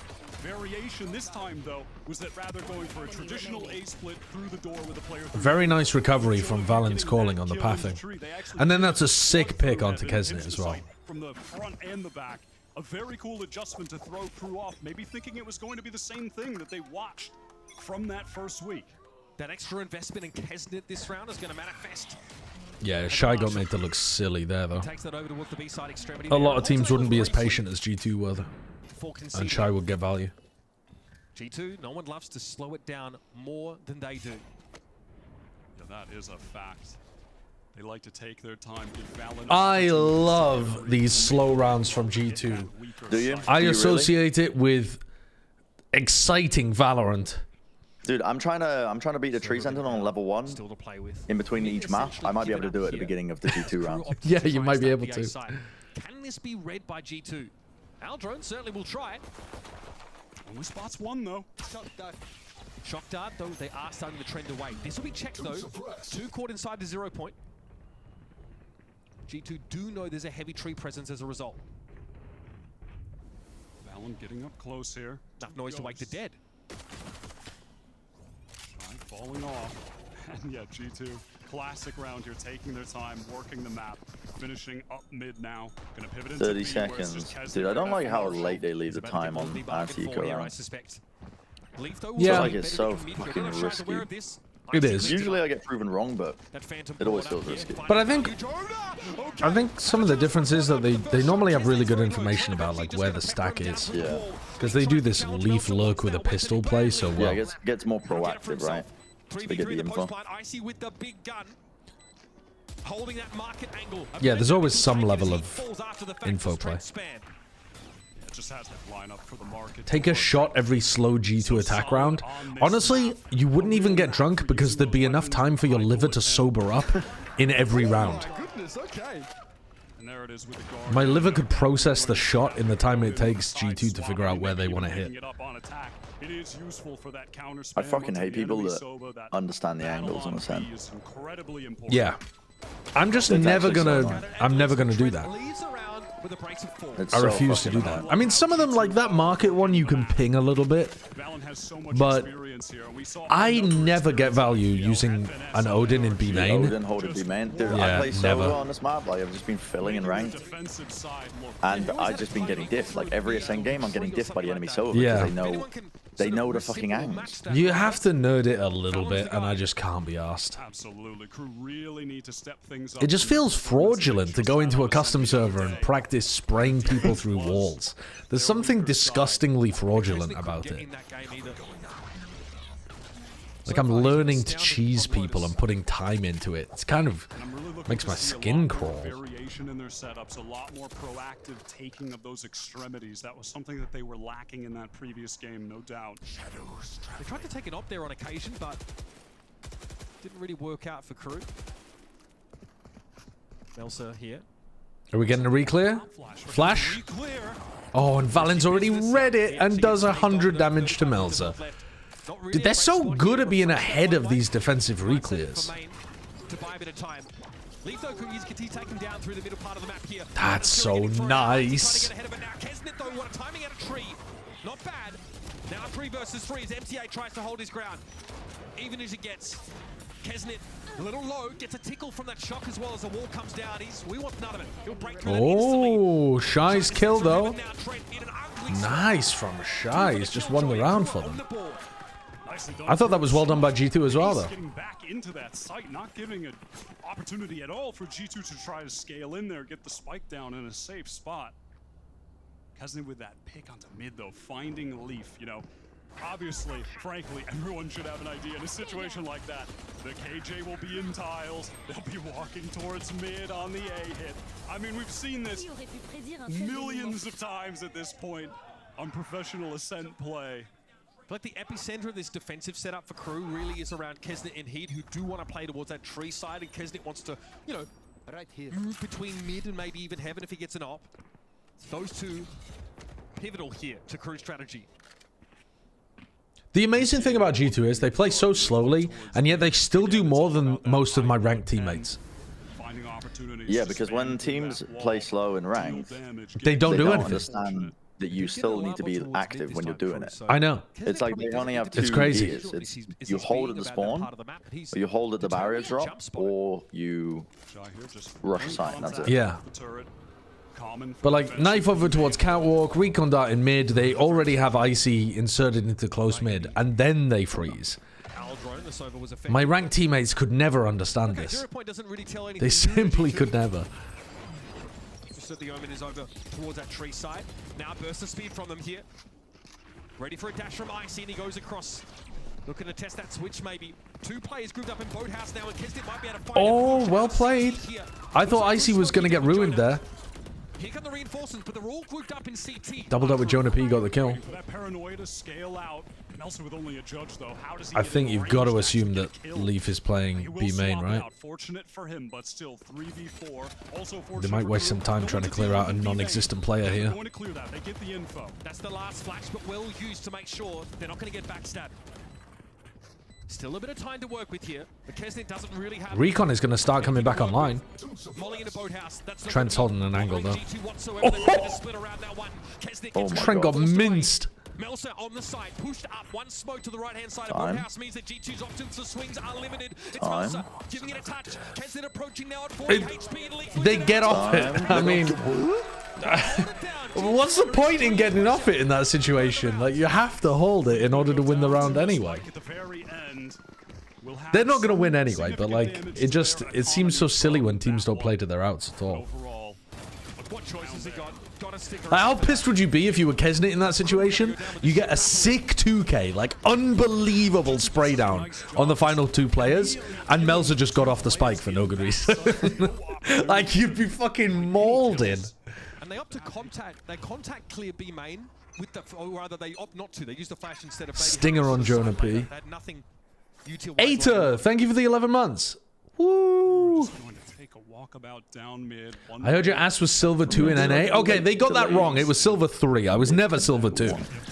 But yeah, my NA account was silver 3. I managed to rank it up to plat 1. I'm not gonna lie. G2 that was as far as I got. Always gonna hold for the first 40 seconds. They hold until the minimap. Almost every round. Yeah, but if you catch them, yeah, if they're gonna take some, like if they take, you know, like the previous round where they got Icy inserted into close mid. If Icy's starting to path mid at the beginning of the round, you'll still catch people. Yeah. Maybe it's a heat flash. Oftentimes it isn't. It's just finding. But yeah, I do agree that in general, early round aggression like that is just going to be fairly useless. They have more than enough confidence to do it as well. Okay, fast hit behind the null command here. Not exactly reinventing the wheel at G2, but it's quite effective. Here comes Icy. Only good for the one, and the pistols for Crew are starting to see. Now though, Trent tries to slow things down. Catches him out of Jonah down inside null command. 30 seconds left. So Leaf has to come in. There's no chance to bring the KO back into the fight. This is a bona fide 1v2 as G2 are at risk of getting thrifty. Leaf is pinged out. Nana Swarm into the back of the side. That gets a kill, doesn't it? Oh, it didn't kill MTA. Leaf can't get through yet. I swear to God, one of those bullets should have landed. The money's not great here either for G2, and he's still wow. How on earth do they win that? Who was hitting those sheriff shots? Destroying G2 upon their entry into this A site have not found success. Covering Sideshow's bald head with hair is like covering a Lamborghini in a $10 tarp. Thoughts on that? Yeah. Agreed. When they've been on that site, G2 haven't even been able to tap the spike, haven't been able to be in a position to even think about planting it. Finally, that early momentum in this map for G2. Yeah, the little bait and switch in hell ended up working perfectly. And then the rest of the players just took so much chip damage. Their economy has been stunted. They do at least, Wyatt, pick up 3 attacking rounds. How has MTA looked? Oh, how has Crew looked so far? Crew, the MTA played in their previous game as well. How did they play? They're all right, but they played kind of poorly on Ascent and then like badly on Sunset. They've really taken some lessons from that game and are applying them so far. You know, that being said, with G2, their split is always solid. This Lotus was really good from them as well. But the slower paced maps on the attack side seem to really favor them, and the maps where you can just kind of turtle on defense instead of having to defense re-clear. Some key ultimates but on the horizon here for Crew. Hunter's Fury, yeah. Null Command, Lockdown. MTA played okay as well. He had some impact in their game against NRG. But I don't know whether it was a good decision really making the change. To be honest, they haven't looked massively worse than they did in their match against Sentinels. It's been fairly similar, I think. So far, it's true. They've just had a read on him. MTA was like -25 in the game against NRG. I guess most of what I'm thinking of is from map 1 then, I suppose. What am I doing W my life staying up till 7 AM reading magazines? Demonic Wizard. What have you done to me, Egg? It's an incredible book series. You won't regret it. Players posted up in mid here for G2. They're hoping to capitalize on Crew trying to contact peak out of Cat. Pretty standard setup here from Crew, but it is effective. It's standard for a reason. Again, that turret to take contact, but rather than someone swinging close B main, when it takes contact, MTA, Odin in hand, ready to just... MTA was 25 and 49.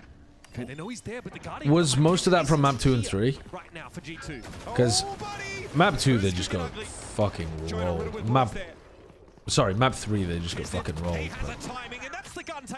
Map 2 was also not particularly pretty. Kesnit now just gets to cut a bloody swathe through the remainder of G2. And Trent wants to run for the hills. Kesnit wants none of it. He makes the smart decision, Mitch. Self-preservation instinct kicks in. And it's about damn time because. Listen, Brent, have you read Lies of Locke Lamora? Yes, very good. So I started reading it. I'm only about 100 pages through, so I'm not very far through. At the moment, the writing is like fan fiction. It doesn't. It's like. I mean, I read it when I was 15, so I don't think I was. Right. It does feel a bit YA. It feels like the author had a thesaurus next to them the whole time, was writing about people that he thought would be cool, rather than a world that's interesting, and there's a lot of italics and parentheses, which are generally quite indicative of, like, lower quality writing. I remember reading, like, the I'm gonna power through it, series. Yeah, I enjoyed the first book, but I remember reading the later books after reading a lot more fantasy and not enjoying them as much. Right. I'm gonna read I'm like gonna finish the first book at least, but yeah, it got highly recommended and I was a bit disappointed so far. Now straight over towards the side, he gets in. Only MTA through CTA. I read the first 3 books of Robin Hobb's stuff. I'll read some more later. Just going to fall out of there. Yeah, if he can get the tag, he might try to even things up. Maybe this recon will reveal a G2 player. Will G2 break the ball? Whoa! Did the recon miss there? Maybe they preempted. Counter ult. Holy nice from Trent. But they know there's nobody over in B main. Is there any chance of winning this 2v4? 41 rounds or so Probably not. This match. And Crew down to 2 players now, and something we didn't see enough from G2 was the save. Something Crew may be considering here, but the money is very good for them. Yeah, I was going to say, look at the state of the economy. No, they need to take these guns away. G2 kills really matter. They've got to get out of them. They've got to get out with these guns. They need them. Yeah. And yeah, the spike will go up, but Joan is likely to get take the gun away alive. here. Slim just playing No? at the edge of the explosion. You want to square up to that? One gun at least brought in as G2. They're still gonna be able to like scrabble a buy together, but it won't be a good one. Like 2 Guardians or 2 Bulldogs or something. They're going to be able to send them onto a full eco. And Kesnit's playing that differently now. He used to have a Is the Malazan series better read in chronological or recommended by the internet order? The fucking internet is recommending people read Malazan book 1, then 10, then 3. No, never listen to anything that the internet has ever said. Do not listen to that. Isn't 10 the last book? I don't know. No, I think there's like 14 or something, isn't there? Oh yeah. But no, do not do that. No. They say to read them in publication order, which means that you read them out of series. So like you read Steven Eriksson's books, and then you read some of Ian C. Esselmont's books, and then you read then you go back to Steven Eriksson's main series. And I would recommend that. Having read all of them, that's what I would recommend. Is to combine everything that Steven Eriksson and Ian C. Esselmont have published and read all of them in publication order. So you go like back and forth at times between the 2. I lost interest in a portion of the Carcanos series. The trilogy. Yeah, I did a little bit. That one was the weakest, I think. But that's also not part of the main series. That's a prequel. Yeah. Is now about to feel some pressure. Okay, TP in from Mels, so they've reinforced it. Well, he stopped work on the Carcanos trilogy. He was supposed to finish it, and then he didn't finish it because the sales were a lot lower than he was expecting. And so he started writing the Casa Olong sequel instead. Yeah. Nobody caught by those. G2 with 2 players to swarm over B with, now operating from a disadvantage. Null command is popped. He has 1 flash available as well. Kesnit with the operator. Da Vinci, thank you for the 4 months. Weak player with the op. Bogdan's Law. Bogdan's Law mentioned. Thrown over towards Boathouse, I think. I see. I like the idea. Oh, it's a good idea for Melzer to hold that, but he missed. Eventually, IC is going to be brought down. Winnable for Leaf?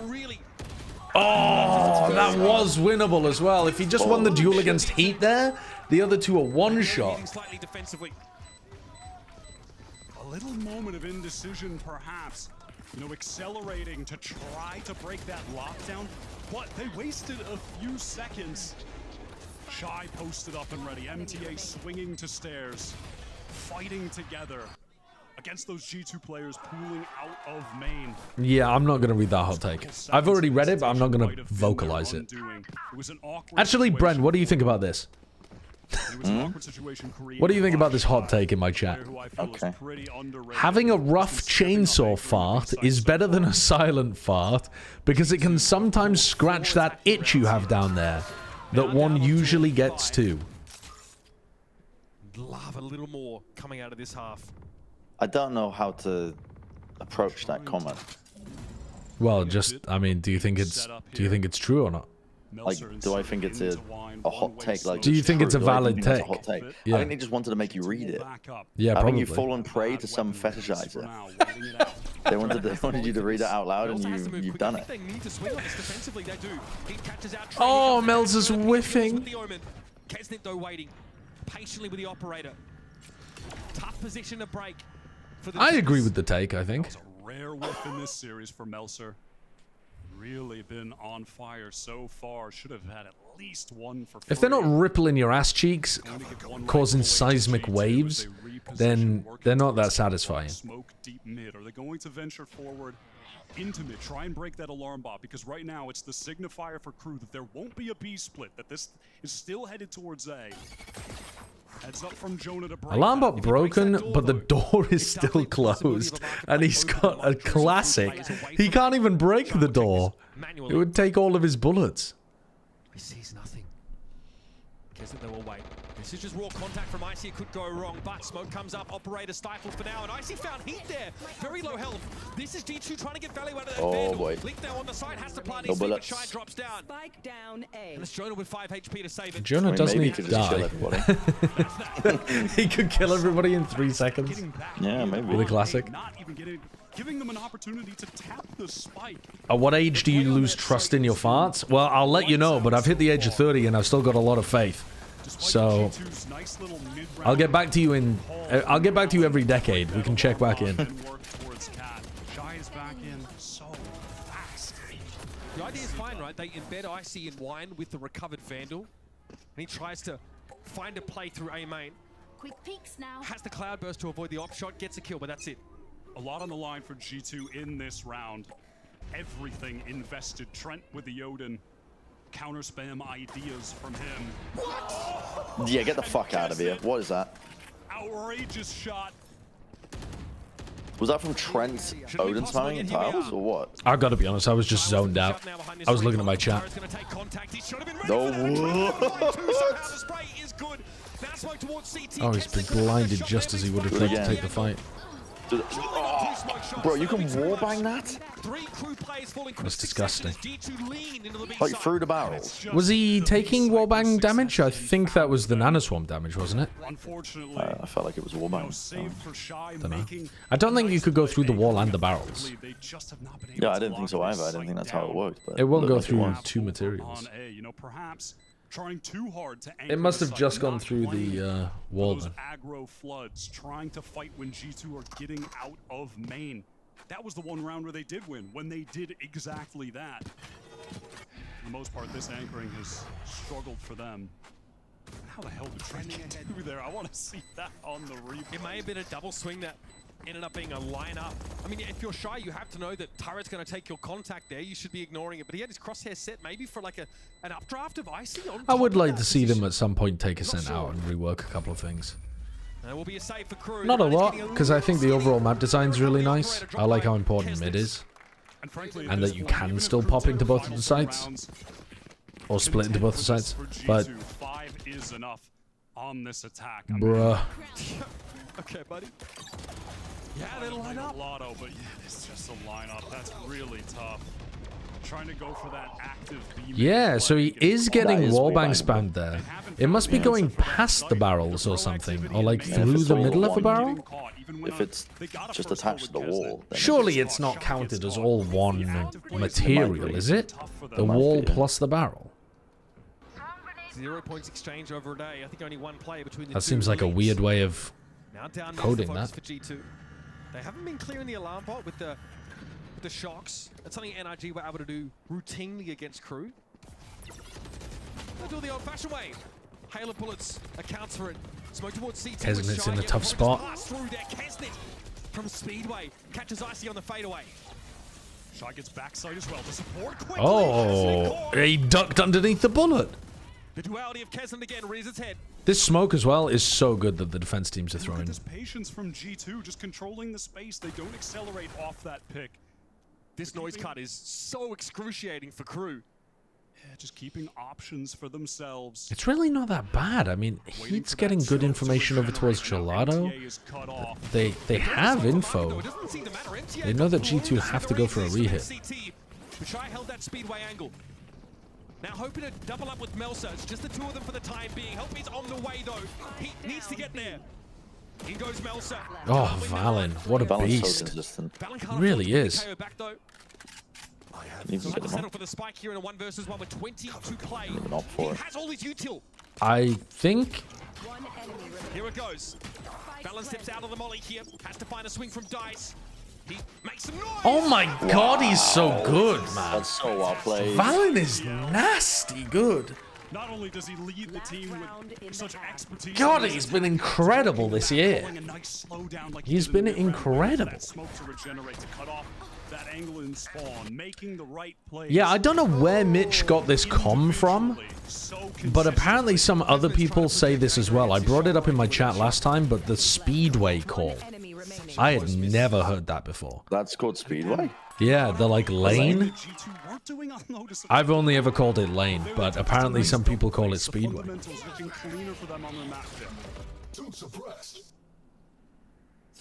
Now one way, of course, is up for Crew here. G2, though, don't fully respect it. So TP across the way. British call out? Well, he's not British, so that would be weird. And I am British, and so is Bren, and neither of us have heard that. So I think your theory's got a couple of fucking giant Swiss cheese level holes in it. It's the noise cut here from G2. There's a lot of ways to break that crosshair placement here, to be fair. I hear it in tier 2 and game changers. Yeah, also I've heard that the railing on Breeze being called Tony Hawk, like Tony Hawk. in fucking I'll game call it Tony changers. That is it's a terrible comm. I mean, it is, but it's funny. Nice job. Denying that alarm bot, breaking that utility, which just gives their IGL even more options. Leaf classic for you. Finds it timing out That's a great every pick. time. Still 3 players committed on A as well. Shy is screwed if they commit to breaking this. They are. They've got so much to clear it.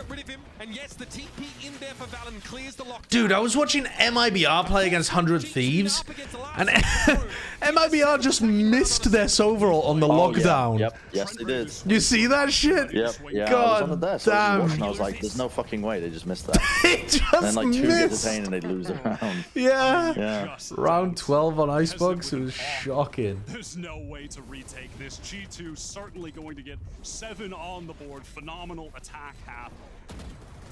The team do so much good work for Valen to allow him to just make fantastic calls. Well, all of these rounds, it does look like a G2 classic where they just suck on map 1 and are now playing brilliantly map 2. You just can't imagine that's going to be enough. A tall hill to climb when the sides swap. Melsa here. I don't think I use the phrase getting active. I've noticed that Doug uses it a lot. Have you started saying that as well, Bren? Getting active? He's getting active? They're getting active? Is it because it was a meme? I think it was because it's a meme, so now it's in people's like subconscious a lot. I've noticed casters saying it more, for sure. I've used it a few times this stream? Alright, well clearly I'm not even aware I'm doing it. Clip it. If you have a clip, I believe you, and I'll I don't know, do penance or something. Could learn a thing or two from Trent, one of the best that we've got in Americas. Quick break now. A nightmare, of course, to start for G2. They've recovered significantly here on Ascent. Can they even up the series? We'll find out after this.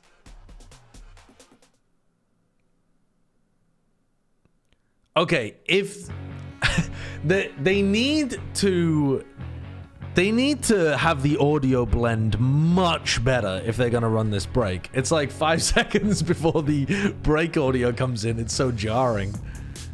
In theory, I don't mind having an ad break here. In practice, they don't seem to be fading the audio that well.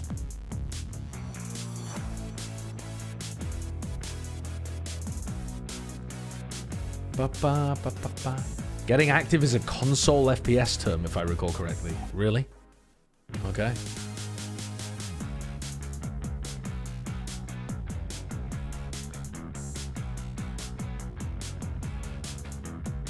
So how did this happen?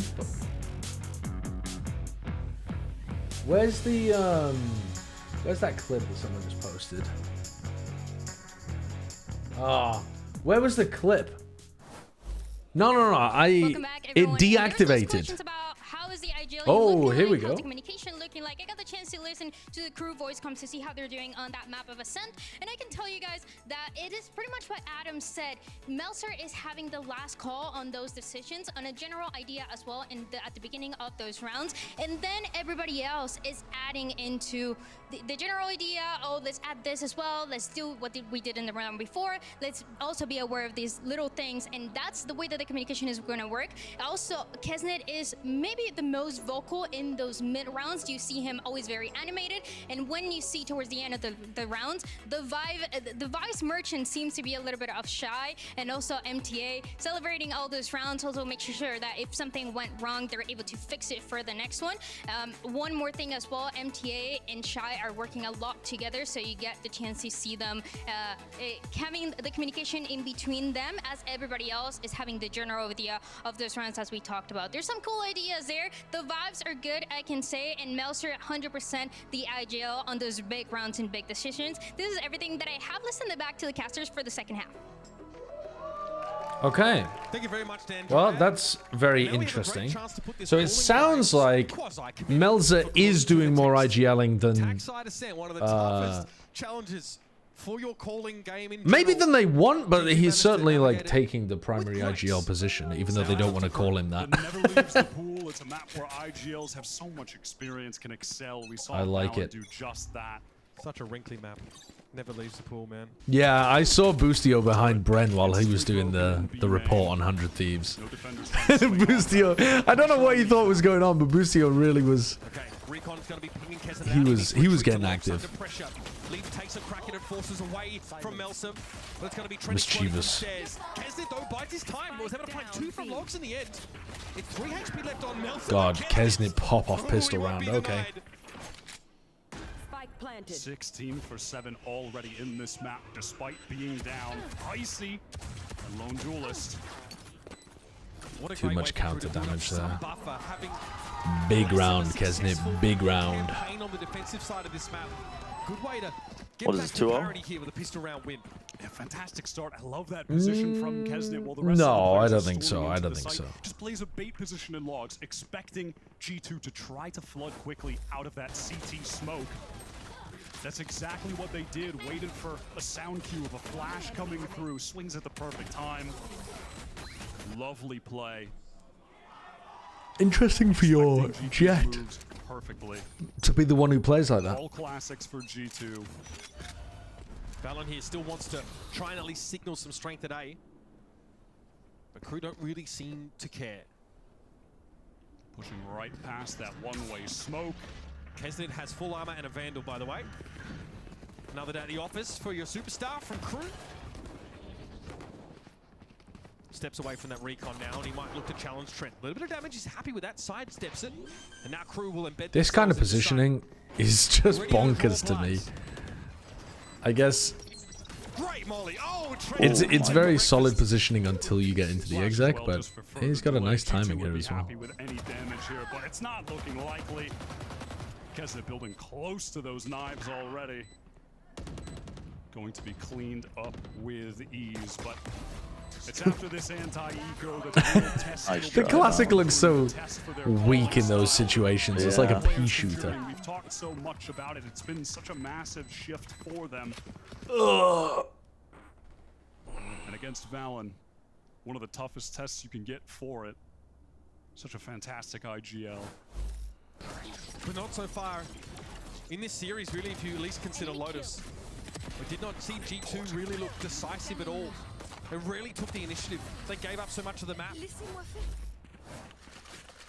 Let's see how they look here on what ostensibly should be a bit more of a comfortable setting. Is Trent just gonna murk Shy in the first second? Yeah, pretty much. Yes, instantly. Yes. Just a sixth sense from Trent for the jump timing to safety. Yeah, you move a muscle and Trent has All right, back into the defensive protocols. Instantly, super deep. Popping both of the nano swarms there, so that the door stays open or something. Taking their sweet time though. This is pretty sluggish. Whoa, Trent. Putting a lot of stock here in Trent to hold this ground. Gets taken to them. Now it's They got G2 with 3 to play with. heavily overwhelmed. I don't quite know why Trent was moving so much in his position back there. Those are the kind of positions where you really want to be playing like the angles where you can spam through the wall onto the lane players and they can't hit you as well. Economy on the line for G2. Do they commit? We saw them in situations like this on Lotus. Are they gonna leave? They're saving. This time.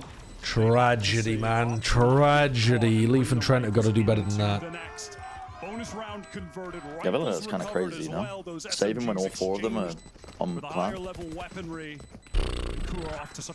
Yeah, they just don't want to boom their own economy. Yeah. Away they walk. Crew have managed to clamber back now into the driver's seat of the game. Because they went down. I'm not going to review that hot take, Renji. I don't have enough NBA knowledge. So much free space, so much reliance on the anchors back there, and frankly, yeah, you've got Trent with the open backside.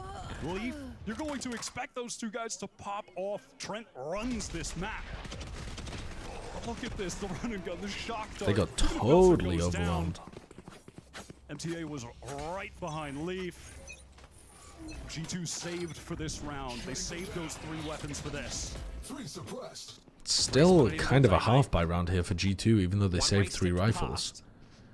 It's like a bit of a mixed broken buy into a full buy next round. And Leaf is pushed all the way into B main, so you can see G2, they are stacked and ready for this A hit from Crew. Jonah tried to take a time in there to flash himself out of the smoke. Alright, dash used. They're not just going to repop back through A main. Utility dragged out now from the defenders. A little bit of information in mid here would be good if Trent can, yeah, drone out Cat or send a recon onto Cat or something. They don't see anything mid. They don't see anything on the A orb. Trent does have a feeling that something's headed towards B, but G2 don't have ways of getting they got a feel it's B. Yeah, they could be all grouped up in like right side A main ready to repop, but now they don't. Trent with the free point, what the fuck? Come on, Didn't Leaf. save his dart for Come the on, hit Leaf. from Crew, so Leaf doesn't have really anything. That's what I'm talking about. It's ridiculous. Why did they make the call? Of what? Going into B? Or going back to fight, you mean, instead of planting? Because they were a player now? Yeah, I think just to try to catch G2 as they were flooding in. Position from Shy, getting close, but gets caught from the They just knife. didn't get anything out of it. Jonah P's utility, always so consistent. MTA full flash there. Shy not so much. Hit there though through the top of the main street. This is ugly stuff. Nice round from G2. God damn. Okay, hot take. If LeBron can Nepo Bronny into the NBA, which is that LeBron's son? I'm getting that from context clues in the chat. I expect Kaide to be on a VCT roster next year.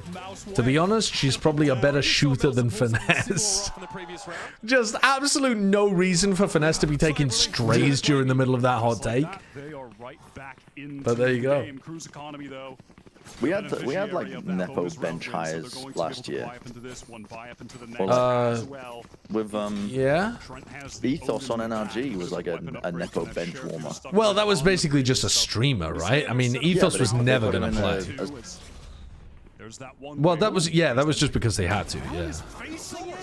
I mean, how many first bloods has Melzer got in this series? CGRS was just supposed to be a content creator sub as well, and ended up having to play at a tournament.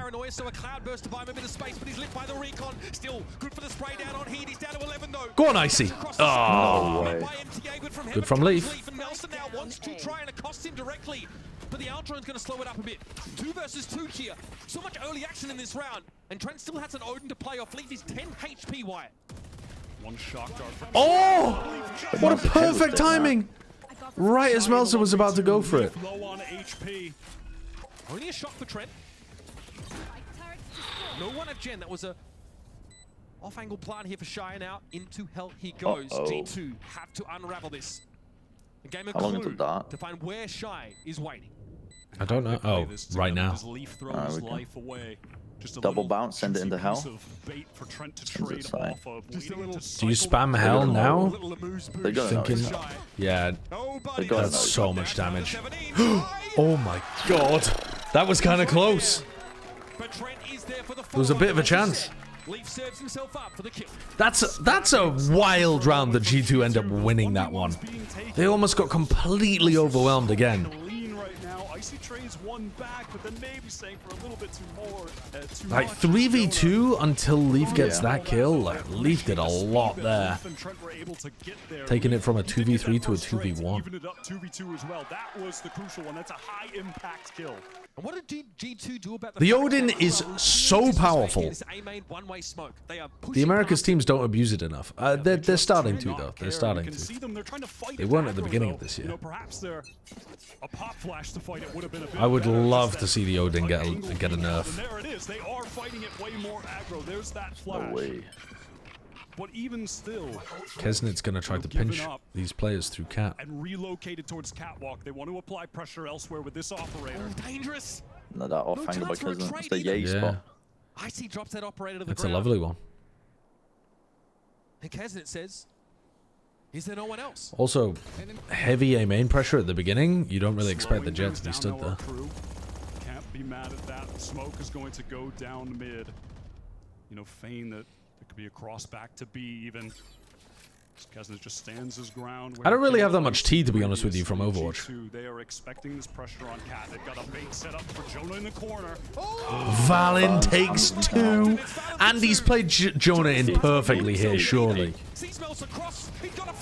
Yeah, he's definitely played Jonah in. They're all looking behind them. They had no idea Jonah was in that corner. Yeah, I don't think they even thought it was possible. Like, in their heads, I think they thought they cleared it somehow. You also, I think, expected to swing when you're full of resin. He just held and waited for the fucking res command. G2 finally coming to life on this defense.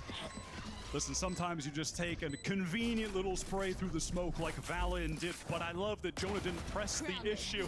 Was he ahead of it? Yeah, the Chips and Nepo signing was when Jane invented esports. That was the same. That was the same thing. Jonah allowed the res to come through.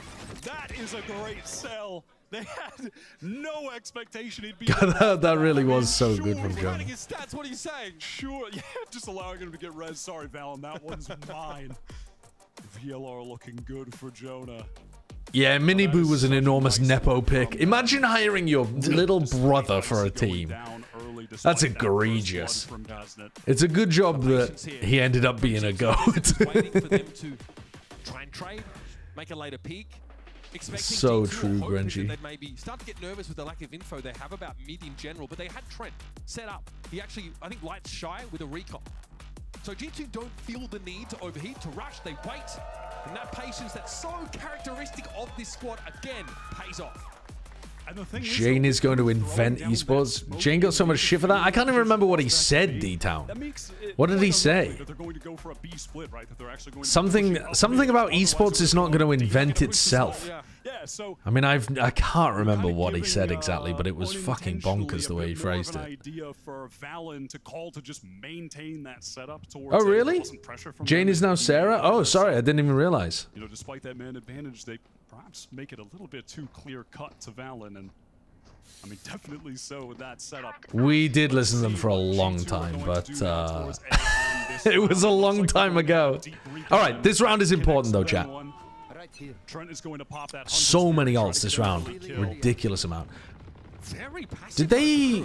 Oh, they tried to go for the... They went for the teleport and updraft, but not into their own smoke. They didn't throw the one-way and get inside of it. They smoked deep and recon dart at the back. So they were going for a flash recon play with a double face there. High-low into the flash recon, and then they could have Sova ulted behind. That would have been a 6-set play. Do you break that with the Sova ult?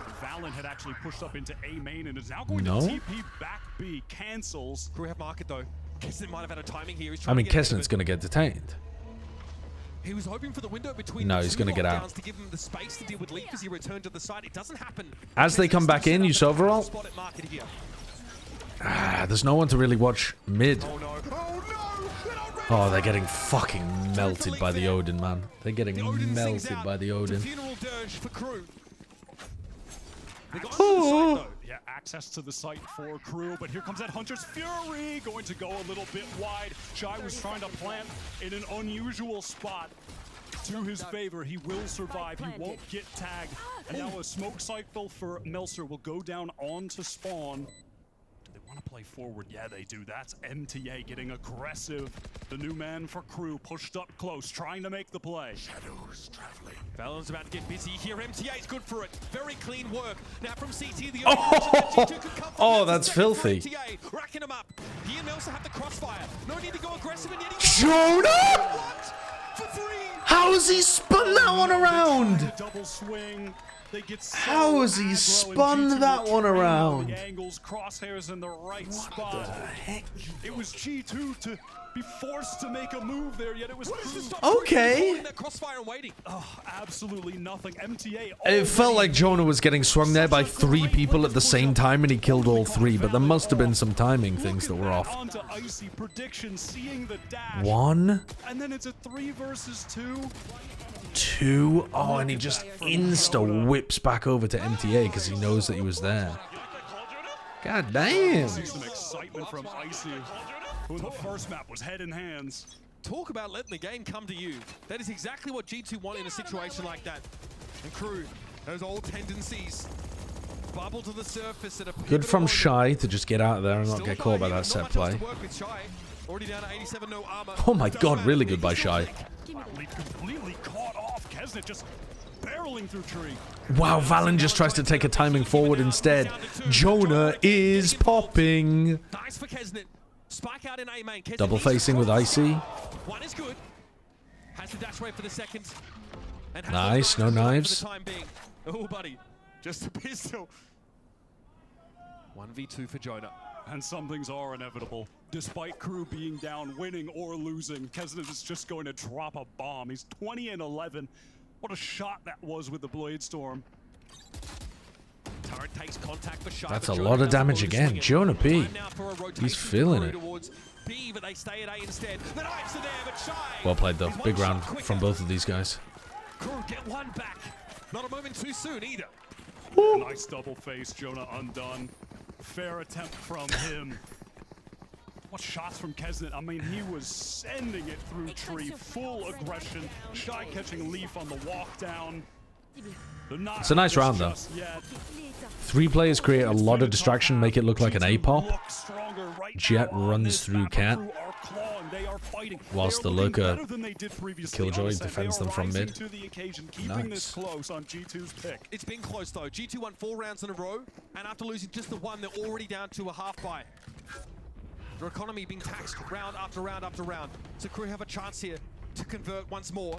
Holy fuck! Yeah, you don't expect it to be in your face, do you? Well, no, but when you get smoked off like that. Yeah. Oh, they do actually clear Jonah this time. Kesnet is farming. He's been powered by hatred. We're down to a 2 versus 2 again. Heat has some quality utility to play with a flash and that Molotov. And look at the reposition. Nice. This is lovely from Crew. Flipping the site, playing from heaven. No way Tren expects this. It's really funny watching Kesnet in these kind of games, where it does feel like he's playing angry. I don't know what it is, but I just watch Kesnet sometimes, and I'm just like, he just exudes anger the way that he plays. Lightly armed, only the turret to work with here. Just running at people, slapping them. Oh, that movement's nice. Plunges the dagger into the heart. Crew find their 10th round. They're playing with such a decisiveness on the attack right now that I love to see from them. And My chat's talking about some NBA draft pick stuff that I have no fucking clue about. That they lacked previously, that they lacked in their first 2 matches. Bronny versus Thanasis. Clearly, one of these players much more deserving of their NBA spot and wasn't nepotism or was or something. Fucking finish my cup of tea. Do we hit? It was so disjointed, but right now it feels like whoever it is that's making the call, they are sticking to it. They are putting their foot on the gas. You know, they are working their way into A there. They're following the plan that is called. There's no Thanos is in the NBA. Perhaps even if there is a situation where that is coming up, Meltzer, the one with that final say, is putting his foot down. Mr. X would have so many opinions about the NBA draft. So many. If you guys want a real conversation about that stuff, find Matt Morello somewhere. G-choke? No. G2 are not choking currently. Crew are just finding incredible entry kills. I think G2 will still be able to pull this one out, but Crew are playing well towards the end here. Odin is going to be there for Trent. Josh, you played a lot of Pokey Rogue, right? Quite a bit. Not a ton, but quite a bit. Can you complete it? Yeah, I think there's 200 waves, and it's complete after the 200. 200. I was wondering because I was kind of getting bored playing it. I was playing it on How far did you get? the rest day, and I just kind of quit out when I got to like wave 80. Well, apparently, wave, I think it's like 145 and 195. It's something like that. Are utterly ludicrous. I've probably got the exact numbers wrong, but it's like somewhere around that kind of area is just bonkers. It just gets way harder. Yeah, the difficulty spike is ludicrous. It is 145, 195? Dude, my memory. It's crazy. Anyway, the highest I've ever made it is like 60. So I am just shite at that game. I'm just really, really bad at Pokemon, Bren. You're not bad at Pokemon though. That's the thing. You hammered up for the camera. No, I don't. I'm just bad. You're not that bad. I'm bad, man. I don't know. I don't know any of the Pokemon fucking types. Yeah, the roguelike elements kind of. It tells you the Pokemon types. Yeah, it does tell me the Pokemon types, but I don't know the type charts. Come on, G2. G2 down to 3. The spray for Trent. Probing, We'll do it at a shallower angle now to get the switch playing. I see with the operator here. Lee starts to soften him up a little bit. Kesnet a little low. He's seen better days. 3 players for Crew and Come on, spam on Kesnet. Nice. Chip him down. Chip him down. Come on, Icy. Time's ticking. Oh no. Icy. Icy. And Icy can only trade. Biding his time. Meltzer gives it a tickle. Swings the edge of that smoke. No! Fucking hell, man. Icy. Meltzer wins it out and Crew. Crazy. Never would have expected that this map would be coming down to the wire in this fashion. G2's pick, a pick in which Crew looked dismal against NRG just days ago. Playing with so much more gusto, so much more decisiveness. Oh, Meltzer stepping up, finding entries, finding clutches. The team looks static.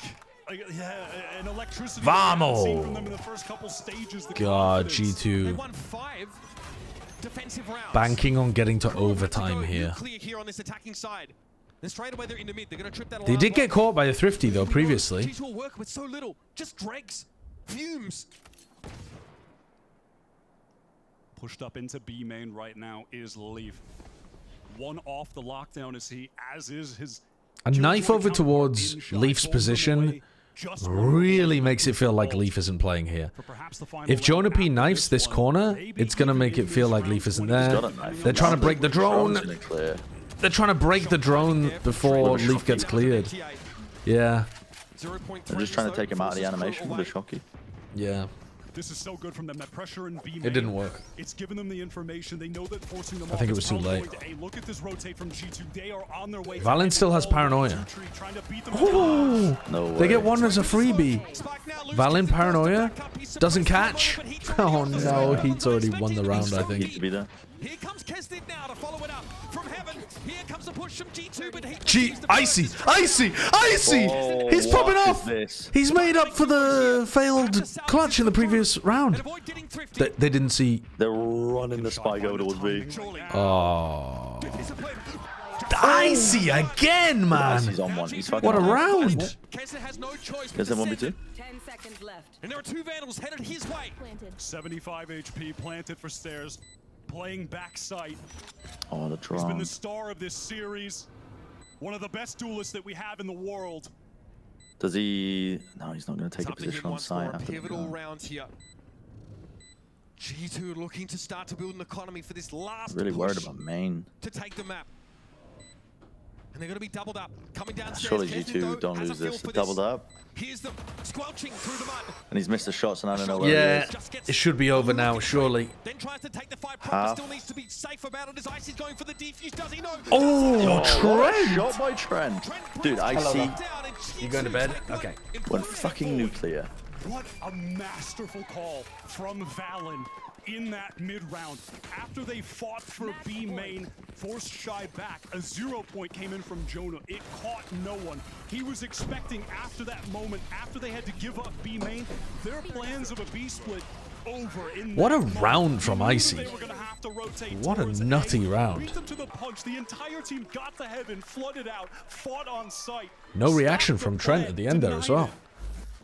They're just trying to stay alive in this game.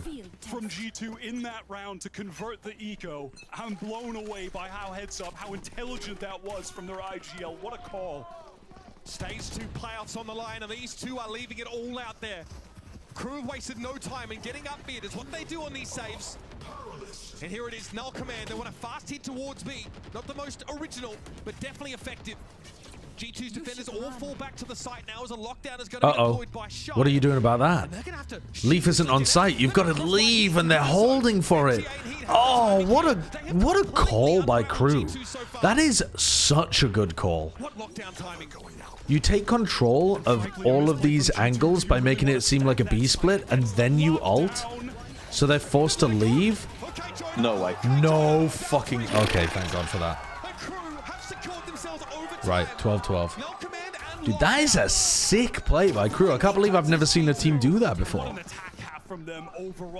You push them into the anti-B split protocols where they go deep onto site, and then you put lockdown B main. Yeah. So then you just absolutely checkmate them. That's superb.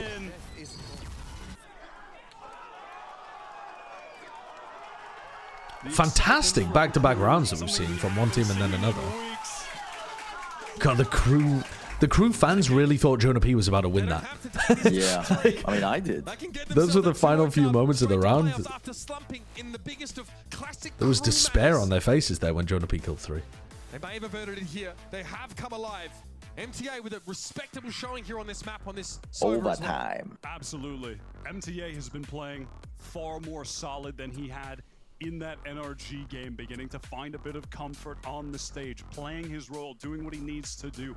And again, you don't need a guy like him to be some fragging all-star coming in. You could clearly see that they've got enough of that. They just need him to be the consistent role player for them on this flex role.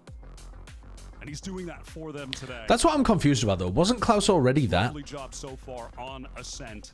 I don't know why they wanted to make the roster change, to be honest. I still haven't got a sensible answer for that.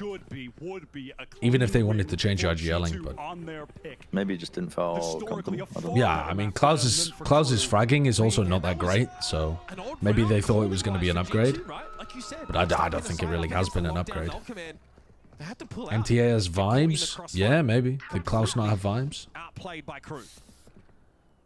Icy not going to opt for, you know, that glass cannon operator, sticking to the tried and true, the Vandal. Yeah, the Leaf armor. -7. Two Odins, of course, in the hands of the Sovas. That is pretty Crew, big presence in mid. Are they pretty gonna smoke notable. this or flash themselves through a mid smoke?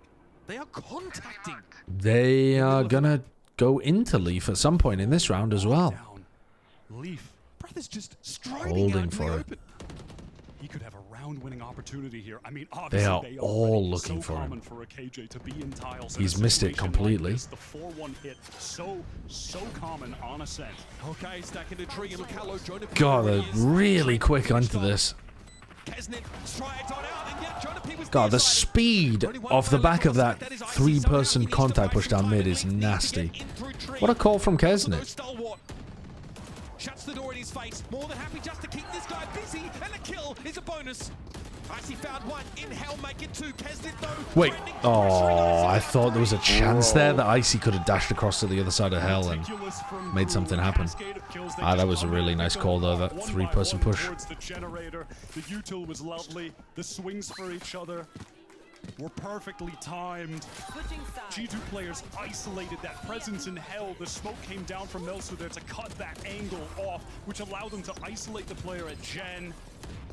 Fantastic work from this rejuvenated crew, the crew we saw in stage 1 that we didn't see in the playoffs, that we didn't see the past 2 weeks. A crew that frankly looked like they might not even be able to make playoffs despite having 5 wins, and now 1 round away from locking up that spot in the stage 2 playoffs. They've taken attack timeout. Oh my god. Walk up mid. No util. Nothing but the bootstraps, and Leaf has a passive angle. Do you remember the DJ Khaled owl stuff, Josh? Like, do you have a fond, like a pretty I have a clear memory. Yeah, it wasn't a fond memory, but I've Do you got a remember memory of looking it. over at Matt dancing? Yes, yes, Matt was actually vibing. Matt was straight up vibing to it. He was genuinely enjoying it. Which, to be honest, I respect that. It was so dumb, and yet he was still finding the childish enjoyment instead of cringing. Matt really killed the part of himself that cringed. He really did.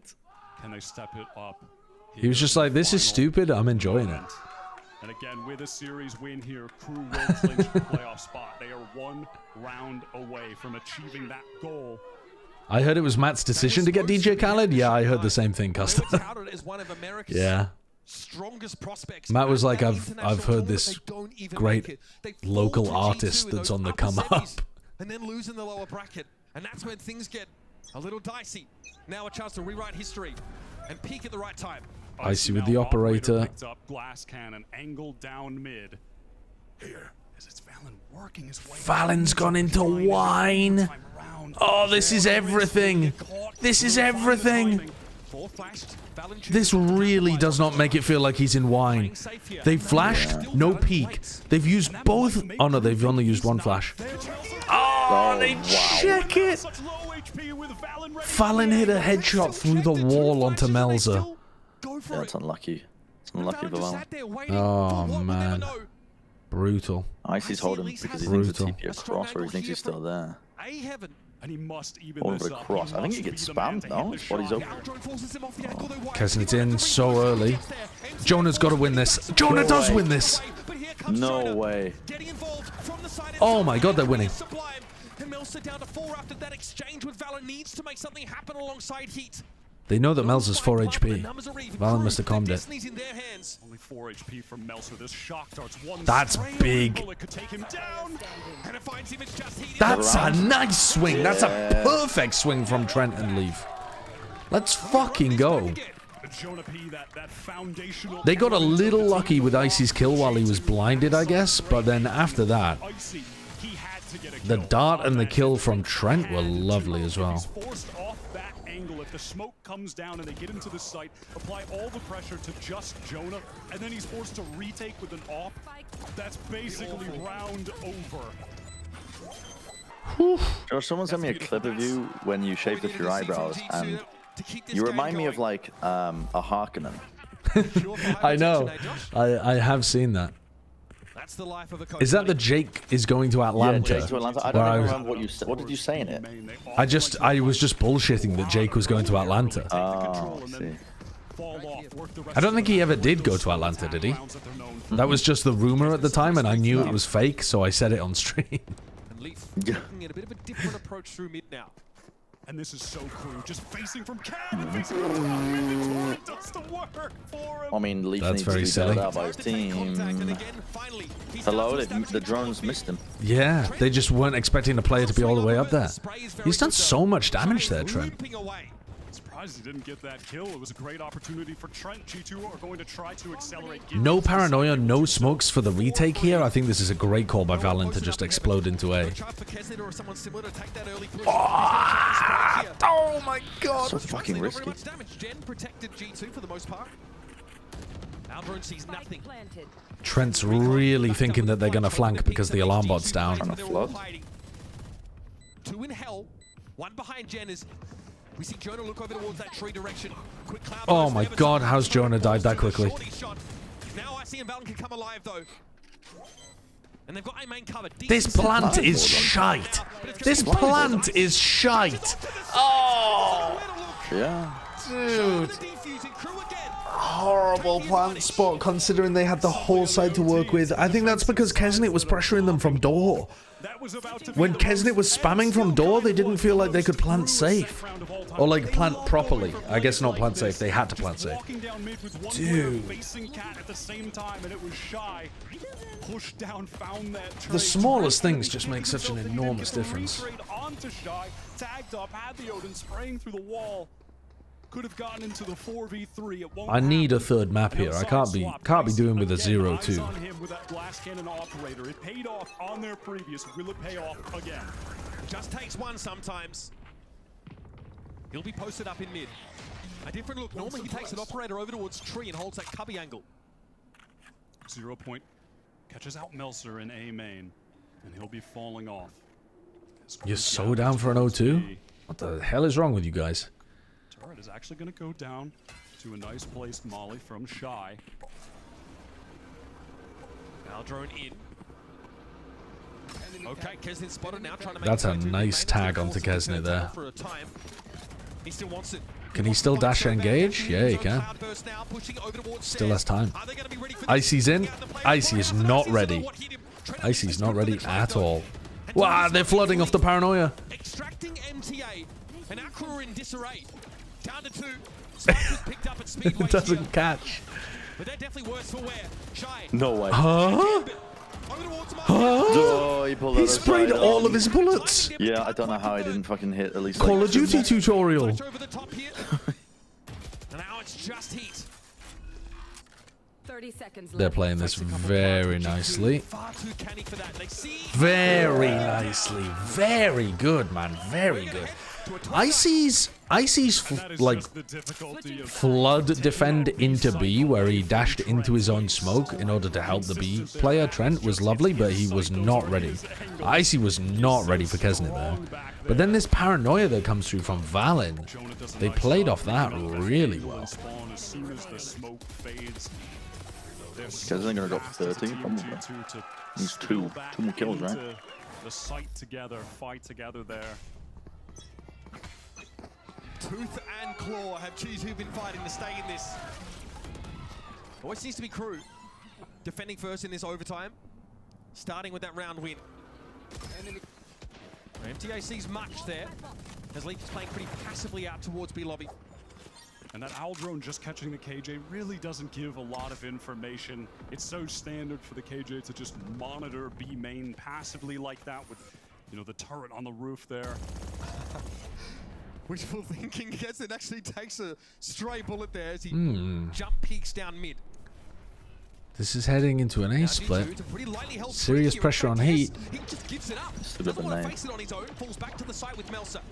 How do Heat and Melzer deal with this? Yeah, you just have to win. Leaf gets one, and Leaf gets both of them! Wow. Moves, man. What a time to turn up for Leaf. He wasn't really finding much value earlier on in this map. Oh, the lockdown. The lockdown too. I mean, you just can't do anything about that. Oh wait, you can! Oh! Wait, I'm stupid. Oh. I was thinking there was no KO. I see. And Valen's there as the safety. Yeah. The whole time. Literally doesn't even need to peek. Yeah. There it is, spam from main. Yeah. Actual fucking Pickford safe hands Valen, holding in A main, ready to save the penalty. A lot of mid-presence shown from G2 into that. A side split through the tree. Got there with no trouble at all. Oh my God. Stepping up with massive impact kills. It's been a quiet series for the G2 stars so far. But stepping up in one of these crucial OT rounds to find the entry. Massive from Leaf. Trading anchor in this site. That's so nice from him. Yeah, MTA is getting pretty heavily gapped by Trent, I would say, on this map, and it's still very close. Not gonna lie, I had no idea you could spam the animal. What? I thought the box was there. I thought that was where the box was. No, the animal's to the right of the box. You're supposed to spam the animal. What have you been spamming, mate? Well, I've been doing the right of the animal. The right? Oh yeah, like just to the right, but only a little bit to the right of the animal, right? Yeah, just like on the top right of it. Yeah, yeah. Once again, have to get into the lab. Yeah. He's going to be forced back by these smokes, and there's no real heaven pressure, no angle posted up for G2. So they're full. The problem I always run into is aiming it correctly. Like, I know that I need to be aiming for the spot, but then once it goes through the wall, it's going fucking anywhere. The Phantom. Come on, G2. Go jump into a custom game, play your. Dude, they've got 3 players in tree, all ready to fight this. God damn. Cover it. Come on, surely. Nice, Leaf. Dude, Leaf really waking up in overtime. Wait. Uh-oh, uh-oh. All good. All good. Nice! Leaf with back-to-back 3Ks to take them across the line. Let's fucking go. Let's play some Split. Let's play some Split. Never would have thought it would have been that damn. Now, to be honest, this doesn't bode well for G2 because they played a fantastic attack side and then they still ended up getting taken to overtime on a map where, honestly, crew didn't look that great against NRG. So I think this is a different crew that's turned up today. G2 finding their form, getting back into the swing of things after Lotus. They're able to deal with this rejuvenated crew. An impressive win from them. That was not the Kesnit's popping off. Excuse me, Massive recovery, and we're in for a treat, folks. Now with playoffs. Heat's been playing really. Oh, actually, Mel's has been lovely too recently. Kesnit is 11-1 in first kills. Holy shit.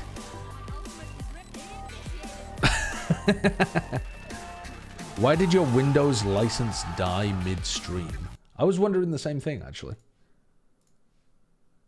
Yeah, hopefully we'll take this to a map 3. Best of luck. Yeah, thanks. Real answer.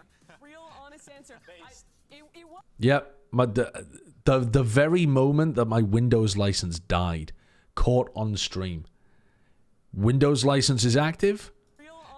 Windows license is deactivated. What happens when the hardware's changed? Right. Well, I mean, whatever. Can you let me know when the map starts? I'll certainly do my best. Okay. I'm gonna go and grab some food though as well. Okay. So I'll be back in a bit. Oh, I said I was gonna. What did I say I was gonna do before? Oh yeah, a Bren clip of him guessing food. Let's have a look. Monkey Meatloaf sent this 3 hours ago. Sin, thank you for the Prime. All right, what's going on here?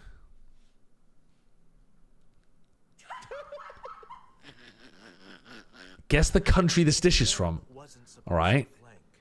They would have given him footsteps. Hi, Egg. I mean, What is the longest game in it's a ATT donut, partnership right?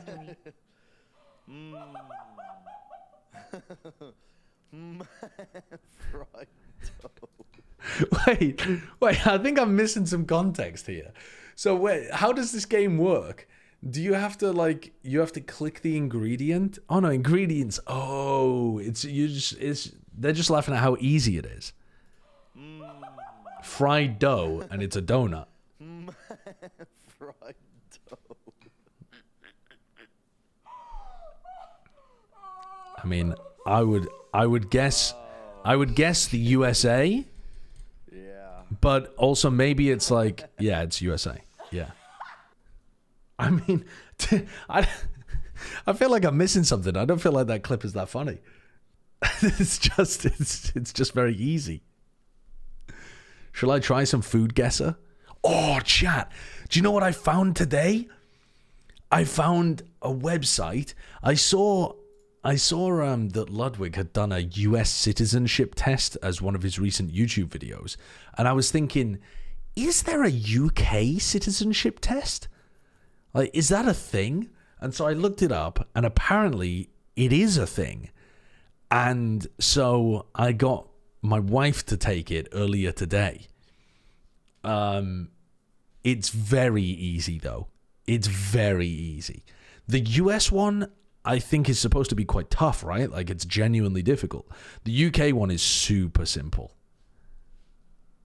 From both teams, really digging deep at But the end there, but it was G2 pulled off the win. You gotta I give could credit, do. though, We could out do of the that game. at some I mean, you point. gotta give the flowers to Trent. The The man US one was isn't that unreal. bad. Take I don't advantage think I of could those pass the US paper-mache one. walls on Ascent. No, I mean, Trent is always insane on Ascent, but the things he was doing specifically in this game with the Odin was ridiculous. The amount of just... Yeah, I mean, if you've had a US education and you learn just like the stuff that US kids learn at school, then I'm sure it is easy. But you don't learn about that kind of stuff in other places of the world. You didn't see it. That was because his POV, he wasn't seeing people, but he was still killing them. Yeah, he got kills on people that he didn't even see in general. Yeah, if you studied for a weekend, yeah, I can. I would imagine that's the case. Finish this sentence. Beans on. Oh fuck! Oh shit! Beans on bread. Beans on bread. Oh, it's beans on toast. Lost, yeah. But on the opposite side, no Disco Elysium plans for today. No. 50% of their 4v5s, 2/3 of the gun rounds, and 50% of their retakes. So that's why they were able to close this one out. And I think the two big guys you have to credit for those clutch rounds are Trent, who you were just. How many people signed the Declaration of Independence? Yeah, I mean, I would not have a clue. Leaf, who I think 12? Second half really came alive. He had so many I don't know. moments on G2's defense. I have no idea. Executes for Crew. I would like to see those two players and also. It was 4. Okay, cool. In the first 22 rounds of that game, he had 12 kills. He was struggling. In the next 5 A lot of the test is focused on English understanding rather than knowledge. Yeah, that's the same in the UK as well. Showing really good game sense too. Remember that thrifty round they win in round 23, where he's waiting for a player behind him in his own According to spawn. Google, Like, it's he showed up when it 56. mattered, kept his team in the game, and that's why they got the win. Okay, well, I mean, I don't know that either. I think he had some great. I don't know it no matter what the answer is. Even if it was 12 and I got it correct, I still wouldn't know it. That was just a guess. Some unremarkable performances, but I want to talk about some of these kind of mid-round ideas from Crew. Obviously, they're adjusting to a new IGLing system, and I think you saw that in. All right, where are they? Where are they? Citizenship test. Let's find these. U.S. citizenship test.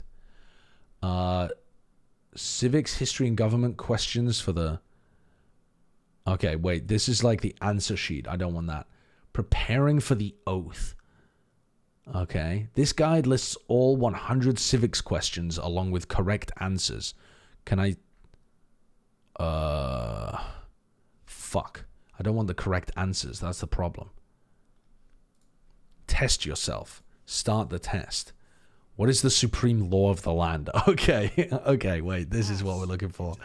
This is what we're looking for. And where was this UK citizenship test again? UK... Oh, yeah, there's this one. Okay.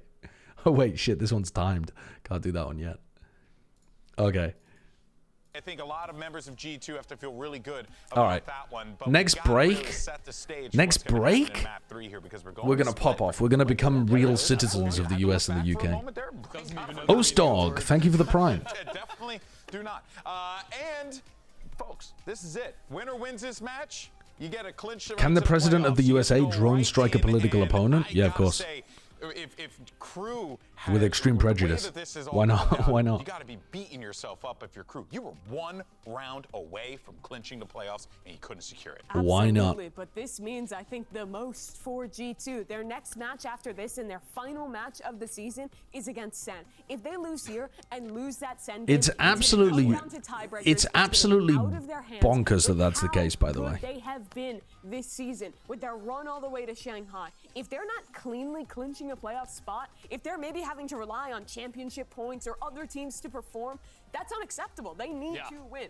And similar story for Crew. Yeah, the Supreme Court is on some not as hot as Sentinels, of course, but like for a team funky shit currently. Well, not currently, for a long, long time in the future now as well. And lose every single game. I mean, they literally have to lose every single game in stage 2 to not They make did. playoffs. They did an incredible job. Dominating on Lowe's, The being 1 round away multiple Republican different times on the supermajority. set. This team has to pick back up from map 3. Stacking the They don't even Supreme have that Court. in the tank anymore. You know, after losing like that and so many overtimes, they do. With Kesnet dropping bombs like that, can he keep his form? Can he keep the momentum that he's acquired? I'd be more worried from He's G2's 11-1 perspective, to be in honest. this series, in First Blood's the first death. Because Crew rolled map 1 and they brought it back in OT, and they're really good on split. They're better on split than they are on in the Ascent. playoffs after what they did in stage 1, what Kesden has done this series.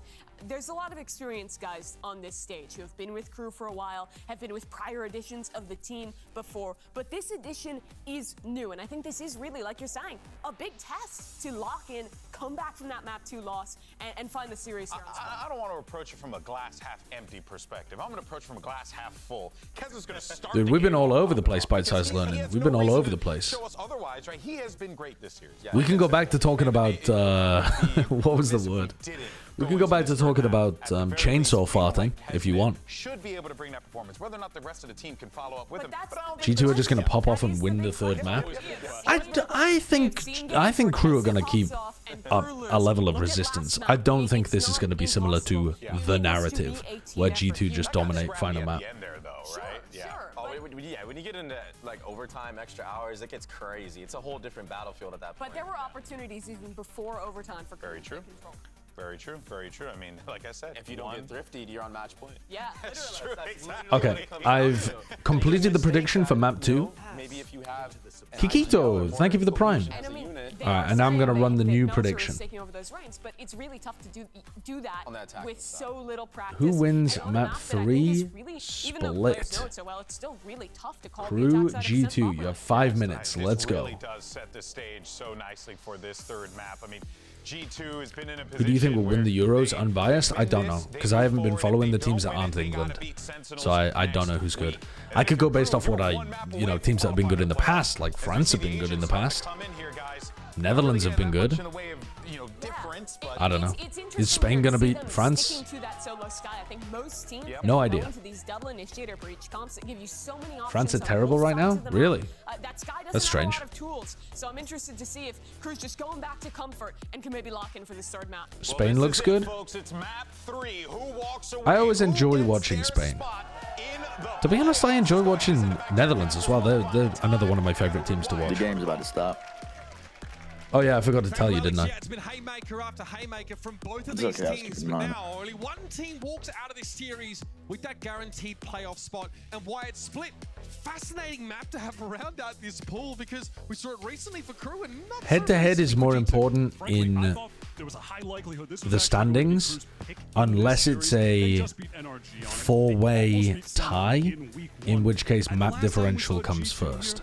They lost 11 rounds straight to Paper X in the first half at Shanghai. So this is tough for G2. Come on, G2. It's their favorite It match. feels like Crew should be winning They're this. favored to close this series out and make their way into playoffs. We loved Crew. They played very well against the double duelist. Yeah, I think style Uber of and Wyatt are energy. They really, dealt really good together. effectively on those attacking rounds. See what they have for us here. They'll be starting on defense. And a Viper wall there just to cut off that heaven for the attackers. We go up mid. Quickly, look at this crew push. What the heck? The paranoia? What is that paranoia? Meeting up with Icy, who's controlling towards that A ramp. Makes G2 accelerate a little bit. MTA All right, yeah, pretty quickly going into site as well. Leaving people in heaven? They don't leave anybody ramp, though. It's only Leaf. I don't really like that. I would have liked them to leave one more player at least. He gives it up too early, though. Yeah, it could have been the backstab. Yeah. Maybe he was just worried he wouldn't be able to survive if they actually cleared him. But this post-plan positioning is now mega cap. These final 4 players are just... Yeah, all tucked into the corner. They stun and tried to double swing to get a timing. Oh, that's huge! And now he has a nade. Oh, it's perfect. My god, Icy's just... Icy's just won them that round. Icy's playing well here towards the end of this match. Excellent there from Icy. Woke up kind of halfway through Ascent and is now... We talk about him being that He's hidden. And he really is. But he will have his moments like that. He will find high impact kills. First bloods for his team. I got 16 out of 24 just by clicking the options that seemed right on the UK citizenship test. I mean, you gotta get 24 out of 24, right? Any mistakes and you get deported to Rwanda instantly. That's how it works, guys. Pushing all the way down mid. Trent with his eyes on it. If you watch 2 VODs of Crews, you know they do this routinely. Straight down mid on a save round, but Trent takes a licking. He's going to now try and rejoin Crew are the rest of his playing team. very aggressively at the start of this map. And he got more than enough info to allow Valen to call for that acceleration into B, knowing the site would be free. And now damage is the name of the game for Crew. Can they take any guns away? Icy got around the corner before the second stage of that nade hit him, but Melsa. The bad clear. Set up a mid there, brings Leaf down. The bad clear. P and Valen can play off this, can sit inside B main. Why am I already worried about how Leaf is playing the, like, timings? It just seems a lot earlier than I would like. But he is quite an aggressive lurker. They're playing proactively in the post plan. Yeah. That could be really good. It's like the worst person to be giving the ult to, though. Yeah, you want to give it to Icy. Yeah. Or Jonah. In the end, I like that decision to actually fight forward, not give up all of that space. Brent, have you ever done a UK citizenship test? No, I think I would fail. I would love to do a UK citizenship test with you. Designed to gatekeep. Yeah, very specifically, it's designed to gatekeep. That is that's its exact purpose, actually. All of those players from G2 were less than 100 HP. It basically, you don't have to take it if you're on any kind of skilled work visa, and you also don't have to take it if you have a medical condition that would prevent you from being able to take, like, as far as I can tell from doing some reading about it, quite rarely. But it exists. Segmented from the rest of his team. Yeah, you split up there. Look at how close Kesnet is right now. Does he really want to swing that and satchel up? Kesnet's trying to get active. But he is feeling it. He is dominating. He said it, chat. I said the thing. He said it. I think they fucked this trip up, right? You can jump over this one. Eventually that can be cleared. Yeah. I think you put it too low. Although not that you really want to be Fosbury flopping in the middle of split mid. Looking to get into heaven now, as there's a bit of a fake over on B. Valen trying to sell it. Spotted. At the B side. Melser just spotted the barrel. Knows that Leaf is there. If he lost that. Yeah, that would have been terrible to lose. I like the transition out of the low ground, but the cat's definitely out of the bag here. Now Melson will wait on the other side of the smoke. He expects contact directly through it, and he gets what he asked for. Trent falls, and now it's going to be all down to Valen. Spike is loose. He's got to fight through these smokes. And again, he's got nothing but a stinger to work with here. Diabolical circumstances, but G2, it is their bonus. Now I'll be waiting on Valen to stand and deliver at some point. He acquiesces. 3 for Melson. The micro reads from Melser. If you ask my mum a question about the War of the Roses, she'd be lost. Yeah, I don't think there's going to be very much about the War of the Roses on the UK citizenship test. Maybe there is, I don't know. Oh, so easy. That anti-bonus with all 5 players. Honestly, maybe there would be some, like, very famous historic knowledge of UK royalty. Yeah, it was that sell from Trent, the Prowler, that went into male, curved into B heaven just a bit. But of course, that was the bonus for G2. This is their full buy, and with Icy showing a bit crazy so far and feeding in those alt orbs, yeah, just that. He has the showstopper available. Horn popped by Shy. Okay, now we do have G2 starting to trend upward. Perhaps Crew are anticipating a Satchel Showstopper plunge up mid, but Jonah has the fault line set up to catch into Male by the looks of things. It's re-smoked in mid. Here comes that Showstopper. Icy is on the hunt. Oh, that's such a nice stun, but they don't commit off the back of it. Do we check rafters now?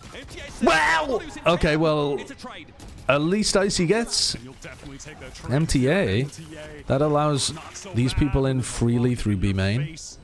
The site is going to be taken from G2. Aggression in the post plant is how G2 have been playing this. He's going for that. A lot of util for Crew to get back in. They have one flash from Heat, the Sky.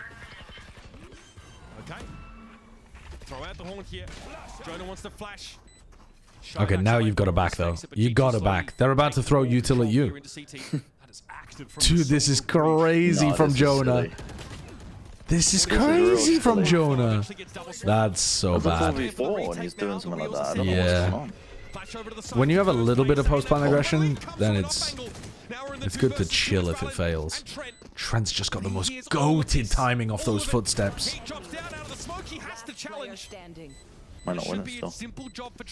Nah, he's got this. Oh, that's Icy. That's actually ice cold. Maybe he heard a footstep, but... What? No way. What the fuck? Oh my god, that's crazy by Mauser.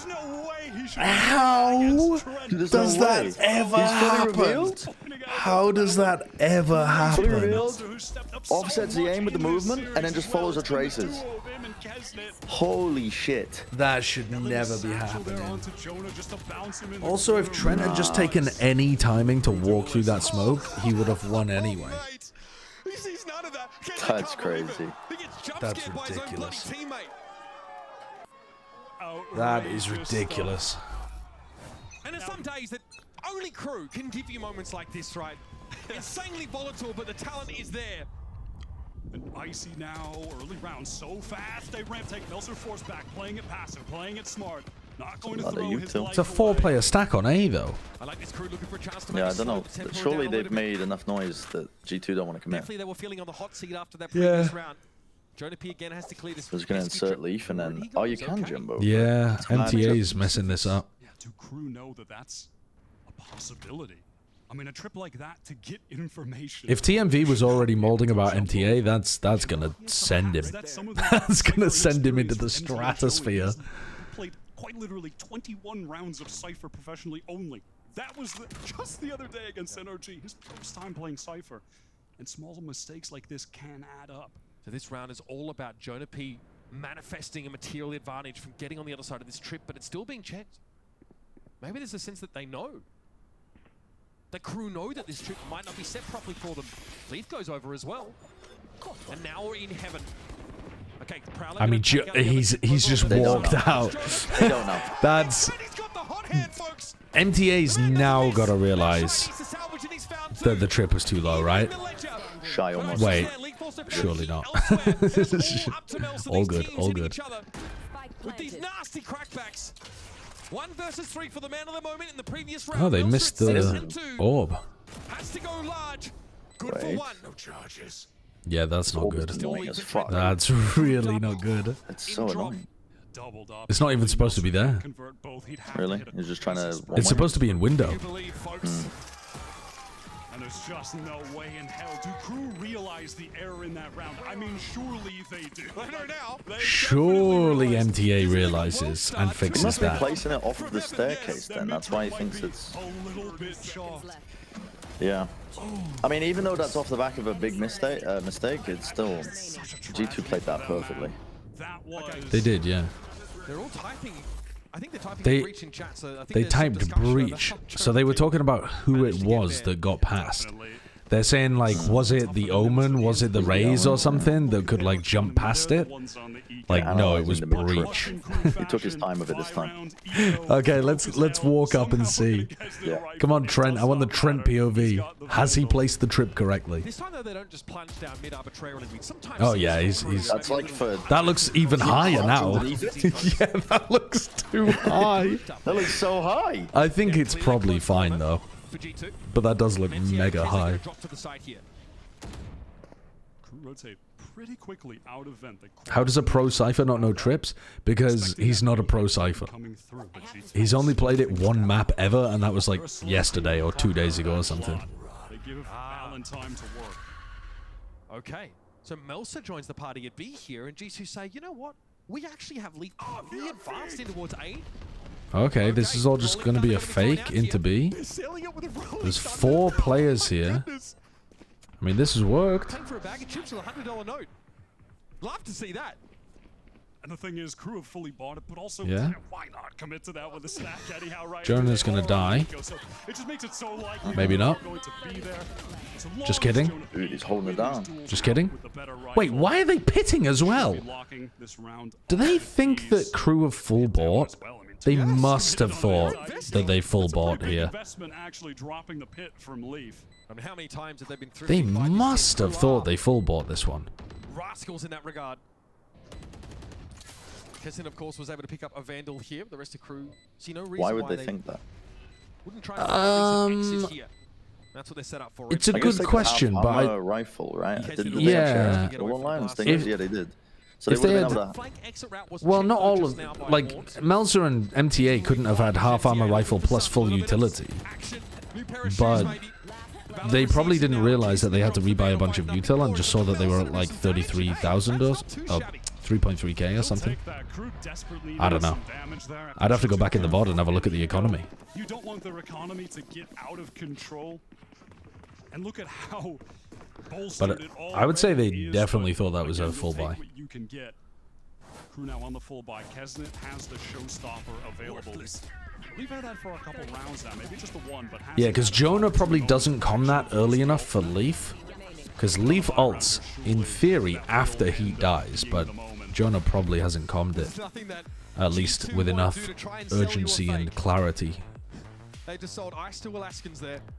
Yeah, they just used 2 really big ults and 1 kind of decent ult. Timeout called when they have ultimates in play, they're close to other ultimates, and it's a massive advantage in this round. We just saw G2 use 2 of them, and 2 big ones at that, 2 round winners in that Rolling Thunder and the Viper's pit. So now it's up to crew to convert. They have to convert with the showstopper.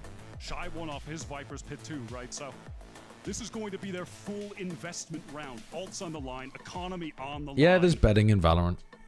And of course for G2, they have a reserve of money, right? Losing it's not really up to Valorant, it's up to the betting sites. In theory, they could be betting for anything. Quasi-buy. They can always opt to save after the fact, but there's still a chance to keep momentum rolling. So they might even see, you know, crew make a shock and awe play with some of these ultimates that showstopper. They might say, okay, let's save out of this round. Let's keep them betting for my games in ranked. Yeah, there is. It's just channel points. Far away from a Nightfall. That's obviously something that can give them some utility. God, it feels so late already in the day, and it's map 3. Very smooth. Of the first series. It does, yeah. A bit passive from crew. You can see Melser at B main. It's 20 to 1 in the morning where I am. Is it like longer than usual? It is, yeah. It's just, it was a very long map too. Spots the toes when they're walking by into ramp, if that ramp push does end up coming. You know, crew can play for a retake here with a showstopper. They could play for a flood. Get in with that double satchel and the rocket fired off. Looks like that's going to be the plan here, Wyatt. You can see G2 inching up on that A side of the map. MTA. Okay, but like early walling of this, Leaf gives him a bit of leg. Probably looking for the cam there, but no dice on the removal of that. And now all of G2 want to gather. MTA is straight up AFK, hand on his chin kind of gameplay while he's inside his cam there. They do. MTA slips in backside. He's immediately flashed. Okay, this could be ugly though for MTA. Good stun. When's this cage going? Oh, wait, the stun caught onto Icy as well? Good kill from Trent. Nice. Takes that. It's Melsa. Oh my god. I mean, Melsa's just got no footsteps. Wow. Dude, you can just hear it. Like Melsa's full running. Yeah. Trent also could have just been running there, but decided to hold the angle. Fantastic round from Trent. Yeah, holy shit. And I like how Crew played that though. They had that fast flood with the ultimate. They played to that. Yeah, Crew didn't call a cancel quickly enough once they had a player advantage. To be honest though, MTA does a decent job of even getting one there. It's a bit unfortunate that Icy got caught in the fault line. Shut that down. And even then winnable if not for Trent. One of the foundations of this team, those two initiators, Jonah and Trent. Bit of a weird anti-eco, but then a nice rifle round, and Crew are straight back onto an eco again. This is all because of MTA's trip? Yep. But that was the pivotal round, Mitch. The investment of the showstopper, the full economic investment. You know, Crew's by. It's not a terrible. Melsa. Possibly enough to do some damage, but not when you get caught with the wall drop with a judge at that range. Could definitely see what the idea was supposed to be there for Melsa. Not particularly subtle at all. NTA constantly circling back to check this. Cam now removed, so no way of knowing how they're grouping up, but he caught Icy with the dart at the very least. He's going to be forced forward here. He's got no choice. The C-Snake combo. He has to get in there. NT. Bring them down eventually, but Keston with that big investment of the Guardians able to win it. Yeah. Shy somehow, some way, delivers with the stinger. And now, funnels G2. Okay. I mean, you're not just giving them cover to get in? I guess I don't want Well, there's also 40 seconds left, and they can go somewhere else. The defense has got to spread out right now. It has to be spread. Max 2 people in any part of the map that you go to. So I think... just contact up Heaven. Yeah, Deathball B Heaven here seems like a good idea. Try and trade Kesnet. But where to G2 end? I mean, they have to end B. Look at the clock. It's so low. 20 seconds. Kesnet delays with the awkward. He takes the fight. He just has to live there, Mitch. Might have thrown it away unless Shy? He's covered up so much of this site now from behind. Oh, but he didn't get back inside of his pit. He's done a great job there of getting 2. Valen still has a teleport. TP, smoke. He doesn't know where the player is, but he gives himself away. Now wants to push through the smoke. Valen's waiting. Whoa, Valen is so good in those spots. He's so consistent.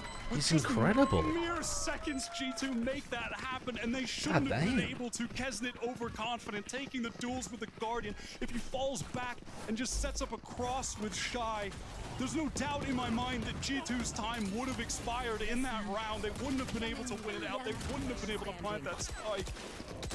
A round that shouldn't have even been Wyatt feels genuinely pained. Yeah. Bro's talking it up a bit now. Yeah, I was just thinking that, Luan. Pretty despondent. Did G2 look after that first map, but now Wyatt and Mitch's casting it's come a long way. Yeah, it sounded really good. Not that it was bad to begin with, but that's tragic, actually. Bren thought that Wyatt and Uber were terrible at their jobs. Yeah, they're actually frauds. That's what I heard him say. All right, Shy completely caught there, trying to find that timing back into mid, like the Vipers often go for. G2 haven't really thrust all the way down mid yet. They take a beat. He is so lightly held right now, White. It's That's so weird from that Prowler. He's about to get awful It ran busy. super deep into vent, and then it just kind of chilled and watched Melza. Melza's got a ridiculous job to do here. This is a ridiculous job for Melza. Phenomenal for a Crew. He doesn't know if they're pushing him from vent because they just cleared it with a Prowler, and he's also trying to get timing on people. I mean, he's got to get traded, yeah. Because the paint shells look first. Kesnet's in heaven, but so far away from the action. Does he just try this? The nades hoping to break up the plant. It works. Valen's forced off. Oh, Wyatt and Uber's duo name is Uwuba? That's good. That is... I like that. Direct hit. That would have juggled him in TF2. He would have flown into the air. Shoulders showing with the shirt there. Clearly nothing up his sleeve. Now has to make this happen 1v4.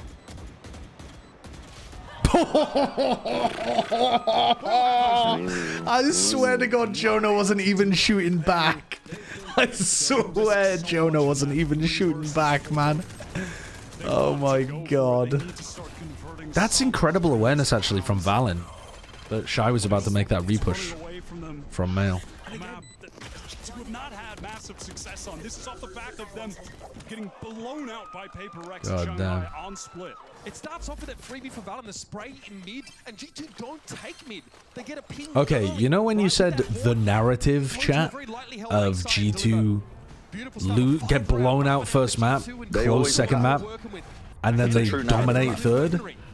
Never be worried when G2 lose. It's fucking happening again, yeah. Nice. Sometimes logic just weighs you down. But still, it's G2 as a smoke clears. No matter what Kesnet does, unfortunately, you just can't win the 1v2 in A heaven. There's going to be a rotation here that has to respect this aftershock. Jonah P throwing Catch the spike in mid. Oh, Shy. Or Shy could get caught in mid. What the fuck? He doesn't understand where the second player is, I don't think. He literally saw him cross from main.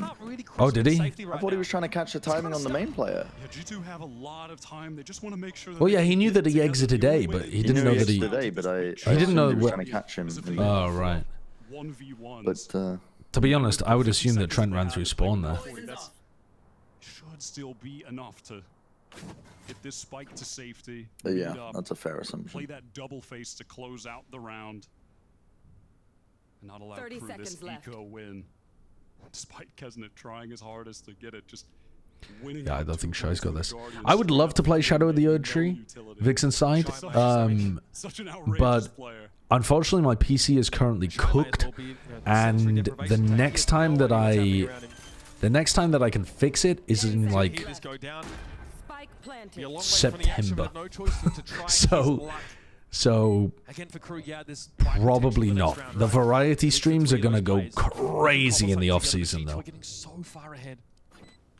No util for Shy, no armor, no idea where G2 is set up. It won't have issues with Elden Ring. Pepe laugh. I don't even want to try. I just know it will. And he's going to pop it. Shy has to give himself away, gets stunned up as a result. Jonah a little bit low after that. That was good. Surely not. Eyebrows at risk of disappearing into his hairline after taking that damage. Horde though should spot Shy out, and it does. And it's a matter of G2 biding their time and waiting. Quite a lot of damage, but doesn't really seem to matter. G2 marching onto a playoff spot. The scoreline is so deceptive of how close a number of How much is it coming home? All the way to the front door. Getting inside your porch. Have been the economy breakers for Crew. Picking up the newspaper and dropping it off at your door. Kind of coming home. The DLC has almost as much content as 50% of the main game, but it's only 18 gig. Nice. We love an optimized DLC. I mean, I assume it uses a lot of the stuff from the main game, right? So it's going to save space in that way. Trying to channel his inner boss now. 2 rounds for Crew out of this 10, and it's a streak of 6 in a row for G2. And again, some of these rounds have been very, very busy early on. G2 running away with it. I feel like Crew looked better on their attack side, though. I don't know. Maybe not. And G2 are verging here on a showstopper. They're very close to that. You think their attack side look good? Yeah, I think their attack side is probably going to look pretty strong. 2 more rounds left. I like the way that Crew were calling it against NRG. God, getting to 4. That's the best they can hope for here, and they're trying to cobble something together to guarantee that. And when we get back into this, Kesnet is going to be 1 orb away from the showstopper on their buy round here for round 11. Again, economy. How large is the newest Call of Duty game? How do you make good use of that defensively, though? Is it several hundred gigabytes? Like 2 terabytes. No, it's not 2 terabytes. There's no way. But it slowed it down for the most part since 300 gig? That's so reasonable. That's so reasonable. Yeah, but if you can pick that up, well, that's if they win. But if you can pick that up, we will at least have it for a retake situation here to double satchel in, make that space. So they have 3 players over towards A. They have 1 player that's ready to rotate A as well. They've smoked off A. Surely they're not going to lose A. Of G2. It's a coin flip. Yeah. Oh my god, that paranoia is so fat. Oh my god. Yeah, don't need the orb when you get the first kill. That'll do it. Don't need to pick it up. So they know that there was 3 players over Yeah, that G2 with 3 side. to work with. They're definitely reeling over on that A side of the map. In the meantime, though, Jonah Jonah has doesn't been hear looking for a anything. bit of action here towards B. That camera, though, yeah, spots him out. Now, Crew, it's an open book for them. Melzer can wait maybe for this push. All right, now that Jonah P gets cleared, surely Trent and Icy should be trying to walk in A. Yeah, that's what I was thinking. Icy going to We'll just use you two. Doesn't clear the corner, so Melzer at least. Well, the 1v4 for Trent. Winnable. 30 seconds. All right, Trent now in that 1 versus 4. Money-wise, G2 can have a decent last round of the Not map here. winnable. Trent Yeah. makes it a little costly. Crew get their second round in. Who did I expect to win? I predicted G2, but I thought it would be a good game. Maybe 4 can be enough. Maybe if they win the pistol round on the side swap. And it has been a good game, to be honest. For the first time in stage 2. It's just been a litany of tough opponents here in America's Sentinels. Then NRG, and now G2, the team from America, is the one with the deepest at Heat only has 3 kills. Man, I didn't realize it all until you said. 3 and 10. Bro, he was playing incredibly on Lotus. Favored going into it. They're on the verge of getting blown out. Was he still? I feel like he was still playing all right on Ascent as well, wasn't he? Maybe I missed it and he flopped. They've done the Omen ult with the Nightfall into the back. Valen has the spike. Sends a parting gift to MTA. And Leaf there could make it very hard to take control. Where's Leaf going, man? He's going for the crazy wraparound. They leave Valen entrenched. Shy wants to challenge that, but of course it'll be crossfired. Valen doesn't need the help. One enemy remaining. This is just an unlosable situation. Valen's owning them. They've planted the spike. Perfect. And they've retreated. Jonah has his utility. If someone taps That really does feel like a perfect half from G2. I mean, obviously Crew gifted them a round with MTA's, or 2 rounds because they got the eco round afterwards. But they got a ridiculous one off the back of MTA's terrible trip in mid. But everything else has been lovely. Mad respect for Heat playing for the stats. Just doesn't make an attempt to even potentially win the round. He was on Pi Watch prior to this round as well. He had 3. He was 3 and 10, and now he's gone up to 6 and 11 just because he got 3 useless kills at the end of a half. Blown out the first map. Win a close Ascent game, and then roll on the 3rd map. This is how every series in Shanghai went. I swear to God. I mean, Valen said, I wish we started stronger. This is how every G2 series goes. You just cannot count them out. They will always come back. Some moments here from that previous half, of course. Icy pushing in behind that. Rolling Thunder, leaving Valen entrenched on that side, and he dealt with all comers admirably. What does the Spanish mean that we're getting in the chat? I love it when we get to see the little bits of the team chat. When we come back, the second half is split out of side a map to send one of these teams to America's playoffs. We'll be waiting when we return. In Spanish I can translate, you'll have to go back. Or clip it or something. Teams, yeah, the teams using the in-game text chat a lot are cheeky. Because you don't want a voice comm while someone's clutching. So if you're dead in a round and it's not relevant to the actual round that's happening, but it's like something you want to change or something you want information on from the other dead players, use text chat to come to each other. It's very standard, everyone does it.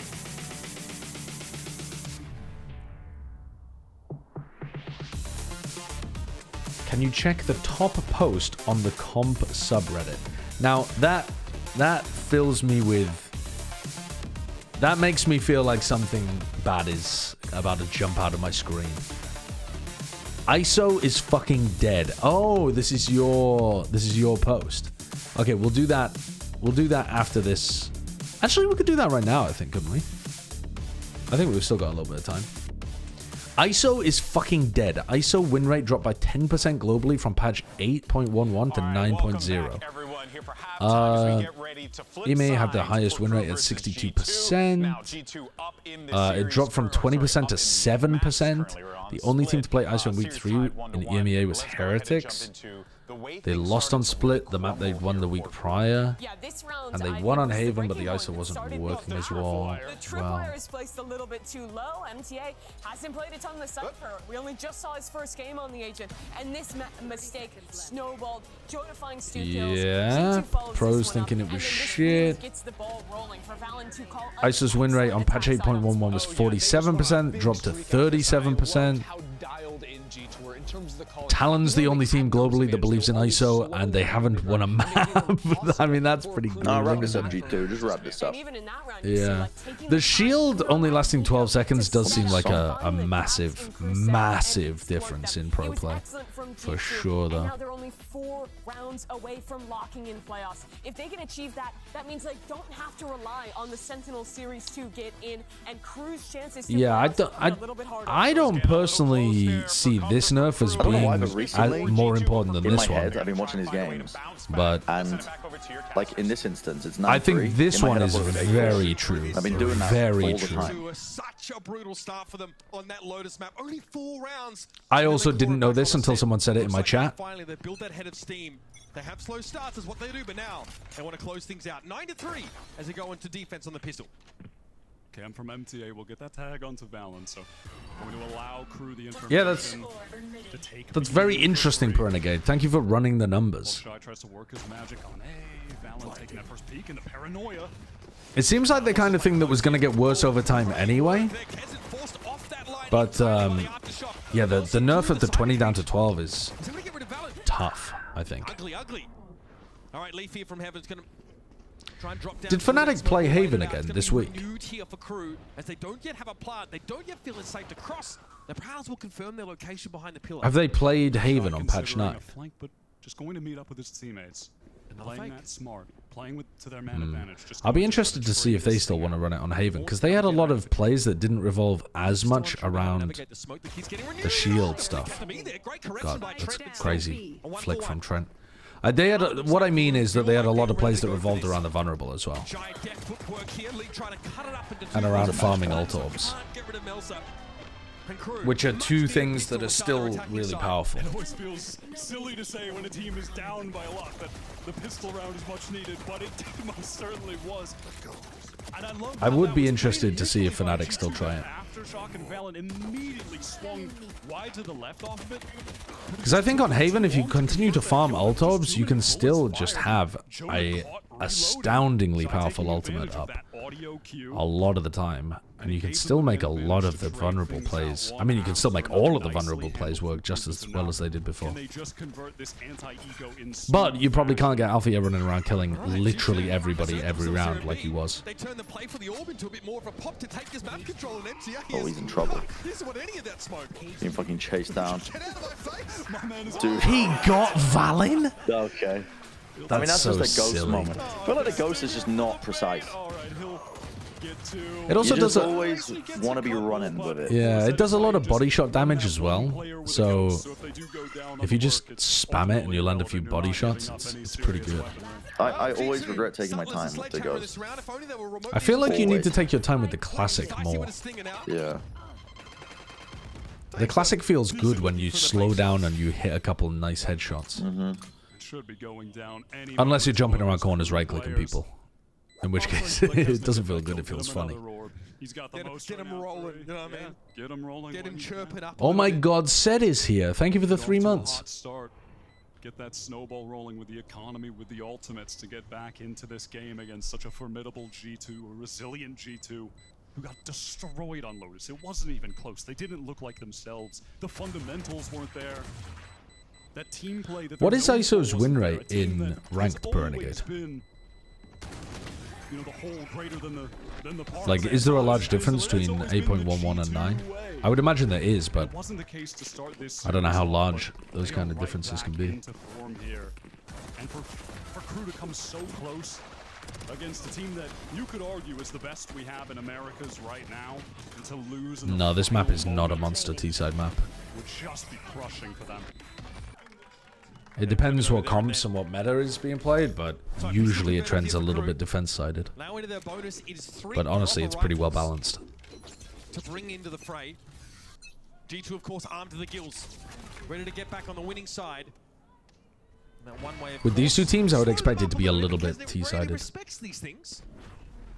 And against this cipherless, sentinel-less comp that G2 like to run, those explosive hits... Those You don't have stats to split by patch for ranked? I think they would be available on stuff like Tracker. Maybe not. To some degree, G2 feel they had to be proactive as a result, right? Playing off the paranoia if they can. Get information consistently with those prowlers. They need to know where crew are coming at them from. They can't get free info from a cam or something similar. No, Tracker is not all They do accounts. love to play for their retakes on this map. That is one of the defensive advantages of running the breach, getting back in with a fault line after shocking a position. Heat caught inside the C's here. Leaf was hoping to capitalize and spray a little bit. Blinded. Paranoid towards Male. G2 playing further back than crew are expecting, though, not affected. There's so much counter utility. The G2 comp just has crazy amounts of counter util. One of the problems, though, is they're not going to have much for the retake. They're using most of their utility, and they don't have anybody anchoring B. That smoke again from Valen, and it's allowed this rotate. Look at the top of the map The there. discipline from Leaf as well. He doesn't go into ropes and try and test Both teams contacting forwards next to each other. No huge mistakes here for G2, and they're burning the clock down now. And they're starting to Big kill from Icy onto Kesnet. We're running out of time, and it's just shy. And the spike, of course, a long way away from Yeah, here. that's nice. G2 bide their time. They wait for a chance to get that gun around, and they reassert themselves here. G2 had only just re-walked into B. If crew had chosen an earlier timing to hit the site was empty. They had only players in like spawn and stairs. The re-push back into B was wonderful. If they drop to ropes, Valen is there, picked up that angle. And then the two of them at the same time, double face to clear out the B main player that was, of course, going to come on that split. I mean, it's just lovely from them. So consistent. And here's crew, of course, still able to get weapons in their hands now. Frantic pings across the middle part of the map here for crew. Good trade. Kesnet's getting shut down. Aftershock for Jonah, try and syncopate this a little. Slow He's still having big performances. He's still getting like a kill per round, but he's not snowballing and taking a bunch of map control and putting G2 on the back foot, that kind of thing. More passively, a smoke from Valen was actually sent all the way. They're just limiting him. Into A main. Now, a probe down mid from G2 would be uncharacteristic of them right now. That's what crew is set up for, but they're unlikely to get that. Unless it's for 3, I suppose. Again, just a silent clearing from G2. And they're just in bed Leaf. That's all they do. You can't play like that against a Cypher roll. A wrench thrown in the works forces G2 to split. They get pinged out heading towards the A side. They might still head that way. They clear ramp. Jonah swing. Oh, could not be more perfectly timed. And the team flash. Disorienting Heat further. 2 players from G2 now spamming through that smoke in heaven. And it's only Shy again. The unenviable task God, G2 are playing so well. with the spike across the map may as well be in Timbuktu. They're rolling them. Unless for just a miracle from Shy, crew are going to be relegated to the eco. It's going to be 11 for G2, a chance to get to 12. Lock up that guaranteed OT if crew make an all-timer comeback. Pity that this map hasn't ended up being competitive. He himself can still buy in the next, but the rest of his team, not so much. He'll get Trent. Is that enough for Shy? Never. Jonah now steps up, of course. Yeah, a couple of more guns getting taken away. Okay, Shy for 3. Not too shabby. I want to point out the money, though, for G2 is good enough that doesn't really bother them. No, absolutely. I want to see crew get like another 3 rounds or something here on their attack side. Timing, aware of Melcher's eventual teleport. Make it feel close, even though it's not really. Teleport position for the Omen. They're there a little bit further in the corner, and it just takes that moment walking around the corner. So Melcher wouldn't cancel. My bed is not assembled because the mattress is broken. And I got a replacement mattress, but it doesn't get delivered for another 3 weeks. So there's no point making the bed without a mattress. Do they know that Icy's been left behind? It doesn't matter. He can't get involved. Da Viper. The 2 players falling back though. And now Leaf might get caught by Kesnet, and he does. Big player advantage for Crew. They have to convert this to make this Come on. a reality. Okay, Icy makes his rotation here. Maybe Wait. hoping to But where's Kesnick going with this one? Oh, I mean, also, what's Icy doing? He's standing his ground here. I feel Yeah, like this is risky. he's just trying to dodge it with the blast pack afterwards. He completely made Kesnick waste that though. The bomb buddy as well. He had his hands full there and has to back away. Now to the side, Crew have gone. They are swarming over it. Reclaim Melzer? Why is Melzer in that spot? Why not try to tuck over towards ramps with Shy? Bro, you can't lose this round. It was a 5v3. 5v3 when you had Showstopper as well. They're all on site. Stun misses. They clear it because it's the only spot they don't clear with util. That's big for MTA. Oh, he's just gonna fucking breach ult MTA. Oh, that's disgusting from Jonah P. Oh no, Crew lose that round as well. Yeah, that was their best chance in so long. Oh no. The Rolling Thunder is beautiful, and it was almost the newcomer MTA who were looking to step up, fill the shoes of Klaus, and be the guy for Crew, but just unable to do it. He tried so hard that Jonah P. shot. Look at that. Wow, that's a crazy shot. Speed there. The reaction time is just sickening. They can't. I can't believe they couldn't get anything out of the Showstopper. 4K for Jonah P. Jonah's been so super clutch since Shanghai. I feel like he just woke up in Shanghai and was like, yeah, I'm gonna start carrying this team now in important situations. G2 is so dangerous because the supportive cast can turn up and take over a round. Leaf obviously can, he does frequently, but Valen also has been amazing, and Jonah P has also been phenomenal. Like, when Trent is one of your least impactful players, and he still gets some massive moments, your team's not in a bad spot. It's just too many angles for MTA to clear. And at this point, G2, they have made the playoffs. God damn. Unless Shy and Melzer can do the unthinkable, and it's only right that G2 do just that. I mean, we have two teams here who have been on the opposite trajectories. Crew, stage 1, an indomitable force. They made it to the playoffs, knocked out by G2, who made it to Shanghai. No one expected that. And Crew so close to revenge against them, but it's just not going to happen. 30 seconds left. It's Melzer with the paranoia and the ability to re-smoke heaven. They're going to take that first. G2 is so distributed across the map. They have Nightfall as well if there's an attempt at a plant. Trent can hold this line. He sees Shy, backs away. Strict discipline here. And that's got to be it. Surely G2 returns to Marcus. Remind the locals of who they sent to represent them in Pretty Shanghai. sick. And they've locked up another playoff berth. Dude, the narrative is so correct for G2. The narrative, you can't get away from it. You can't get away from it. In a series, and somehow it's always on Ascent map 2. Impossible to escape from. Matter what happens early on. Crew, They can spot their opponents. Map 1. look nothing like themselves. Crew look electric. They looked rejuvenated like Damn. that stage 1 team that we were all so blown away by. But it just didn't matter. G2. It must be so tilting playing against G2 as well. Thinking that you're better than them because you crush them on a map and then watching the series slip away from you.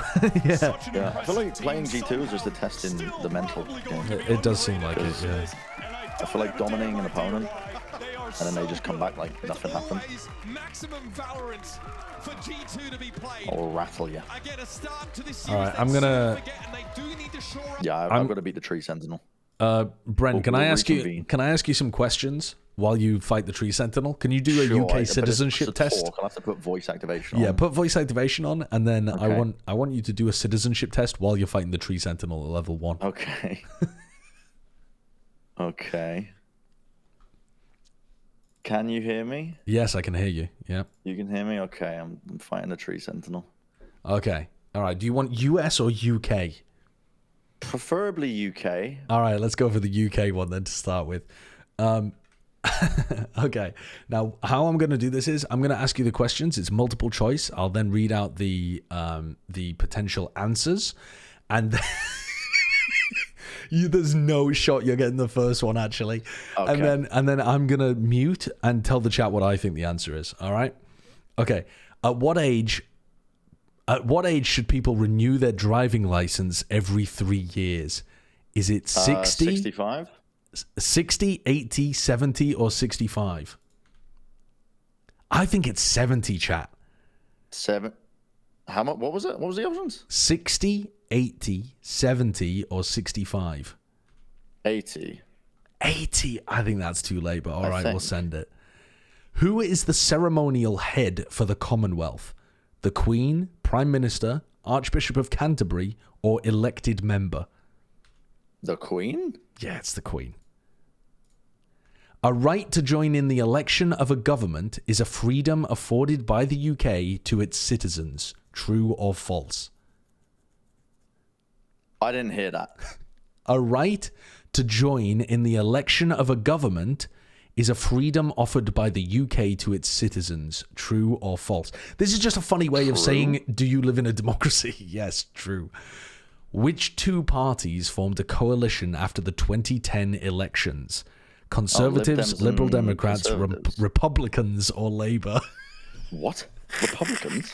Yeah, that's one of the options, man. Well, what's your answer? The Lib Dems and Conservatives? Yes. Which of the following qualifies a TV license discount? What the hell is this question doing on here?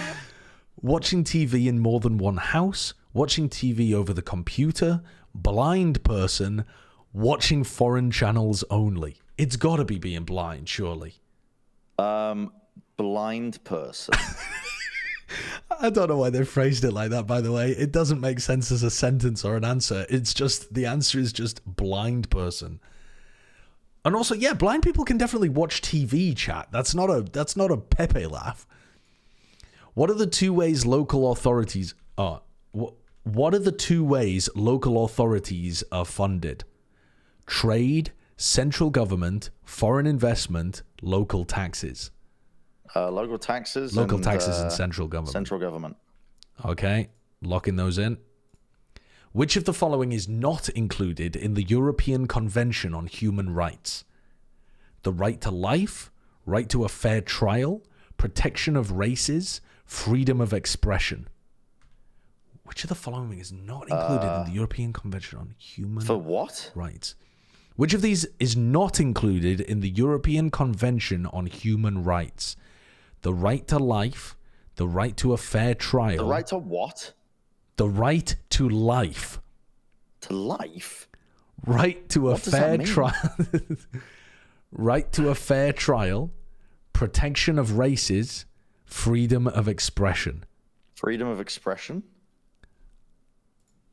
To be honest with you, I don't know what the answer to this one is. I assume it's that one just because the protection of races and the human rights. I would assume so. Dude, I'm playing so much worse when I've got this fucking trial. Yes, right to life. Yeah, I think he's got to be right. UK citizenship test. But I don't know that one really. Any man who forces a woman to have sex, including a woman's husband, can be charged with rape. True or false? True. Why is Magna Carta important? It established the idea. Who the fuck? He said who? It established the idea that everyone should have rights. It established the idea that women should have the same rights as men. It established the idea that the king has the ultimate power, or it established the idea that even the king was subject to law. This was one of the few ones subject to law. That's so funny. So see, I don't know. It genuinely could be like any one of those. B said the same thing, but it's not correct. It's this one, that everyone should have rights. What did American colonies demand from Britain prior to declaring their independence in 1776?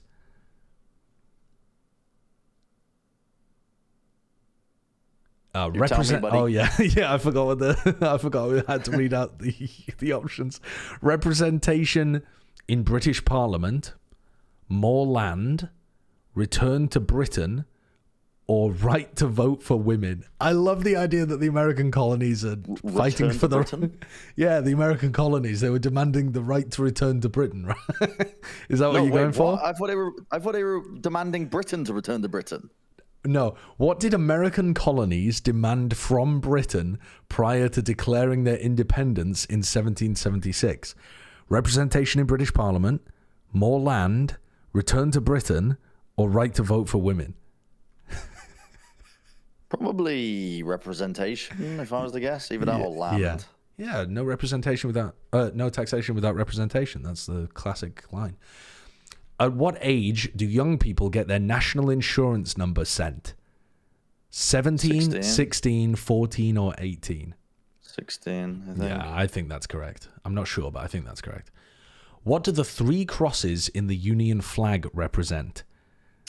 The cross of St. George, St. Patrick, and St. Andrew? The cross of previous kingdoms? The cross of Catholics, Protestants, and Orthodoxies? Or the cross of UK, USA, and Australia? The first one? Yeah, that's right. The public can listen to debates in the Palace of Westminster from public galleries in both the House of Commons and the House of Lords. True or false? Public galleries in both the House of Commons and the House of Lords. Don't know. I don't think this one is true. It's on TV. I know it's on TV. I don't think that you're allowed in public galleries, but Bren says true, so let's see. I don't know that one, though. I don't know. What is the court in England, Wales, and Northern Ireland that deals with minor criminal cases? The Sheriff Court, the Youth Court, the Crown Court, or the Magistrates Court? Magistrates? Yeah, that's right. What is William Wilberforce remembered for? His role in Scottish poetry? His role in getting women the right to vote? His role in ending slavery? His role in improving nursing and hospital conditions? William Wilberforce. Not a clue. William Wilberforce. I don't know this one. William Wilberforce. I literally looked up the guy's name who was like the proponent of the suffragette movement. William and I don't Wilberforce. think it was that. I don't know who William Wilberforce is, chat. If I had to guess, I would say he was probably an advocate for anti-slavery. I don't think that was his name. But I don't know. I'm going to go with poetry. I don't fucking His know. role in Scottish poetry? Okay, wonderful. Yeah. Does anyone in the chat know? I have no idea. Which of the following 2 helps good relations with neighbors? Respecting their privacy, limiting the noise, keep rubbish in garden, ignoring them.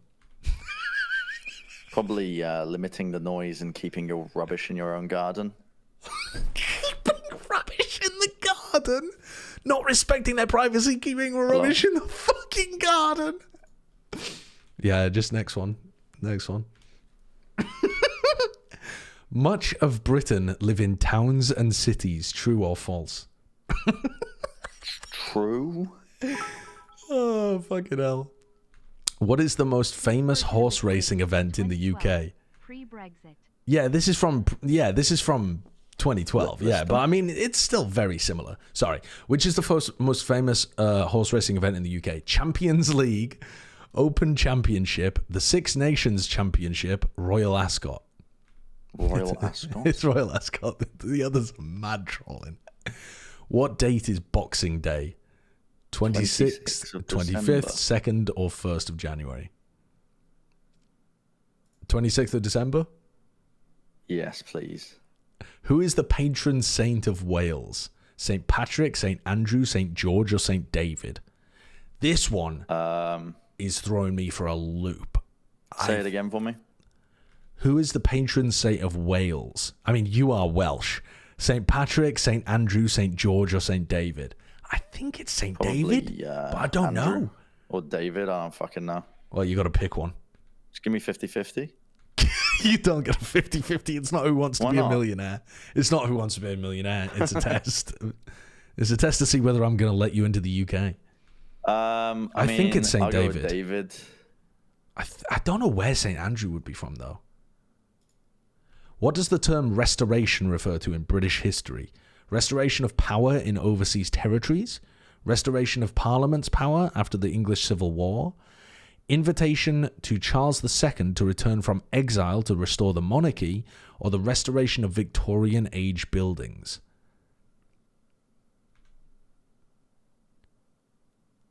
Read out the first two options again. The restoration of power in overseas territories, restoration of Parliament's power after the English Civil War. Probably the second one. You know, I don't know what this one is. I think I would have gone for the second one as well. But for some reason, this, like the restoration of the monarchy after they exiled Charles I and then invited back Charles II, for some reason that one is ringing a kind of bell as well. I don't really know this one, though. Which of the following is not a British invention? Hovercraft, MRI scanner, IVF therapy, barcode. I don't have a fucking clue. Yeah, very up to date on this. MRI?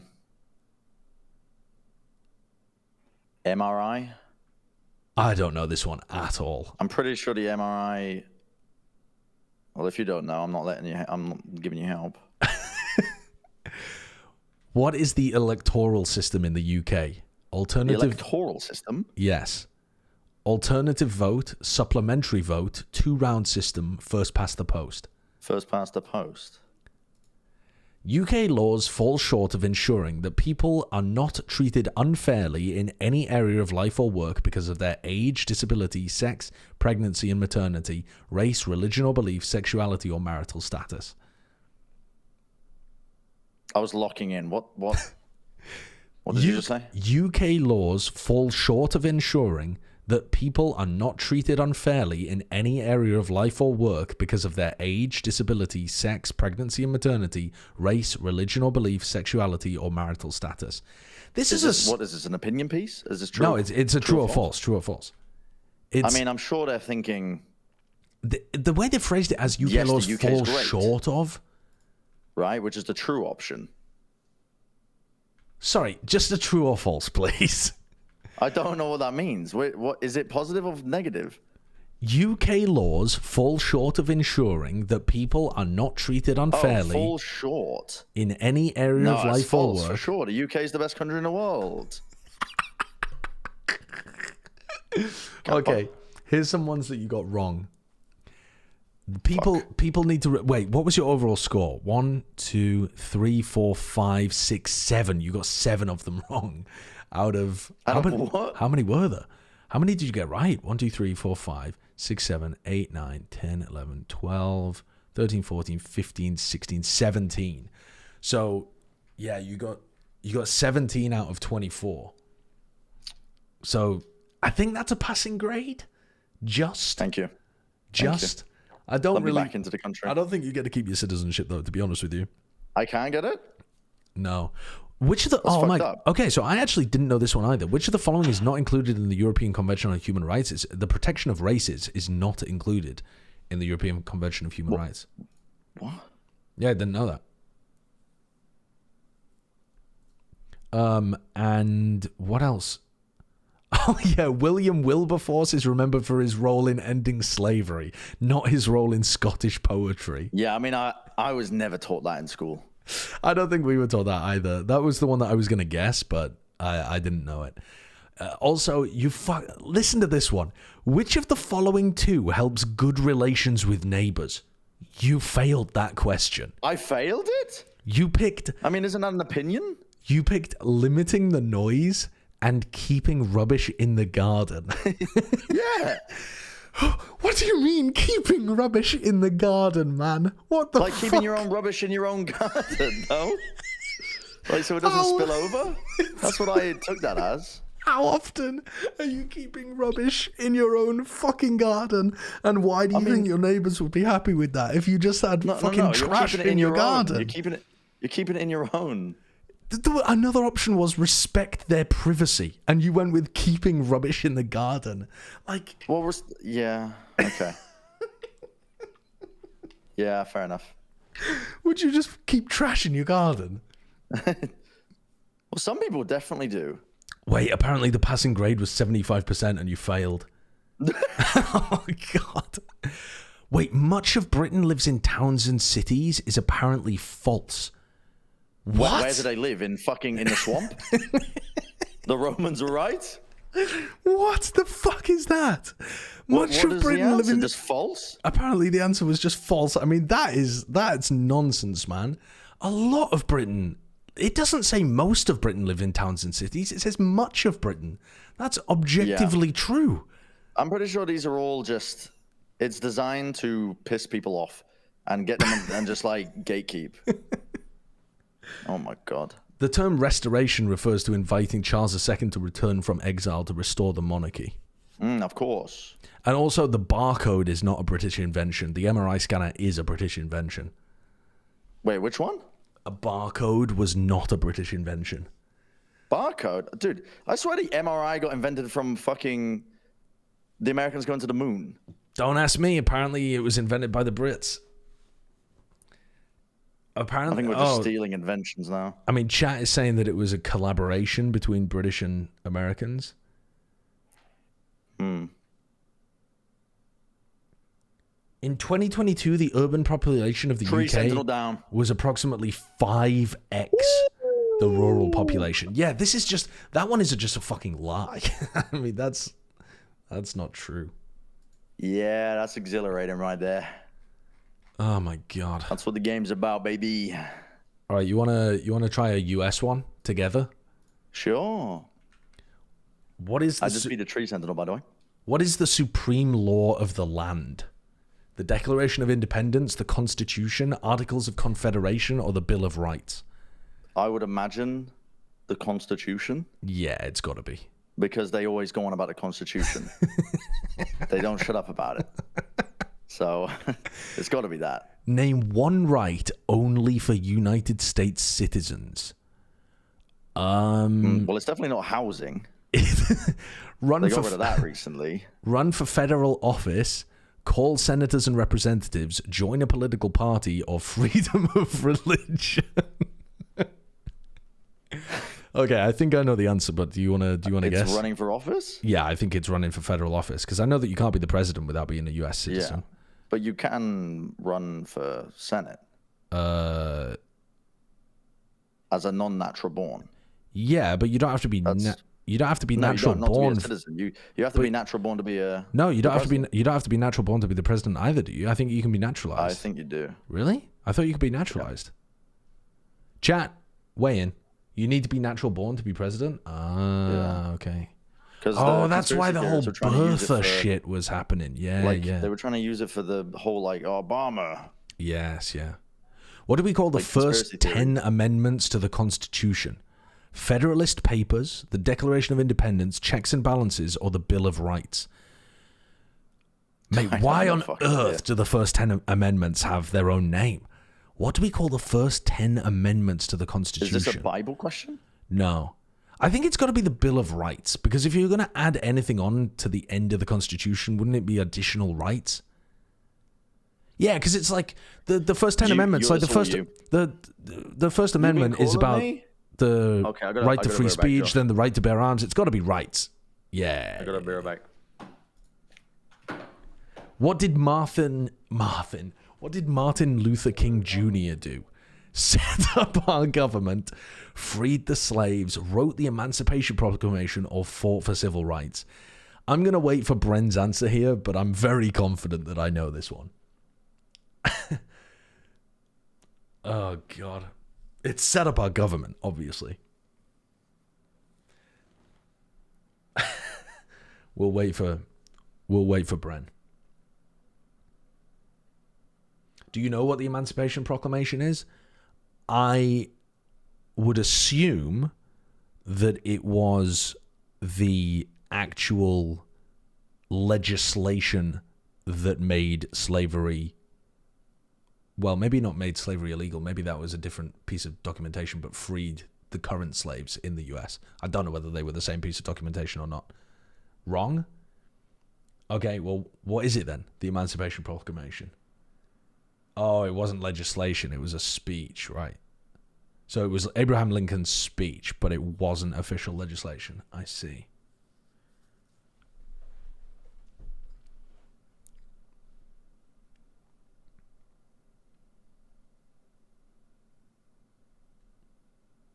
It was an executive order? Oh, well, if it's an executive order, then that is legislation. Isn't it? Surely an executive order is a type of legislation.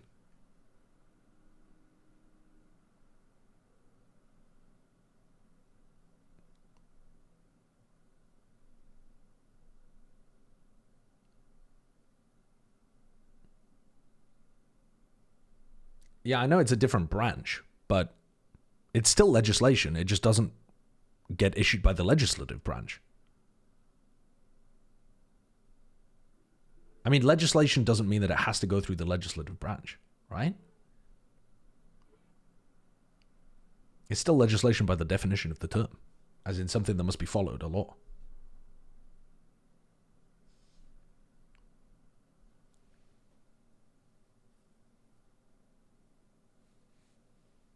It's like a directive? Yeah, but doesn't it have to be followed by law? Executive orders?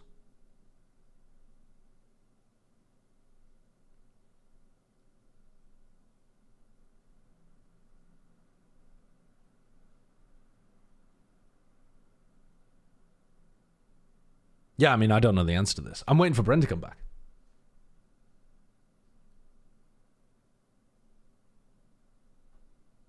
Ah, executive orders are only binding for members of the executive branch. I didn't know that, actually.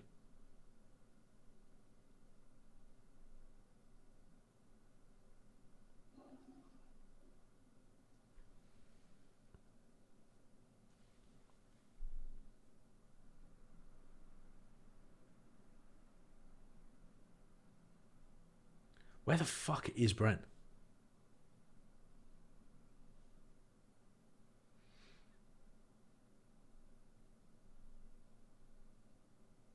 My favorite federal agency? I don't have a favorite federal agency. I feel like most people should not have a favorite federal agency.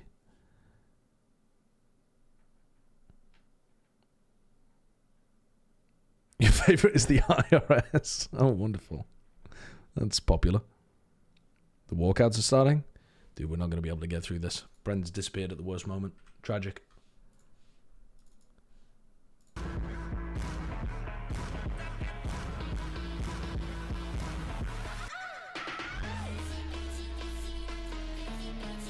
This walkout music is bonkers.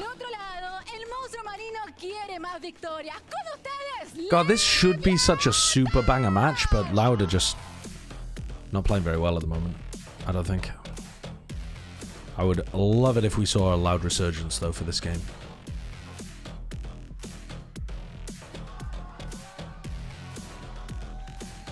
She's a member of the LATAM broadcast. That's how they always do it. It's one of the members of the broadcast announces the team. Does this match have any impact on NRG making playoffs? No, it doesn't. It's one team that's already qualified with another team that basically can't qualify.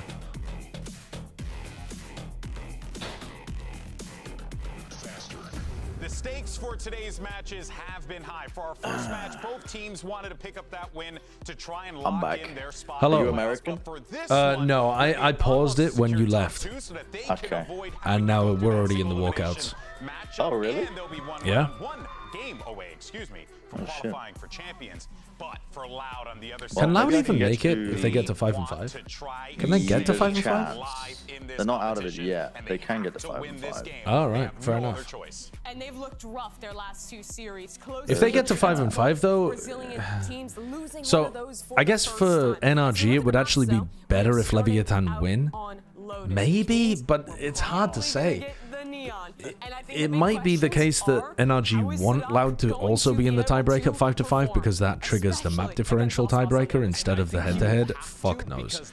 Things are just too stupid to even think about once you get to that level. Number 2, I do not think really anyone in the league right now is taking that map off of them, so you better show up in game 1. Yeah, Icebox is the king of Icebox. Right? Let's just say it how it is. Frozen king. So I'm surprised that teams even let Icebox through against Leviathan because Icebox has a playground of his own on that map, and he's always been like that. Like, this team made EG look like a tier 2 team the last time they played them on Icebox. And EG yeah, they did fucking farm them. Real. All right, well, I think we got a little bit of a spoiler on screen, but we'll talk Neon about with that the in a second fade here. We'll breach. see what we end up getting in for the agents that are locked in. That being said, though, you're so right. That icebox, we get to map 2, Leviathan, they're certainly going to be on a pathway for that top 2. Are we playing a in DLC the soon? playoff bracket, but Maybe. Loud on the other hand. Was that 2E's? They're just playing Neon? We talked about Surely G2's not, right? resiliency. I want to see that same resiliency here for Loud. You got veterans on that team, guys who have won championships. No. They need to dig deep here and now. You got no other choice. Last time Loud played this, they were locked in Neon, and they're moving away. Oh, wait. Big Holy fan of shit. this change. 2E's on Raze? 2E's on... Dude, I didn't even notice. I was just seeing whether or not he was playing Neon. So wait, the other team is playing... Leviathan are playing Breach Fade Neon. Dude, what's the map? My brain saw the Breach Fade Neon and I just assumed that it was... thingies. Alright, 2E's is playing Duelist.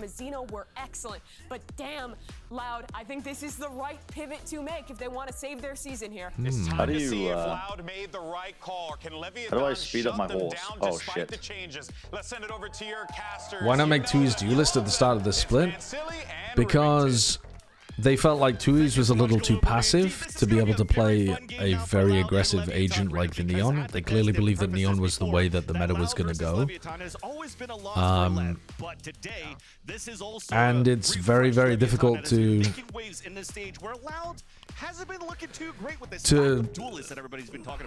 fill the gap that Aspas left in the team, so they've been trying to reset up their entire team structure for ages.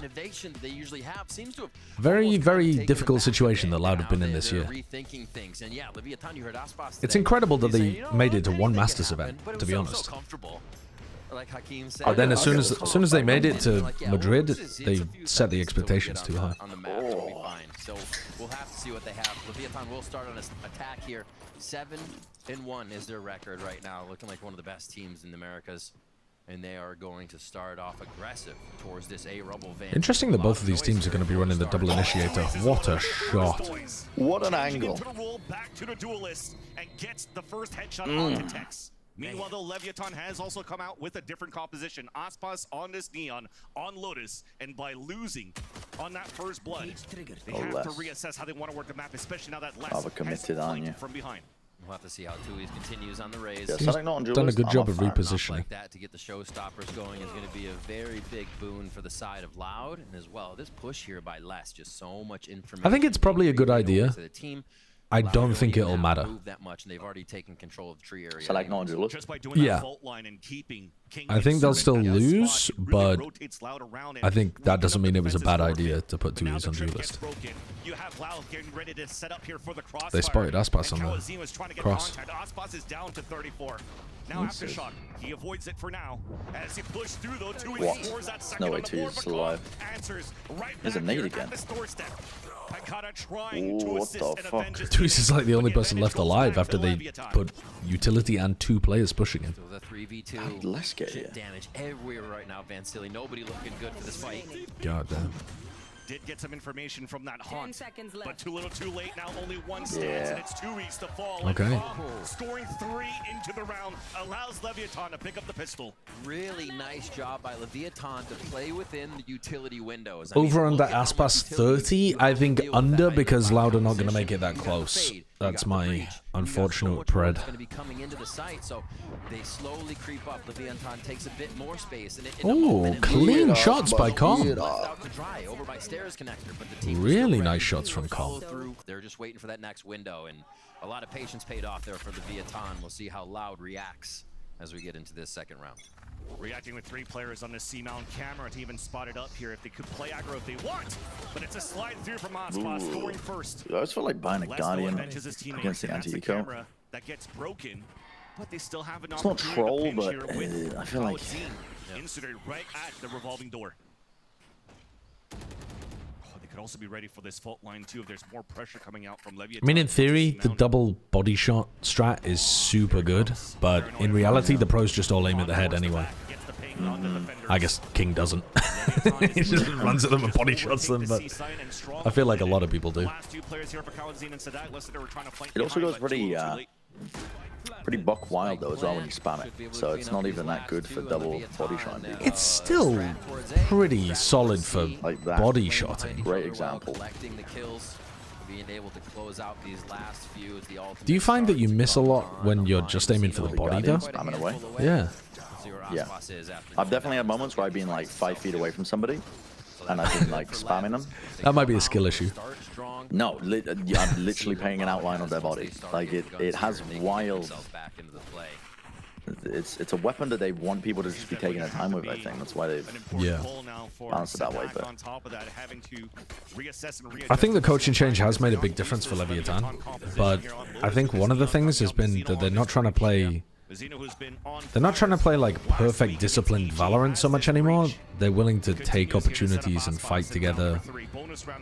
It seems to have freed up King and Mazzino quite a lot, especially Mazzino, to play a bit more of a fluid style, which he used to have a lot of success with under Crew. A little bit better for that second, that re-hit that Leviathan would want to look for if they're using fault line right away from Sadak. So easy for Loud to keep their comfort positions here in that default defense. They did have 2 over towards C, which has been rotated out here. So now Pankata is left alone to his own devices to try and stall, as he's going to need some help here in a second. That was his last smoke too, to try to cover the front C side. Still has Paranoia, but wants to keep it for the retake for Loud inside the C side as Leviathan overtakes it. They're taking their time though and trying to fight towards the spawn. There's that first contact. Aspas scoring first once again. The grudge to settle. Counter Paranoia couldn't wait for his teammates, just tries to stay alive, and that's wasted utility for Loud's attack. I heard that he fucking hates everyone on Loud. I mean, he did allegedly have some beef with Les, right? Hates everybody. Here to set the flash. Caught out in the open. That might force the hand here of Loud to potentially save their weapons, but they're kind of caught out in the open for now. Even pushing the cause is Calm pushing into the waterfall. You definitely could see it here. Pinching the last 2 members of Loud. Pankata just swings out and Calm's just still once again trying to cut the rotation. Wow. So far, so simple for Lev. We'll definitely go for Leviathan, but Calm so smart. Smart enough for that 1 kill. Bonus conversion. Yeah. Mr. Squiggles, thank you for the prime. Yeah, I mean this just looks out of control already, to be honest. Yeah. And there's 2 trips still behind Leviathan on mid and A. I was like, how is everybody inside? Why aren't they even checking flank? And they don't have to. They have all the info they need ahead of them. Looking at waterfall, looking at spawn. Aspas pushing as fast as he can into spawn. Not even letting Loud breathe on the defensive side this round. And the last kills in spawn as they were chasing. Yeah, they look a lot better at the moment, Dernick. Way better. Is planned and calculated. I thought they looked all right in their game against MIBR, but the last game they played was really lovely. Close range attacks here with 3 at C. Who are they playing against again? Man, I can't remember their opponent. EG. Yeah, that was pretty impressive. Hopefully catch some players off guard. As Loud in the eco that they had. Oh, and the 100 Thieves game as well. Yeah, you're right. The 100 Thieves game and the EG game were both really good. And there's these trips again that were there last round. This allows Leviathan to keep pushing forward, not even have to leave a flank, which means you have more on the swing, more to face your opponent. The integration of the Neon's been quite nice too. In this position now, but I like that from Aspas. They just want to send it here? Leaving the rounds to come. Aspas? Dude, I was just hyping up Aspas Neon and he slides straight into Kalenzin's Bucky. Yeah. Oh, Tex is caught in the trip. Because of the cage. And the trip kill! Oh my god, I What? They kind of cooked that a little bit too much. They were so efficient taking A rubble. They had a minute left on the clock. They didn't have to commit to a hit. True. I think Kalenzin kind of owned them with the Bucky. Getting 2 with the Bucky there. A little bit of that peppered in from both of those players. Picks up a very nice low by round. He just did so much. Not expecting. Everything has been working so clean for Leviathan, so I think they may even let their guard down a little bit on that round. Just enough for Loud to sneak in. God, I wish Sadak was my dad. Loud are triple facing stairs in a high, medium, low. Calm is going to be able to answer back here. sending out some nightmares on round 5 if they want. So this is now where they start to insert the lurk, right? Tex is. He definitely feels like a father figure. Playing the ball of 5 anymore on the side of Lev, but they're still working towards A. What they've been doing for the first few rounds here to keep Loud guessing. That thrifty you just got from Loud.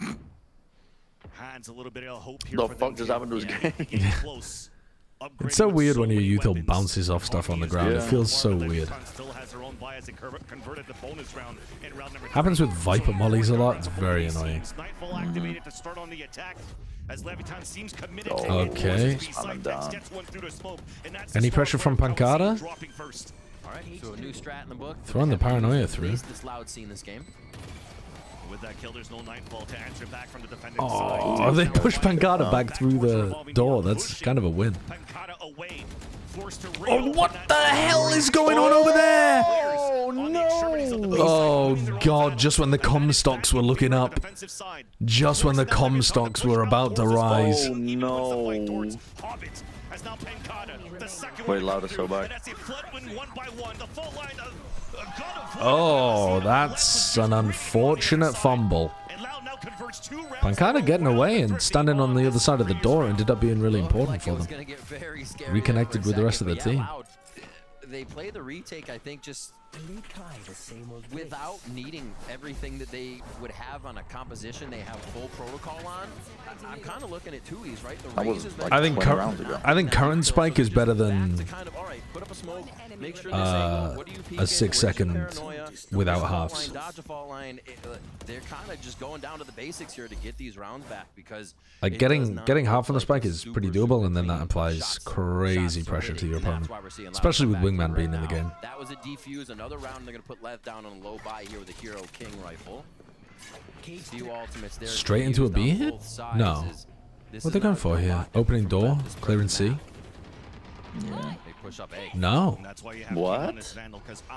Making it feel like a B. Yeah. Fake B. Oh, look at Aspas pathing. What is this? Holy shit. Pancada's under so much pressure because of that pathing. Any player that's playing front aggressive C there is fucked. That's a super cool eco round. Oh my god! Oh my god! Oh, yeah, you ain't trying that again. Oh, that's disgusting. Yeah, you're not trying that again. Oh, you've just been sat the fuck down. Wait. Tex is gonna mold if they don't win this round. Although, it's on him. So these are some hot shots, man. What the hell was that from Tex? Then the answer from Sadak under pressure of everybody rushing the front side of B. Everyone on their toes now here for round 6. This is going to be a big swing in the economy. Spike planted. If anybody can grab it and start to push down with these ultimates we have coming up too, I think we're going to get a swing in the whole game. And zero utility for Leviathan. Oh. Les versus Aspas. Someone keep track of that stat. Tex is about to get flamed. For some reason, he just thought Sadak was still. Wow.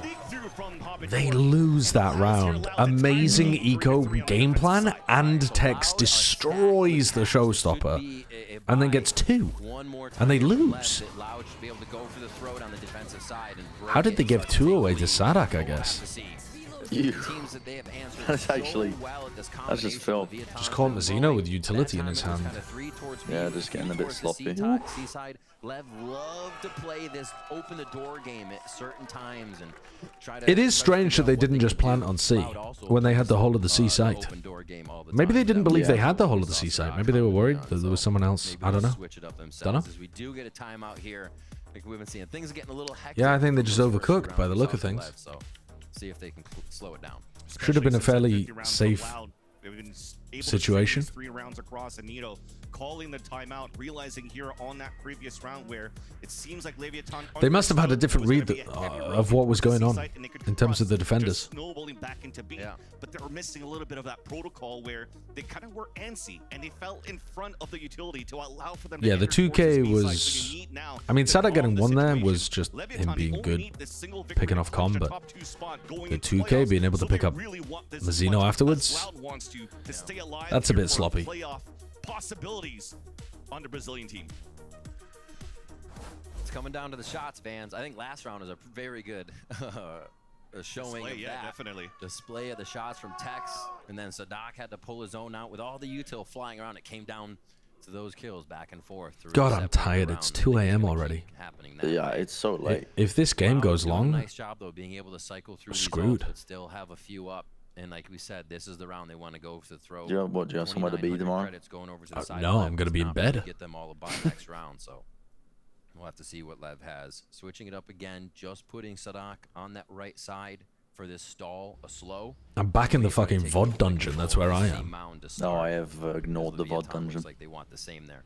The trips go back to the same setup though for Leviathan. They knew that. Might as well crack a beverage. You know what, chat? Where did that and not have to worry about someone that's pushing, someone that's getting info from Loud on an extremity. I think that's a great fucking idea. Let's get the whiskey out. Definitely could see here they're kind of going back to the default protocols of working Lotus. A 4-1 split to kick things I've only got a off. pint glass though, and I'm not going to pour myself a pint of whiskey. Really inserting text towards the A sign. He's actually trying to Put work so up much towards the util on middle it. where Loud still looks pretty decent on these positions. 2-2-1 set up. Oh on the my defensive god, I side, poured and myself you an have the line of insane sight amount by on two with the accident. operators so they can play this 2-2-1 comfortably. God, with how fast Sadak has gone from tree Realized 2 to years left is side, an it's all. like he's still playing Neon, like back and forth on this Pour map. myself. I suppose you're gonna I guess that's glide not that to much this. actually. Flashpoints in the right spot He- to deny the play. He just pre-fired. He would have Just comedy util a out. bit of fake here. But there's a touch from Lev almost on every part of the map right now as they still know C Mound Wait, 2 years hit. is Giga Chad, push back up and retake and rubble. So they can hard stack C. Yeah. Sadak has called this so well. Louder fucked here. Sorry, Lever fucked here, right? They're going into Nightfall Breach-All. You just got no hope. Oh, they went early on it to catch Aspas, and he just slides out. Oh, he doesn't get out. Pivot over towards B. Down for Leviathan. Oh, Jesus. That's well done by Tex. His own kill back onto Kawadzin. What's the call? call then? 4v4, but there's only 18 seconds left. So Trick now is Leviathan odd. have to commit towards the C side. The kill on Kawadzin is like the #1 player you would want to catch there. How did they not get a kill off that? No one's to break it? Oh my god, don't, no way. Con ran out of bullets again. Ran out of bullets again. That's the second time in 7 rounds he's run out of bullets fighting somebody. Yeah, that's brother. Shooting the haunt? You shoot it. Oh, you're gonna shoot it? I'm gonna shoot it? That cannot happen at this level. You have to have the communication there. You can't just be haunted. Simple abilities coming through, absolutely thwarting the Lev hold on the site, and allowed so confidence on the play. They took down a bunch of members of Once they kill Kawadzin and then they mark Pancada, that I think that should have been where Lev turned the round around. The fans are loving that, and they said that's the round. If Pancada goes down there, it's entirely possible that Lev are in. With low buy armor, All right, zeros in the full buy. there. Now we're juggling the operator too, this time in the hands of Pancada. Reclear, Tex, when that door opens, you should be shitting your pants. He is so committed. Yeah, he got out there with the cage. Of the defensive side of Loud, if they want to play this more All right, you want to send aggressively, it? working as a death ball, both initiators with Tui's trying to re-clear towards I guess Tex didn't give them good enough information about how many players were on A, because they could have been in a long time ago here. Honestly, that might be even more scary. King's only got 1 smoke. Wow, what a kill. He tried to get the ult off before he died. Come with a good trade. blows towards the seaside with the spike down out in the open. Haunt thrown in, Les breaks it, but that The gives the fans audio going cue. crazy. Tex and Com, the last 2 players remaining here on the seaside for Leviathan. At least they have map control, but they want to work together to smother Les. There's that first peek. And Oh. denied by Les with incredible anchor play. The anchor play and the shots Leviathan right now are getting so good. sprayed down a lot. Yeah, they're getting fucking bogged. They're getting This side of the sprayed picture down a taking it lot. so hard. Dude, I'm asking Com to wide swing that every time. Hey, Com, dude, would you mind throwing your body on the line for me? Eat a bait. There he goes down. You think that would be a poor trade? But no, they're there to cover. Doesn't matter what they're facing. Loud squeaking these rounds by, and they do get a lead that's going to matter now. Low purchase here for Lev. And Loud is just throwing these shots back as hard as Leviathan wants to bring it. Hard right now for Leviathan to take map control. A 1-3-1 setup as Tex was trying to find where the aggression was, and it looks like he spotted quite a few on the pressure towards Rubble, but once again, A quick call by Sadak to stack the players back towards B. It becomes a good read for now. Paranoia to slow down Leviathan's attempt to move inside, and they breaks the Dude, I feel like Lev don't have a fucking clue. for Loud to drop the players coming through. They are heavily getting caught, but Now covered by Loud. Yeah, they're really struggling to. Sadak back on some initiator utility. I don't know, man. Effectively. Yeah, I mean, this round was an eco as well. I think this round was a good read from Loud. The rounds where they're ending into sites where Loud have a stack because they've got a player that hasn't been pushed off. And all the trips are up because they haven't cleared them and they've got nothing to clear them, really. Like, it's not like they're running a raise, you can just lob a nade into the side. But like I said when we were casting recently, I think these double initiator comps are actually better on defense because they're so good for retaking. On the attack side, it's so obvious where you're going. If you just, you can't threaten because you're missing the Viper over towards A Rubble.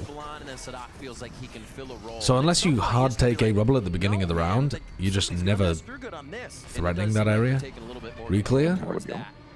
As they push here, we're gonna get a 5v5. This fight is oh my god, what a shot from Aspas. Still goes 1 for 1. That didn't catch anyone. What? The breach ult didn't get a single person. Okay, well, Kalazine? Dude, he's like his trigger botting. Holy shit. He popped off. But also, Mazzino swung in front of the Prowler there as well. I did like in the previous games that Leviathan were playing looser. But this is very loose. Gets the plant down, just 5 HP. I could have killed him. And and a moment to think about how this could go down. King. 5 HP. I mean, it's super winnable. I know he's got a fucking ult. I don't think it's winnable inside this smoke. Oh my god. No way. There's that first kill.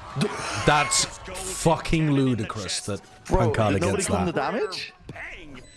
Don't know. Did he take it through like spam so they just didn't know? Man, Don't know. string No idea. of rounds now for Loud. Feeling very good on their pick here of Lotus. We see Tui's back on the raise. Hasn't been since the summer of 2022. Oh, God damn, that's a crazy shot. I guess Aspas couldn't get into the slide quick enough there. Look at that though, he peeks right before the Prowler comes out. The players having their positioning now to stay and not just a one and done, but basically taking the barrel's practically inside his chest. God, Pancada nearly shit himself. He's acting cool at the end of the round, but when he took the shot, he was panicked. Look at that. Up to 3. All these rounds. These gun rounds after bonus. Loud. Leviathan looks like they really want to answer back right away. I'm gonna send it. Dude, the trips have been ruining them. Oh, they missed the kill. Oh, he's so weak. Brother. What? The Palpatine hands. Palpatine hands is a great comp from Vance. Boomer reference, but a good one. Yeah. They can't find any kills right here. Loud's doing such a good job at backing up a bit to absorb, and while they don't have positioning, they'll have some util to get back in. I feel like this one could be Lev's though. Exactly, especially after losing Kawadzine. There's no block for the retake, but at least that util from Sadak still there. They're keeping Sadak out of this fight. They keep less down to 1 as well. That's good. Oh, good stun. Doesn't matter. Steals that kill away now from Aspas. 4 versus 2. Last 2 players you mentioned it, Rib. It looks like it's going to be around for Leviathan, especially after Tuiz loses the op. Clock is ticking. Pancada will also lose his weapon as Leviathan finally finds something. No way that's a Boomer reference. Dude, Star Wars is definitely a Boomer reference, man. That operator once became a sight take. I feel like most of the ticket sales for newer Star Wars content is millennials. Is it actually children? I mean, it's a franchise. They keep it going. Yeah, I know, but are they actually getting new viewers, or are they just milking nostalgic millennials? They're churning new Star Wars shit out all the time. They're always doing new shows. But that's not my question. My question is, are they actually getting the Zoomers? Or the Gen Alphas? I think so. As Loud actually present themselves to the front side of B for one of the first rounds here with that many players. Slow on the door too. This is gonna be wild. Oh, that stun is connected onto all. Holy shit! Fucking trap play. Holy shit! Dude, Loud are looking nice. Yeah, that's Loud nice by Loud. I think Lev will also look really good on their defense side.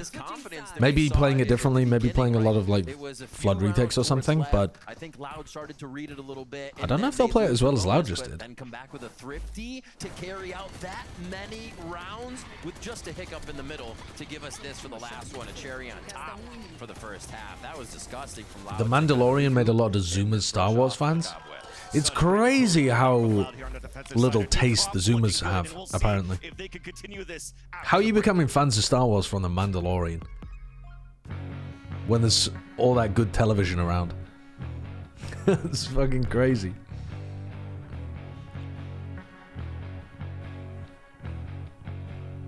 Now, if you said Andor, then suddenly I'm on, you know, okay. Okay, fair enough. Mandalorian, though. Why not just tell me you enjoy wasting your time? I got some paint drying in the corner if you guys want the webcam pointed to that. Is that good for the Zoomers?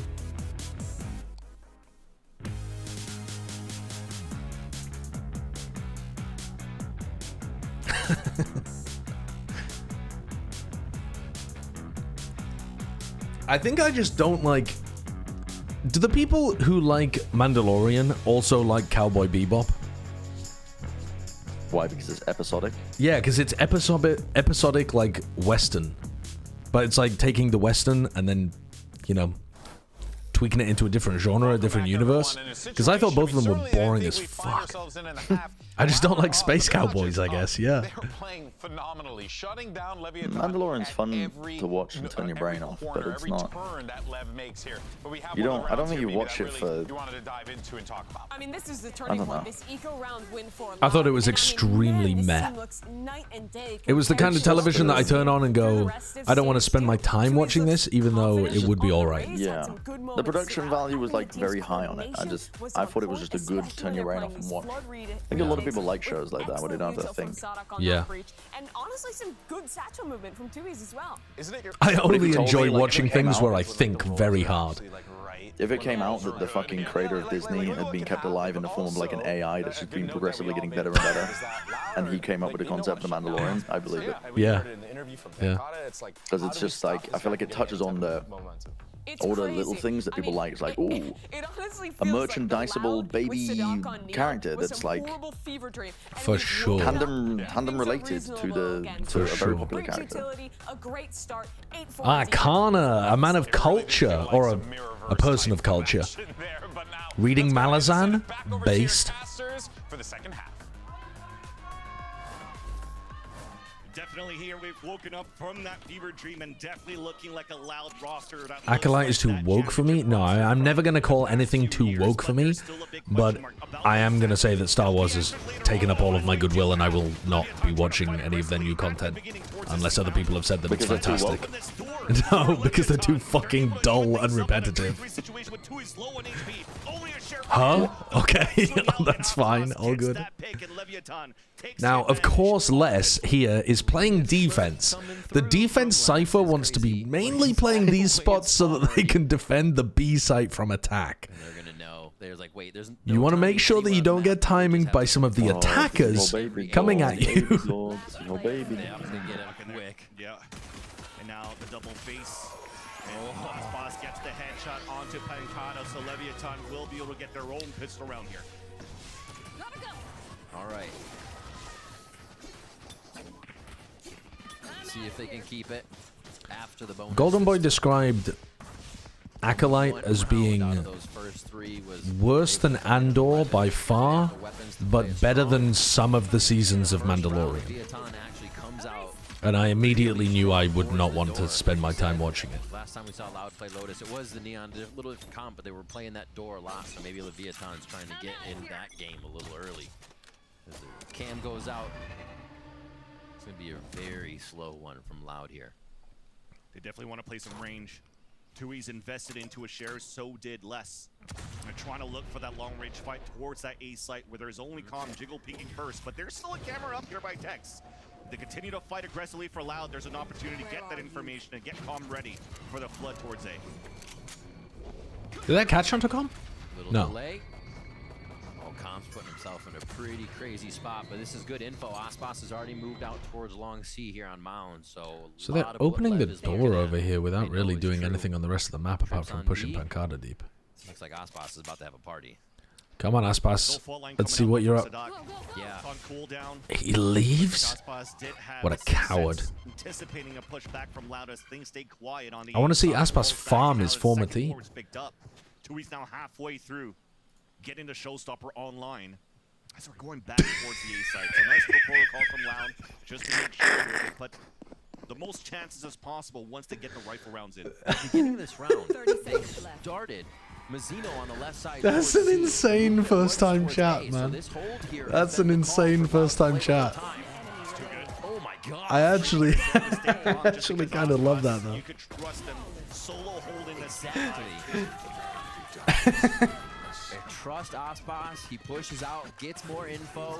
Mazzino does not have to rotate back over, and they're ready for the Loud re-hit right away. Patience from the side of Loud, knowing they don't have to move too much on that. If Riot fires you, you look like you could definitely make a killing saying things have gone too woke. I would love to make satirical right-wing rabbit hole alpha male content. What was that piece of util that allowed Leviathan to push through? Was that camera once again? I would love to do some stuff like in a gym where you just see me in a gym outfit complaining about woke culture. the fucking woke culture. I think that would be very funny. Just an insane video, like in the run up to the UK election. Just people being interviewed off the streets about like what they're voting for, blah blah. Yeah. And obviously they're cherry picking the most dumbest motherfuckers. Yeah. And posting it. But this old dude, he got asked about it. He was like, "Well, they got to stop the boats, don't they? Yeah. They got to stop the boats." And he was like, "Well, okay, but like, how would you like them to stop the boats?" And he was like, "Well, just like shoot them." And he was like, "But there's like shoot the asylum seekers." And he was like, "But what? So you want to kill them?" And he was like, no, don't kill them, just shoot the boat so it sinks. And it's like, so you'd shoot bullets at a boat filled with people to sink the boat, and so they would drown. Yeah, exactly. What, they're going to swim back to France? No. He was like, no. Just you'd shoot them from France, so they have to swim back to the French shore. And it's like, so who's going to shoot them? That's, yeah. And that was... Here we go. Bonus round. Dude, these kind of comps are so fucking good at retaking. They're actually nuts. They're way better on defense than they are on attack. Oh, that's big though. Oh my god, what a clutch from Pancada. That's huge. The problem with... I've been consuming a little bit more political content over the last, year compared to previously. And the difference between... you have to hunt so hard for sensible policy-based political commentary. And it's so easy to find people who are just dumb as rocks saying stuff like, let's shoot the boats. Yeah. It's genuinely so easy to find. It's crazy. Because 90% of the people are not informed, and the way they are informed is probably from their favorite fucking newspaper. But also, people just don't think beyond why their idea is stupid. Yeah. Like when I talk to people that are my family friends about topics as well. People just don't think through their own positions on things. They don't. None of it's evidence-based. It's all just fucking vibe-based. Yeah, anecdotal. Yeah. I've seen this in the town centre. Yeah. Oh boy. Oh, that's brutal.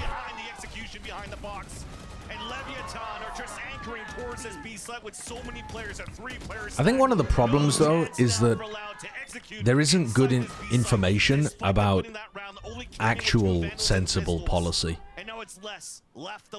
Probably because it's not sexy as well, so people don't want to read it, but it's boring when somebody takes their time with an argument.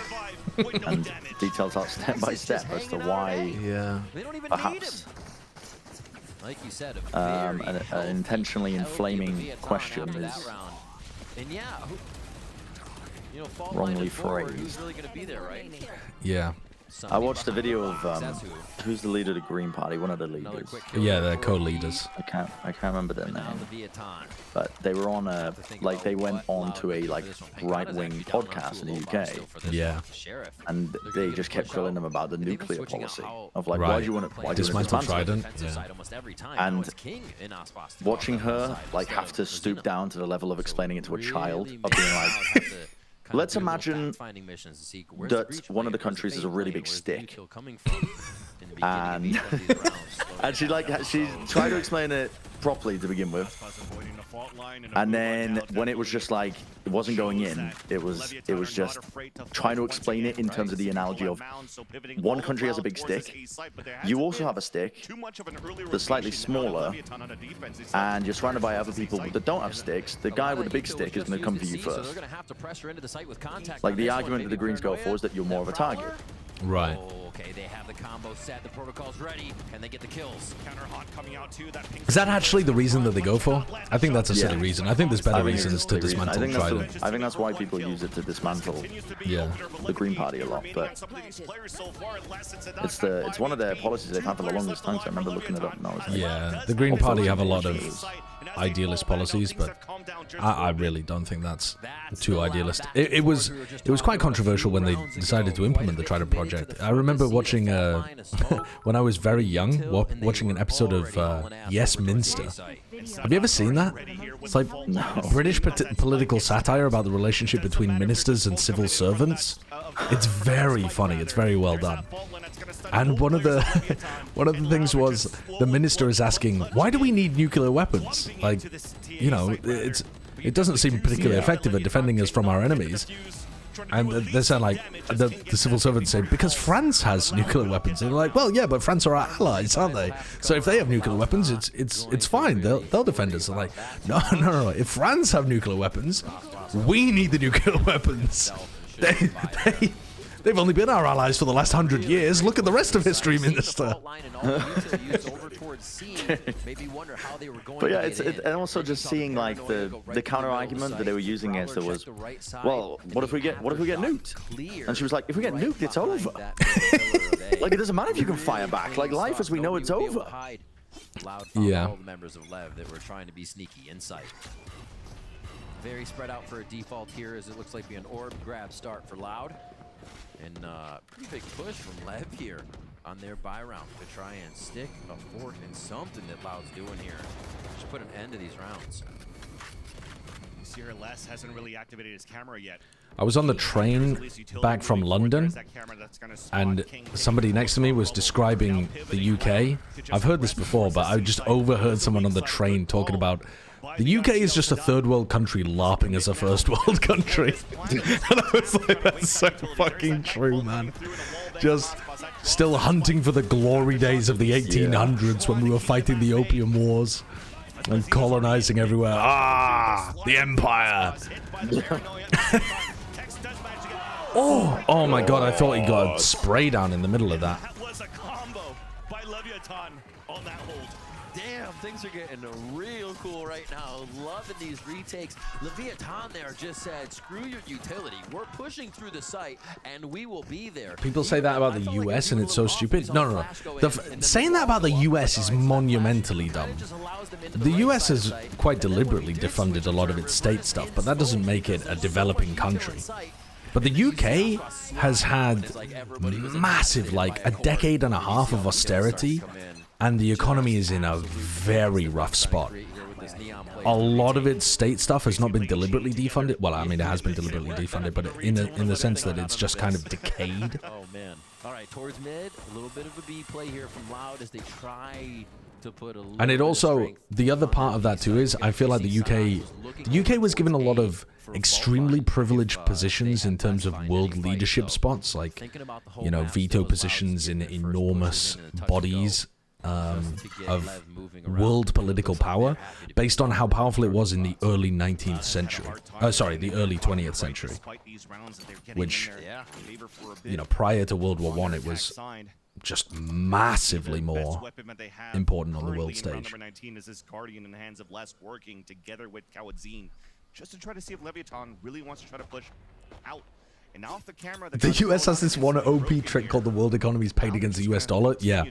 It turns out when everybody uses your currency as their reserve currency, you can actually do whatever the fuck you want.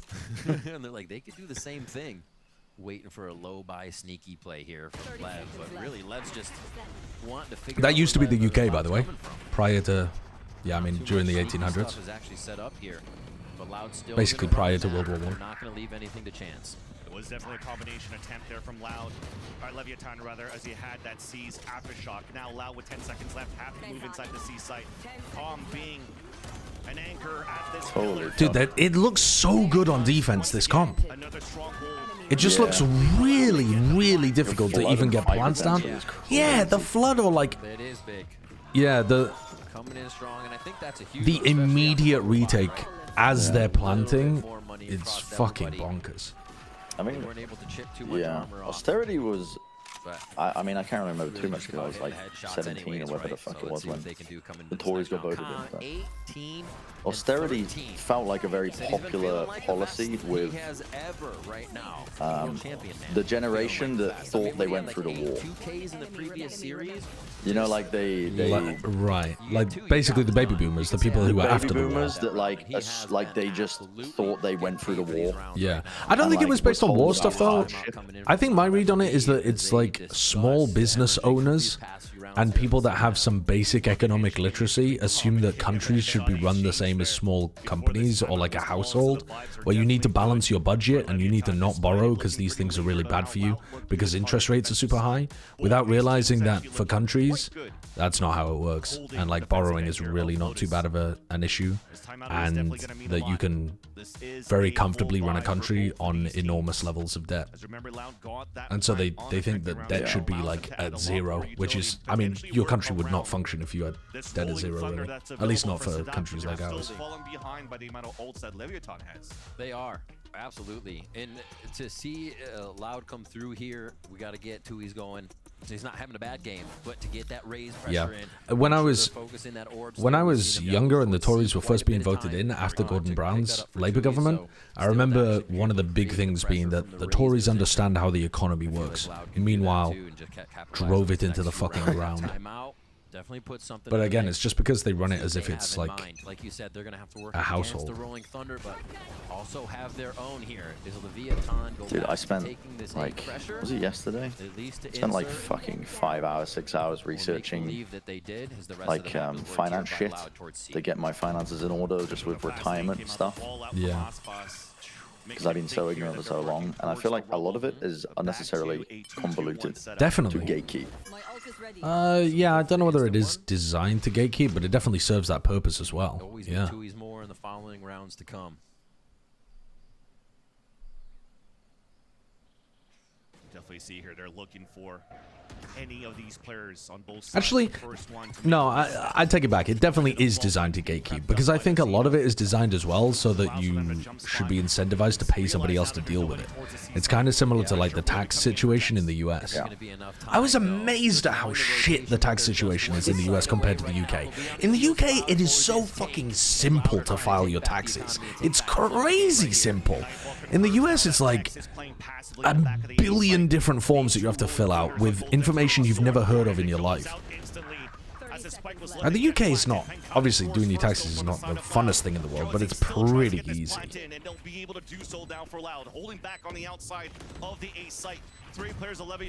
King is, what?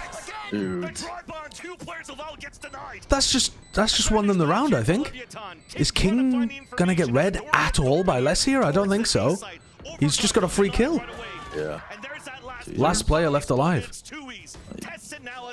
Gets a kill. Com just has to jiggle here. That's fucking... I think that's maniac behavior from Tex, isn't it? Isn't that just I don't trust Com? Because if Com just jiggles that, he can delay forever before they ever. Exactly. If Tex dies, then it's cooked. Yeah. I think that's the wrong call, but it won anyway. I think you're just supposed to stick there and have Com like jiggle and just engage Kalanzine for as long as possible. 2 E's, sorry. Fans, you keep doing the back and forth. Lev's gonna read it that much better almost every time. Man, yeah, tax companies in the US lobby to make it complicated so that they can get paid. Yeah, because they were gonna put forward a government-funded website to simplify it. Yeah, yeah. Like where you could just, as a taxpayer in the US, you could well, just they do it also all easily. the tax companies get a bunch of money from that kind of stuff anyway. They already have a lot of company software that runs like that. Yeah, but they want the system to be convoluted so people keep paying for it. Yes, yeah. Oh man, King is out there. It's crazy how many things sound like conspiracy theories in the US that are just completely true. You're right. That operator is out and waiting. The US has a history of that. Yeah, I have a lot of the more that I've learned, the more I have sympathy for people who are outrageously conspiracy pilled. Like I don't I think you still need to engage your critical thinking skills and like act on evidence, but you know, when you see what comes out like 60 years after the fact in the US, you're like, Jesus Christ, okay.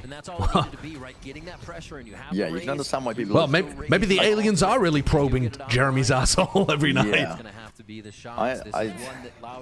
I understand what would lead somebody to thinking that they're putting fucking fluoride in the chemtrails. I know, yeah. They did it to themselves. Push forward at the staircase, head to head against Mazzino, and he's going to be able to get that fight. Advantage once again for Loud. They want to push Jeremy up across the smoke that is thrown on the defensive side. Yeah, it's actually me probing Jeremy.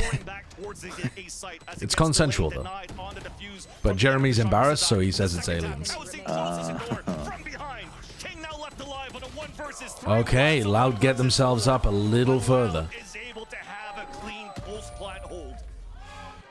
More so post-plant as well with a breach utility. We haven't really seen them do that too much. It's been used within the round. They haven't been able to stall Lev, and that was a nice job of not fighting Lev. Of being Wasn't Jeremy probing that one labor dude? Jeremy Corbyn, not Jeremy probing. Did he win his constituency as an independent? I've no idea actually. I don't think so, but I don't really know. Oh, he did? Oh, he did. Oh, nice. That is so fucking based. He was not projected to win. The polls were wrong. Oh my god, Tex is ripping him a new one. Yeah. That was mechanical aiming from Tex. He was so... I mean, watch that if you... Woohoo would cream watching those mechanics. It's just perfectly like... Bap, bap, bap, bap. Loud must be pulling their hair out when they try to run that 5 out of rubble for this round 22. Lev is standing right there taking pictures. Not afraid 11-11. There's a growing distrust in polls in the US that's also in the UK. Nah, to be honest with you, the polls did not fuck up in the same way that they did in... When was it? 2016? Yeah. In the US. And to think we're getting this from the 7-1 and 3-5. The polls are always slightly inaccurate, but I can't remember there being anything to that degree. 3-5 Loud, a timeout from Loud again, even after just a few rounds there to make sure they're collected and pull it back in their favor after Lev tie it up again, like you said. What a back and forth. I feel like I just want to have an interview. I don't really agree with that, the wrong hand. I think that he has the potential to get to that spot. I think Tex genuinely has the potential to get to where Meteor is for Gen G. I think his mechanics are good enough. I think his, like, his feeling for when to get aggressive is good as well. I just don't think he taps into that feeling enough. I think he still plays a little passively on this team. He plays quite a safe role when I think he could get much more aggressive like Meteor does. I don't think he's there at the moment. I think that's overselling his impact. The lead here in the series, 11-10. But they're realizing that the fast tempo, when you have so much utility that you mentioned many rounds ago for Leviathan, it's still hard. to fight against that. I mean, this map is a bad time to say that because he's 22 and 14, but if you look at how he's been playing across the whole of their recent games or the whole of the year or whatever, I don't think he has been that guy. But this is what I want him to play like, where he's getting involved a ton more. I think this will be way better for him as well, and way better for the team because it'll take burden away from Calm. Duelist this time are the fodder of the game, but it is exactly what needs to happen. And they're risking a lot here for Loud. Look at their buy. Stingers, Vandal, and they have nothing left in the round. Oh, that felt late from King. Hot water. Wow, off the cam contact. But has done enough damage. That's sick. To rethink the map control here, as they went for a 4-1 setup, and maybe a lot of it has to fall in the hands of the lurk now. I do not have a landline now. I had one growing up. My parents still have a landline, but I do not have one. And Leviathan goes back to these almost default defensive positions, right? Where they're holding the original angles of the round. Not forward, not putting themselves in danger. Lev sees one. As you mentioned that, Tex did put himself in danger.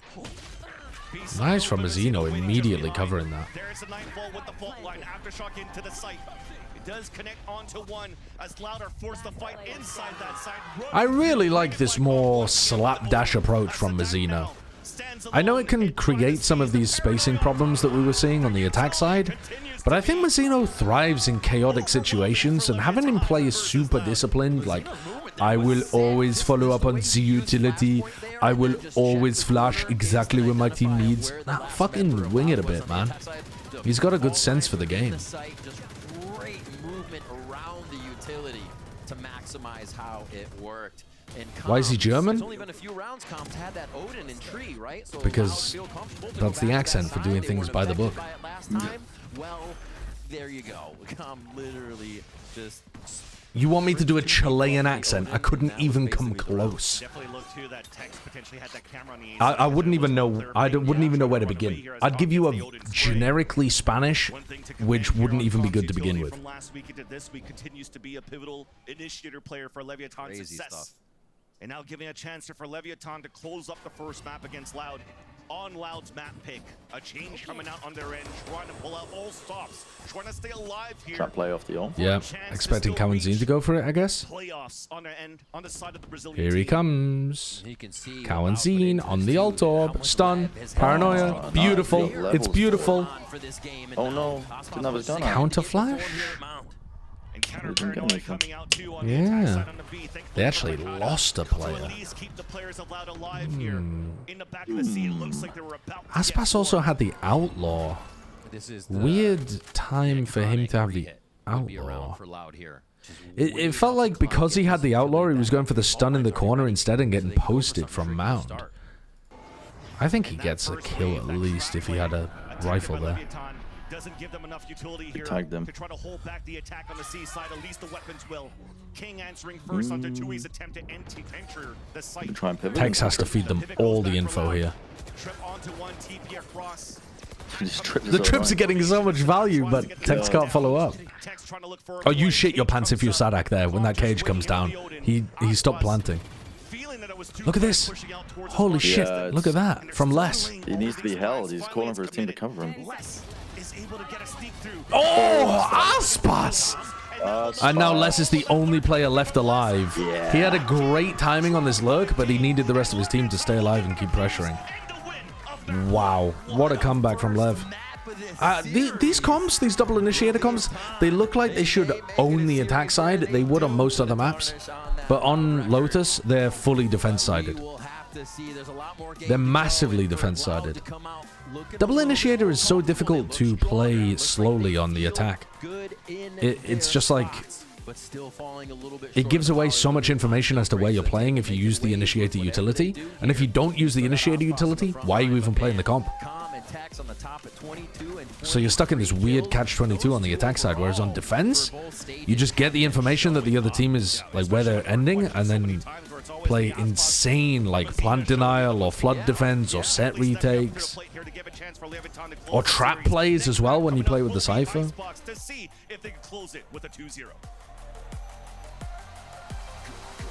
Is Lev still 9th on Plat Chat? No, definitely not. We should redo the power rankings, actually, at the end of Super Week. There would still be some teams with good rankings that are ranked low, but it wouldn't be Lev. With the way that they're playing at the moment, it wouldn't be Lev.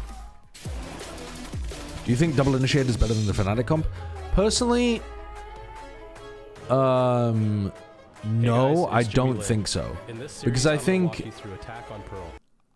the Fnatic comp still has really good ways that it can play slowly on the attack side, generate crazy ult cycles, and then play a pretty decent defense, even though you're lacking the massive retake utility. It's one of the weird things, though, is that it seems like the more Double Initiator gets played on Lotus, the more the best counter to it is Double Initiator. So you end up in a weird situation where you're kind of playing it because your opponents are playing it as well. But yeah, I think I still like the Viper comps, but I'm pretty undecided on it, to be honest. When am I casting next? Next week. Right? Next week? Yeah, next week. Week 4. Yeah. Is there a plat chat this week? Yes, there is. It's going to be in 2 days' time. No, well, 2.5 days' time. Lev 1 without an Aspas hard carry, I think that's a good sign, no? Yeah, absolutely. Absolutely. Someone sent you a link with bits. Watch this video next break for the most intelligent American politician. I don't think I want to watch this. I'm going to be real with you, Mortiray. I don't think I want to watch this. Judge Moore has also It's only 1 minute. said that he doesn't think a Muslim... Okay, you know what? I think instantly, everything about this is giving me terrible, terrible vibes. I've only watched 4 seconds, and already I think I should turn this off. It's a great clip. When was this from then? This is from 6 years ago. Okay, so this isn't recent. This is from 2017. And, all right, fuck it. Let's watch it. member of Congress should be allowed to be in Congress. Why? Under what provision of the Constitution? Because you have to swear on the Bible. When you are before, I had to do it. I'm an elected official, 3 terms. I had to swear on a Bible. That's not true. You have to swear on a Bible to be an elected official in the United States of America. He alleges that a Muslim cannot do that ethically, swearing on the Bible. You don't actually have to swear on a Christian Bible. You can swear on anything, really. I don't know if you knew that. You can swear on a Jewish Bible. Oh, no, I swore on the Bible. I've done it 3 times. I'm sure you have. I'm sure you've picked a Bible, but the law is not that you have to swear on a Christian Bible. That is not the law. That slow blink is incredible. Man, that slow blink is fucking incredible. On a Christian Bible. That is not the law.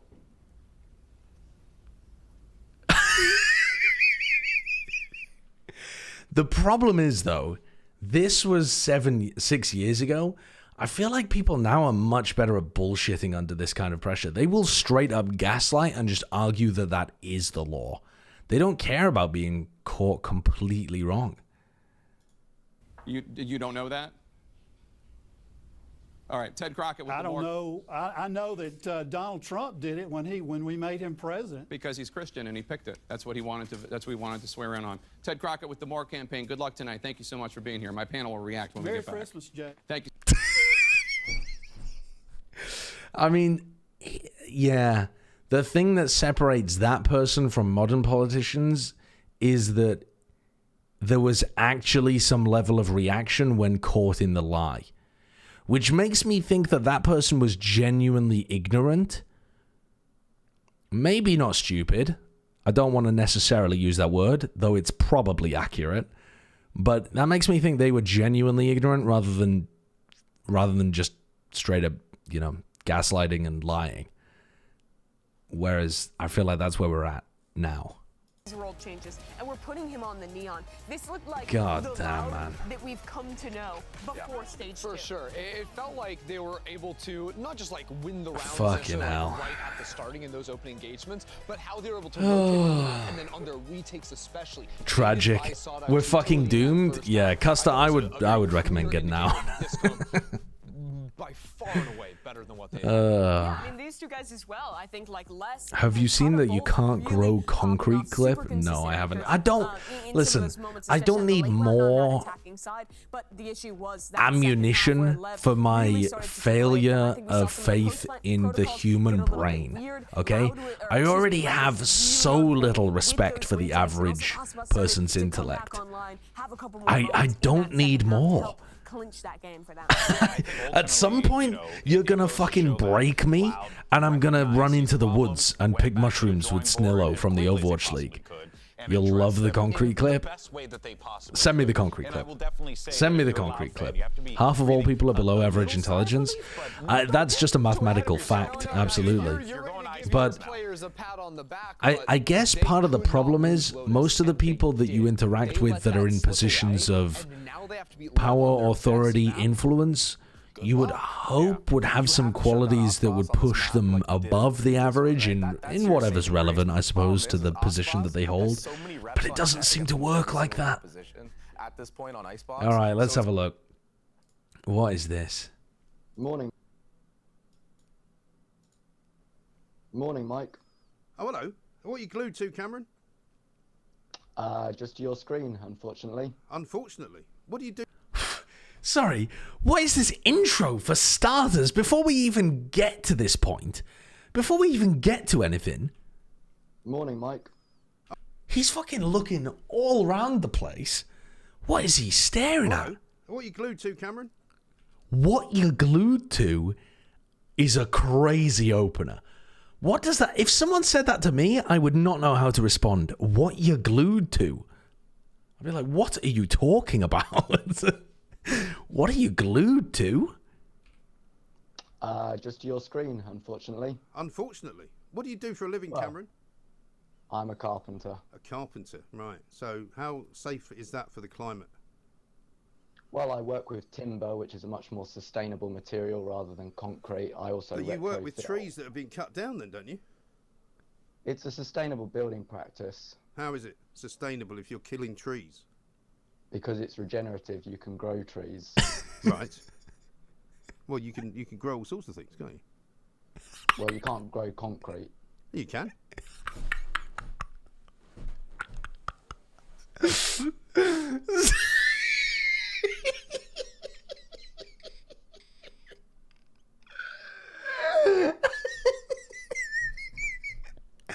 I mean, there's no fucking response to that, is there? There's no...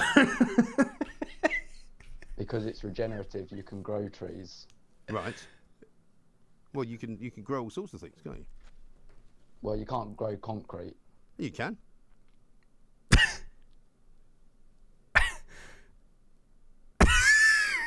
See you, Cameron. Cheerio.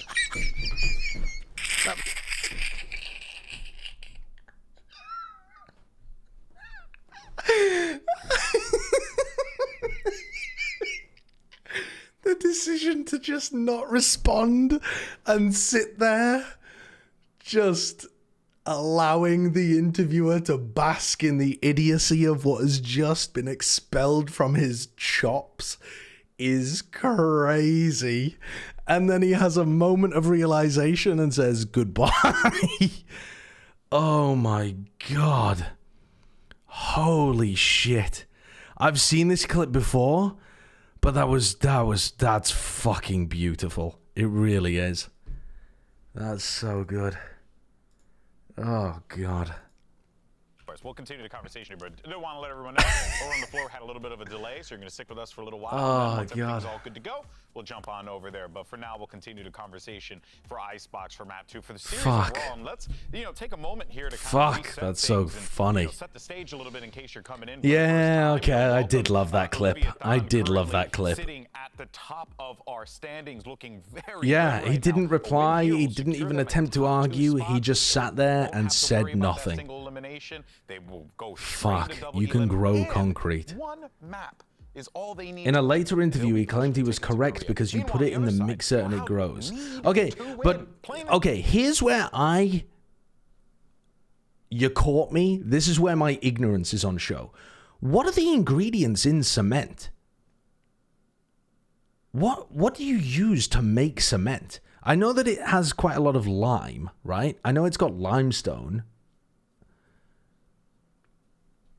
Gravel? No, that's how you make concrete. So concrete is cement mixed with gravel and sand, as far as I'm aware. Again, I've only made it a few times, and my dad has told me how to make it every time. But cement, as far as I'm aware, is one of the primary ingredients for concrete, along with the like water and sand and shit. But how do you make cement? I know it's limestone, but what else is in there? Decide aloud, you're gonna be like, damn, we really let him slip away. Limestone, sand, and water. Is that it?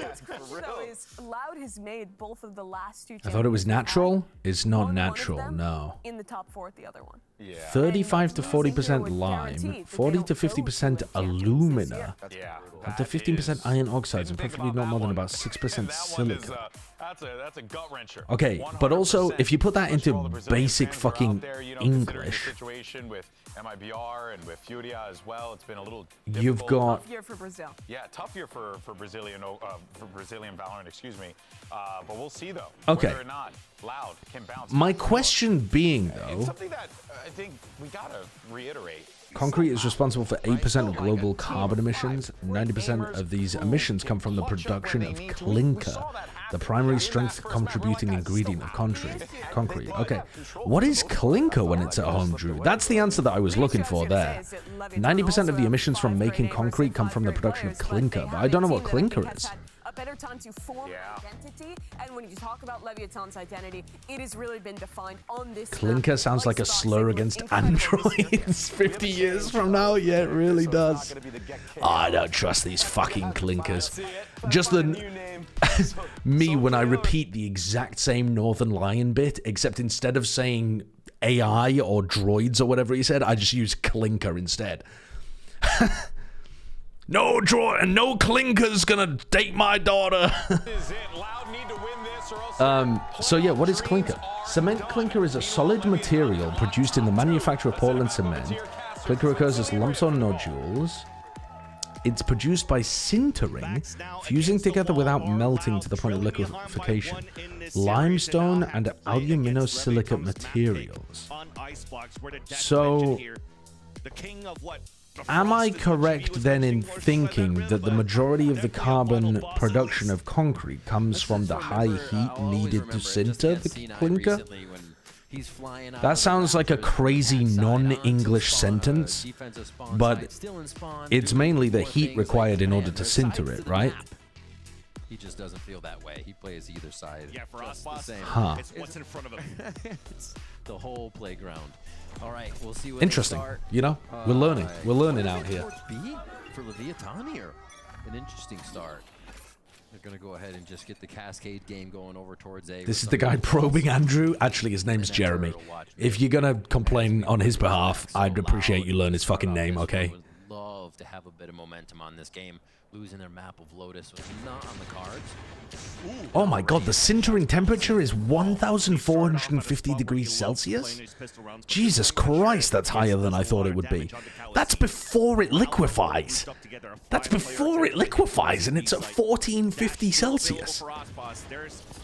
Jesus wept, that's hot.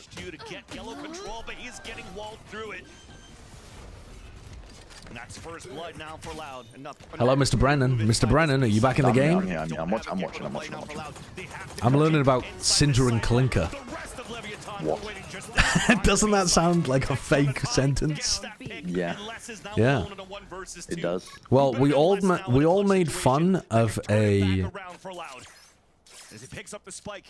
We all made fun of a political journalist for not knowing what he was talking about, and then I realized I also didn't know what I was talking about, and so we all collectively Googled something. and we've all learned something today. 20 seconds. There's gonna have to be some running soon here from Les. But he chooses right. I think he knows he'll have the sight at least for this moment. So I think the idea is you try to push forward, right? But I don't think he'll have I am. Ooh! I am a Googler. I don't use ChatGPT. I prefer to find a source rather than just trust that the AI pulled the source correctly. There's a frenzy herd. Now the high tide across, and that blocks the vision. Bold players of Leviathan. Yeah, but at the same time, you're pretty confident they're not just gonna swing through. But he's trying to play it safe instead. Yeah, Tex with that timing on it too. Kind of nice, actually. I don't know why Mazzino did that. I guess it allowed him to cross to Cove. Yeah. Very much difficult. Oh, nice try by Les. Nice try. Good idea to like dip inside and dip out. Oh man, Lev just walking in there. I think he was glued to the spike. Honestly. I'll be honest with you, at this point, I do trust Wikipedia. Maybe I shouldn't. My teachers always told me not to. But I just kind of trust that the people involved in editing it are nerdy enough that they actually have sourced things correctly. Maybe that's fucking stupid on my part. Towards the right side, hopping in and out for, as you saw, King there or anybody else on defense becomes quite easy without the follow-up utility that just really isn't there for the pistol round that they would have had. So Lev grab round number 1. Still orb focus here, going straight towards mid maze. Nice cast. I think one of the issues is though as well. I don't know if you've ever run across this, Bren.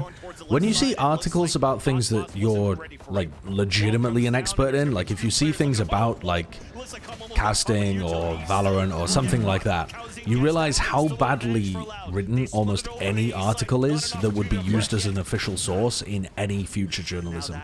Like almost anything that's been written as an article about things that I know about is wrong in some fundamental kind of way. Oh my god, they're losing this. Or maybe not. Yeah, gets a free reload. He has enough fuel for this wall to Yeah, I agree with that though. But I find it more often with comments. Comments? Just from what the fuck is going on? What the fuck? That was nearly very silly. It was already silly, but that was nearly very silly. Sorry, what were you saying? You find it more often with comments? No, yeah, I mean, articles, sure, but if I'm reading a topic that something's come about and I'm reading the comments attached to it, when I know... So, there's something about Redditors that have the utmost confidence in what they're saying, even though they're incredibly wrong. Yes. And it's with the thing that I do all the time is I read the comments on the fucking game subreddit because it's like, I don't know, it's an interest of mine. And I know a lot about the game development industry just because of Alice and also just adjacent work that we've done over hours and stuff. And some of the takes that some people have are just unbelievable. and they're saying it with their whole chest and more. Yeah. We're trying to deny this orb here at the long B side, especially with the high tide that was thrown through. I mean, it's like the unique cross section of like gamers that I don't know. You can see a lot of gamers and Redditor overlapped in a Venn diagram. Get the sheriff by. Allow them to know that. Yeah. Still is dangerous with the shots. Yeah, that phenomenon, Drew, I'm hyper aware of, but also very little way to circumvent it, unless you're looking for... You just don't have time to be able to circumvent it for everything important in your life.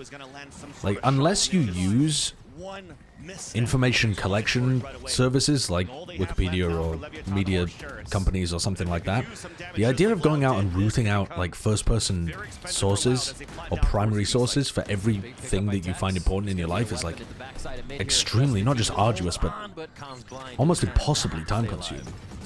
Neither can King, but at least Mazzino's there. 2v2. Another 2 versus I try to do it for some things that I think are really important, but for a lot of things that I just think are like quite important, I'm like, nah.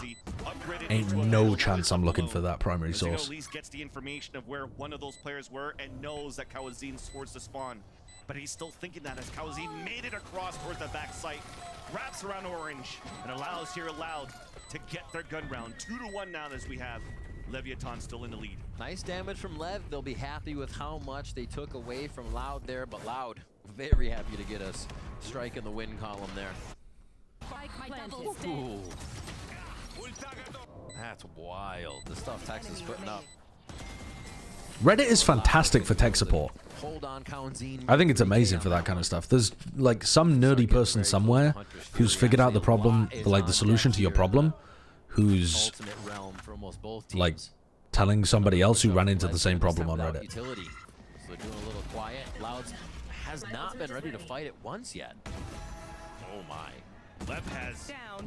That's a high-low 2 kill and Spike. The site certainly has its uses. Meanwhile, once again, Orb denied on the A side as It's also just a really good place to see, like, to have a common discussion between people who know nothing about some interest that you're interested in. Yeah, but you can also find people who are very interested in it. For example, like, I'm looking for a, what was I doing recently? I was looking to buy something, I didn't know enough about it, and I just typed in the name of it, followed by Reddit, and just found, like, a subreddit dedicated to it. Yeah. And it's people who are just, like, it's their special interest of vacuum cleaners or something. Yeah. We'll just have to see how much it matters. And they've done all the research, and it's not like a fucking engagement bait article that's designed to make money. They're staring down 5 barrels of It's a great website, it really is. Like, as much shit as it gets for people who, you know, don't like the average person on there. The fact that it has the ability to tap into the common person, but also you can get experts on there as long as you trust the provenance of what they're saying. It's pretty incredible. Same with YouTube. You can get some horrendous information off YouTube, or you can get some magnificent information. Oh my god, we turned off Pancada's POV there, and I was so sure he was getting 2 coming through the wall. Slowdown at B has just shut Lev down so much, and with the fact that Loud committed so much to B, they didn't know what the A game was at Pipes, which has been pushed almost every round by Lev for the Altor. So now Twitter is utterly unusable to me. I've completely given up on that. I mean, it was Aspas and Com or Tex a few rounds ago, or Mazzino. They've been switching up what that combination is, and it's just been working. And now I don't know when the last time I tweeted a non-sponsored tweet was, but oh, it was probably trying to Martha Stewart cow the VCT broadcast. But we still saw these low buys go in their favor on Lotus. But I mean, apart from that, that's in the hands of Pancada. The L drone to push Tex away, and that is the pit coming out from King towards his A site plant. Big plan to waste out util. Kawadzine down to half HP as the coal finally comes up to commit to the plant. King just trying to get the spray. Shock dart. oh nice, recognizing that Sadak was planting above this pit, so that he wasn't getting decayed. This is now disastrous for Loud. In Loud, they have to go to no man's land to get this. Bucky now upgraded, but answered by a Shorty's so good in that spot. advantage still looms here for Leviathan. Outlaw knowing it's a lower buy. The cape out of the movement. Tuiz is now left alone. A plant is the best thing you can get right now. Tuiz is getting hunted down. The confidence out of Aspas. Okay, my take, it might be a very unpopular take for you guys in the chat. My take is, I use YouTube way enough to justify buying YouTube Premium. And also, the fact you get YouTube Music added in makes it a genuinely good purchase. And you just get no adverts with that. Like, it's actually really fucking good. And I've done it for like the last 2 years. No, the last 4 years maybe? I've had YouTube Premium for a long time. It's just a good product. A good time. Oh, Pancada had a paranoia in his hand as well. He thought they cleared the maze. They did not expect that. No. When Leviathan pulled off the comeback on map 1, this... Wait a second. I was about to say it was over, and they've... Yeah. Tex trying to push forward. He knows here that the players are just around the corner. He could break it, but this was forced to swing. There is that break of the lockdown, and here's both sets of footsteps. Gives him a chance to reset. Does he know he heard both? Looking back on the first swing, he misses the hit anyway. is able to save that round. They recoup, losing 3. That's what Google wants you to think. But I'm also fine paying for products if I genuinely use them a lot. And I feel like YouTube fits the bill there. The spike was in no man's land. There's no answer. Leviathan read the play too well. But no, Loud still has that option to slow it down, rethink the situation. Yeah, YouTube Music with no adverts while I'm driving. Like, I can listen to YouTube videos while my phone is locked or while I'm using another app. It's all good. It's all good, man. I'm sorry for the pro-capitalist take. I occasionally have them. But it's just good. This round still has another healthy buy. This time, no more outlaws for Osboss. It's an operator out, and they were looking for this A-side control to start where Loud seems to be finding success finally. Exactly. Lev was mid, B, mid, and then A this round. And they flex back to mid as Loud still likes A. The idea that they can protect it from the back, the mollies, the utility they have, and being able to get in with the KO null command on this round. Because they have all the space they need, but they're going to have to work with the lockdown coming in. Kawanzin's looking to contest the lockdown space. Are they going to lock down from heaven instead? Sarak should have a lineup for the other lockdown from Generator, but probably doesn't have a lineup for this lockdown. Because there's just so many different spots that you can put it at. It's almost impossible to cook up some kind of lockdown counter to this spot. Because it's so variable, like exactly where you would put it in heaven. But the turret's gonna spot him no matter what. So Osboss on top of the screens, easy pick. Oh, his dash fade.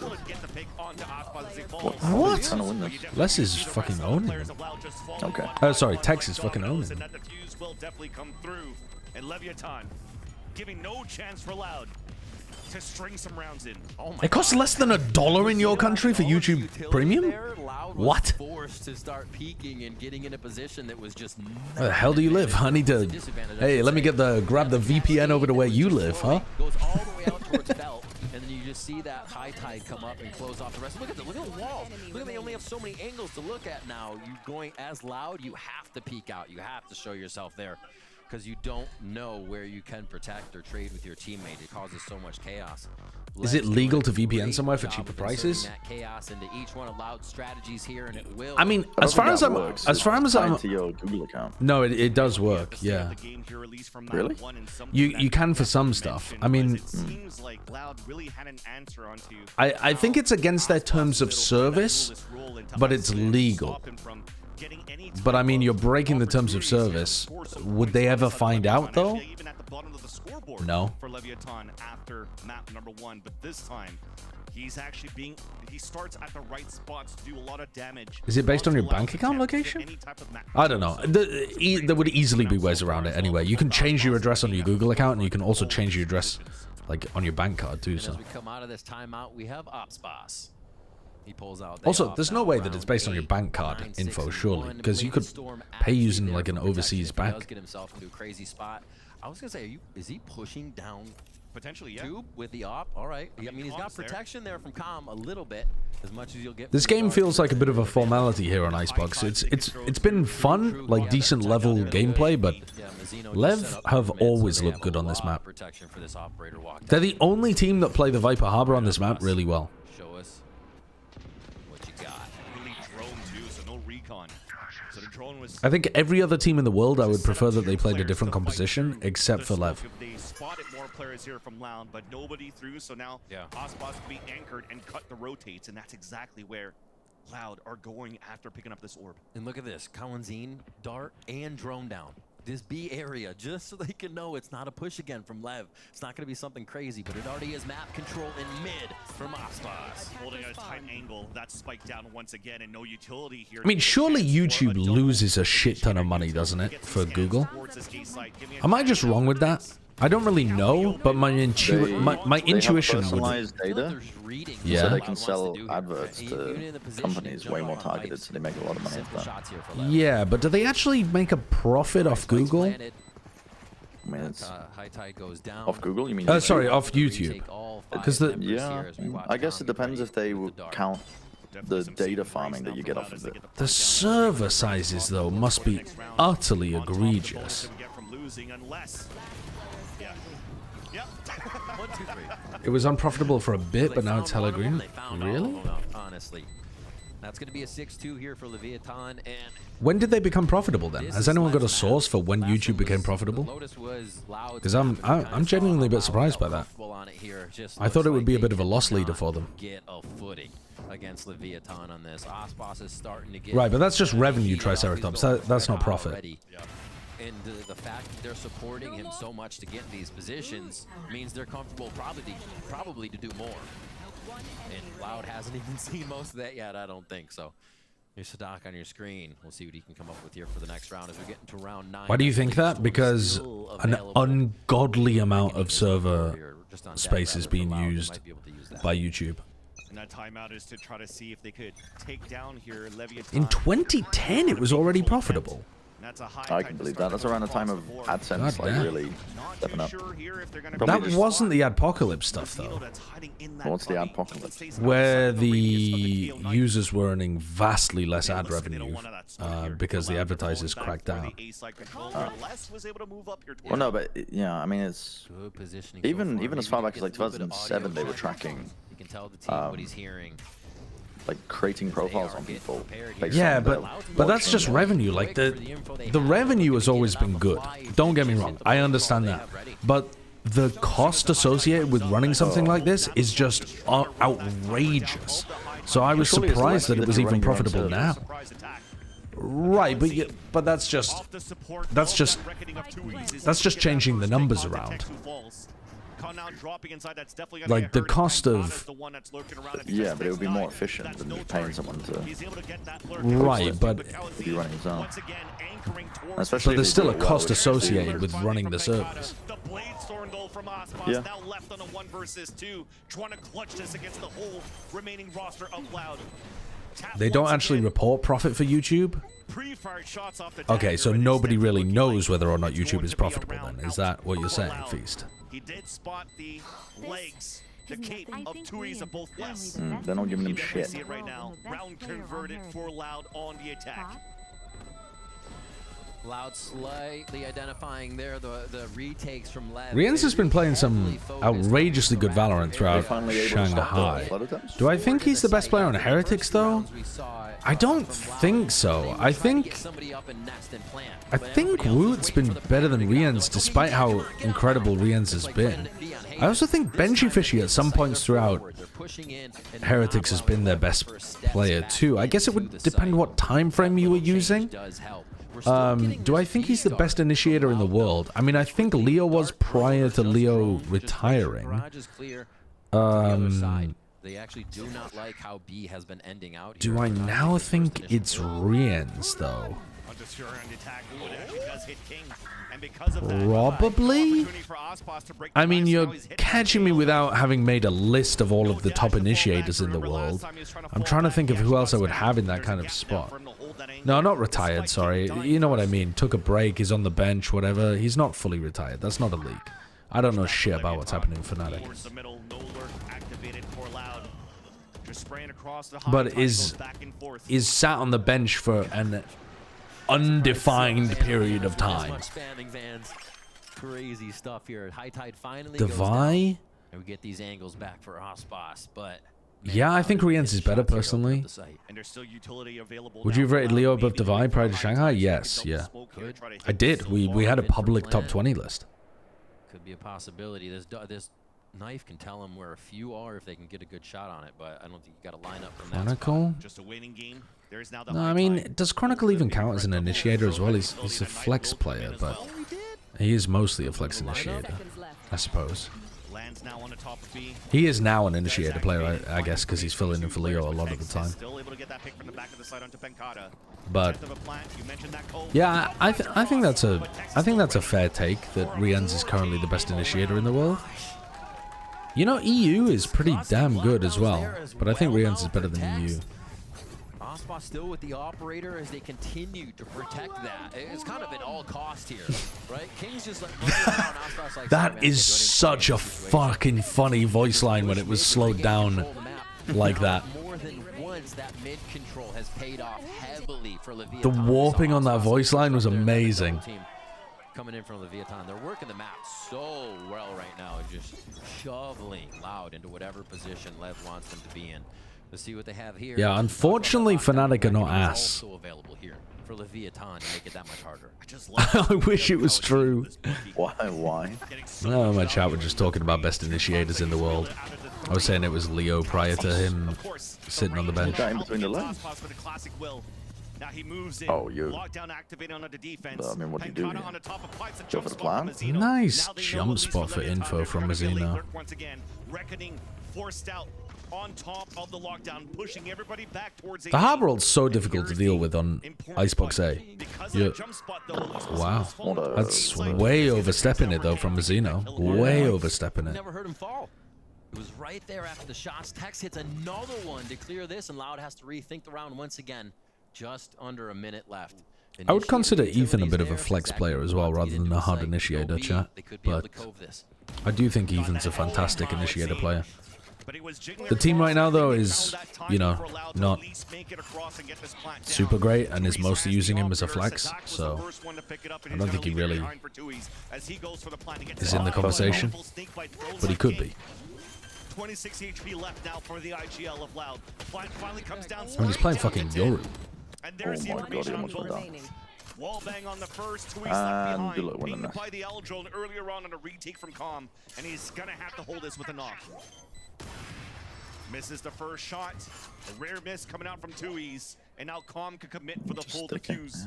And maybe Tui's just trying to stay alive here with the operator. The headshot on the jump peak as well. Tex is hitting. This is almost comical what Lev is doing here. Loud. It looks like they have the right play. Plans going down. Wait, Viper's by. Yeah, Fnatic are playing pretty damn well in EMEA right now. And you saw Sadak just kind of stay. He's like, okay, yeah, you got me. He almost didn't even move. He just smiled at the drone. They played kind of badly in Shanghai, and then they're outclassing almost everybody in EMEA, partly because they're the only team in EMEA that knows how to play Haven. They've only given 3 now, or let 3, I should say, go. As they look to grab maybe even a 9. But I'm interested to see how they hold up against global competition again. 15 and 5 from Tex. Top fragging with Com last game, still feeling good in the second game of the series here. Didn't fucking clear. No, he didn't realize he had to. Like, he could have saved the shot. What is that from Pagada? His left click reacted faster than his right click. Spike comes down and it gets planted towards B. Mazzino trying to stay alive, and that's a swing from Sadak on the top of the ropes. Aspas going for Winnable? the dash after Oh, bullet ties on 10. But I got away. Didn't even flash it. It was too high. Last round now of the half. Palm flash That one forces him did. to throw out a cloud burst, so that gives his position away. And Les is just ready. Great spots for Loud on the pulse plant. Aspas first contact on the top of the bridge. Tries to swing. Respect for that attempt. All right, 8-4. That feels pretty reasonable. 8-4, and that 4 is actually a big one for Loud. They go towards B with a heavy first round focus. Isn't Lev doing the same in NA right now? But they do find that B worked for him in the end. In what sense? Because Lev are the only team that know how to play. Still, great half by Lev. Exactly, a great half by What? Lev. Great reads, that continues. And they're able to close potentially this series. And that Same as will Fnatic? typically Yeah, but in what way are you making that happen, comparison is my but it'll question. happen after the break.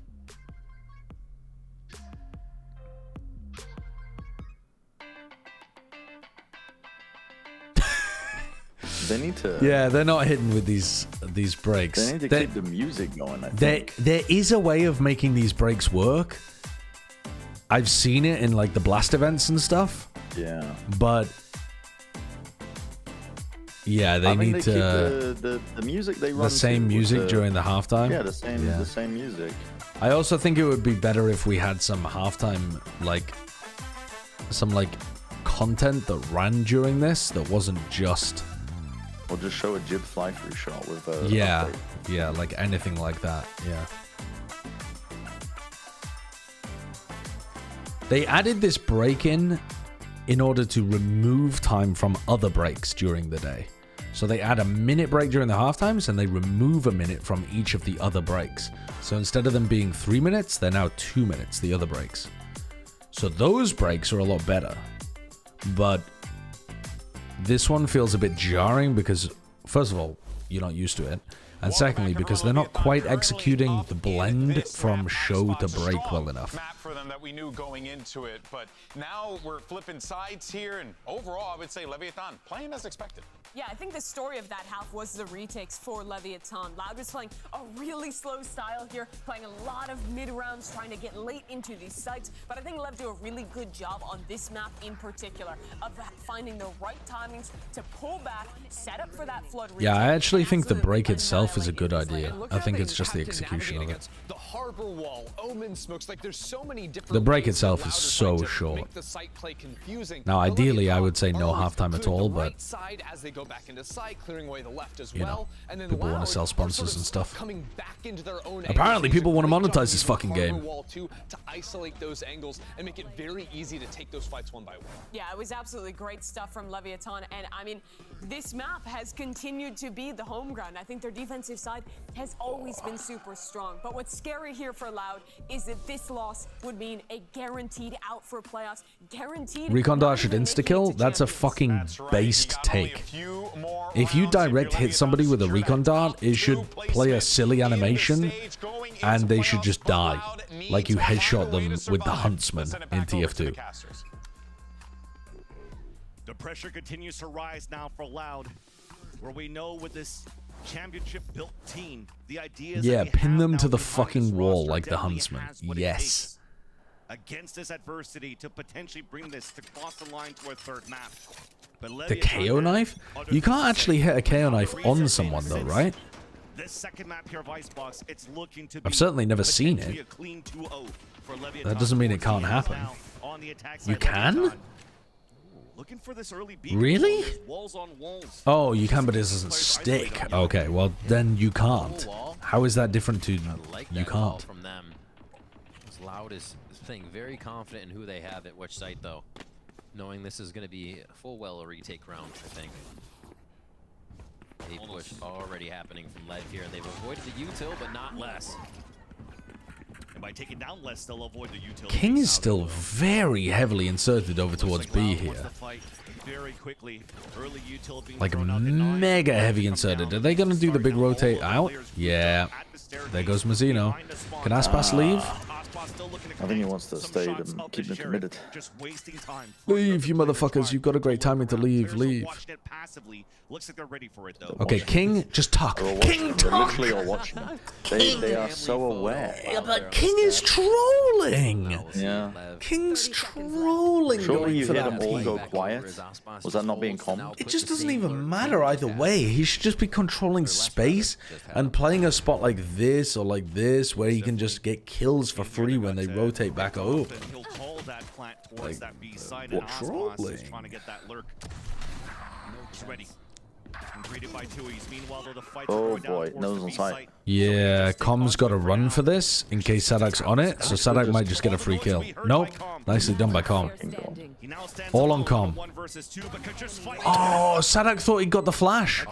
Now he's left alone. Dude, there's no way. They have no time because Tui's can definitely still win this. If he fake taps and Com's forced to swing through.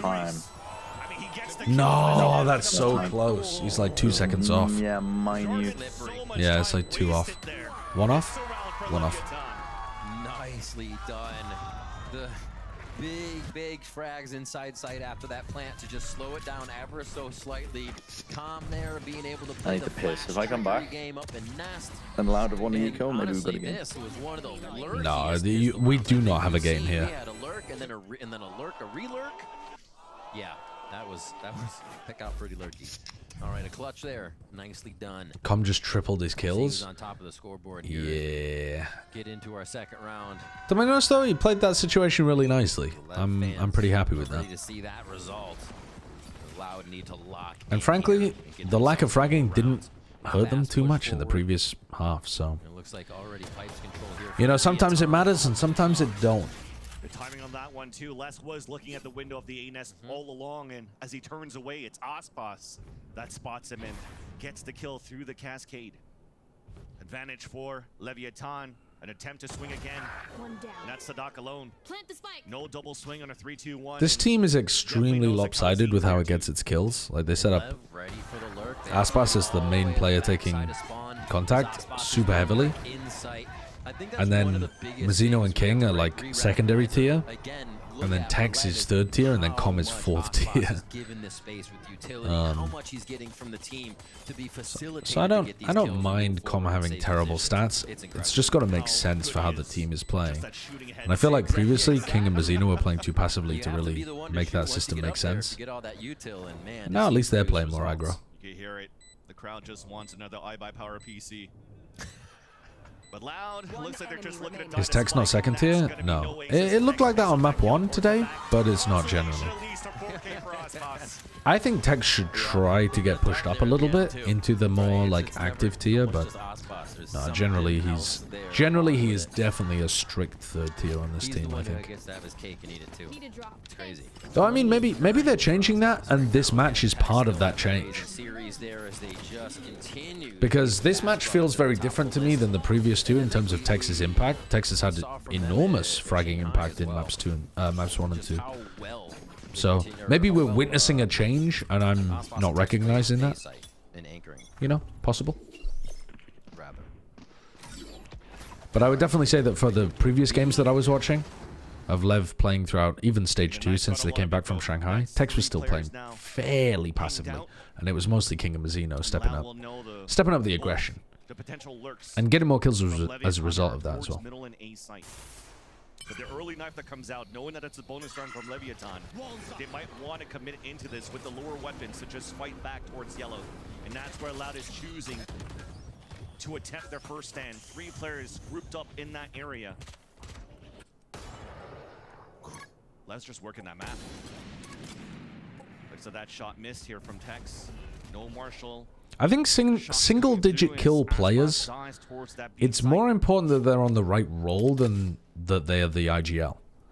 Like if the IGL just gets a pass no matter what, but they're also the duelist or something, that would just be, like, you're not going to create a system that really works like that, I don't think. At least not very often.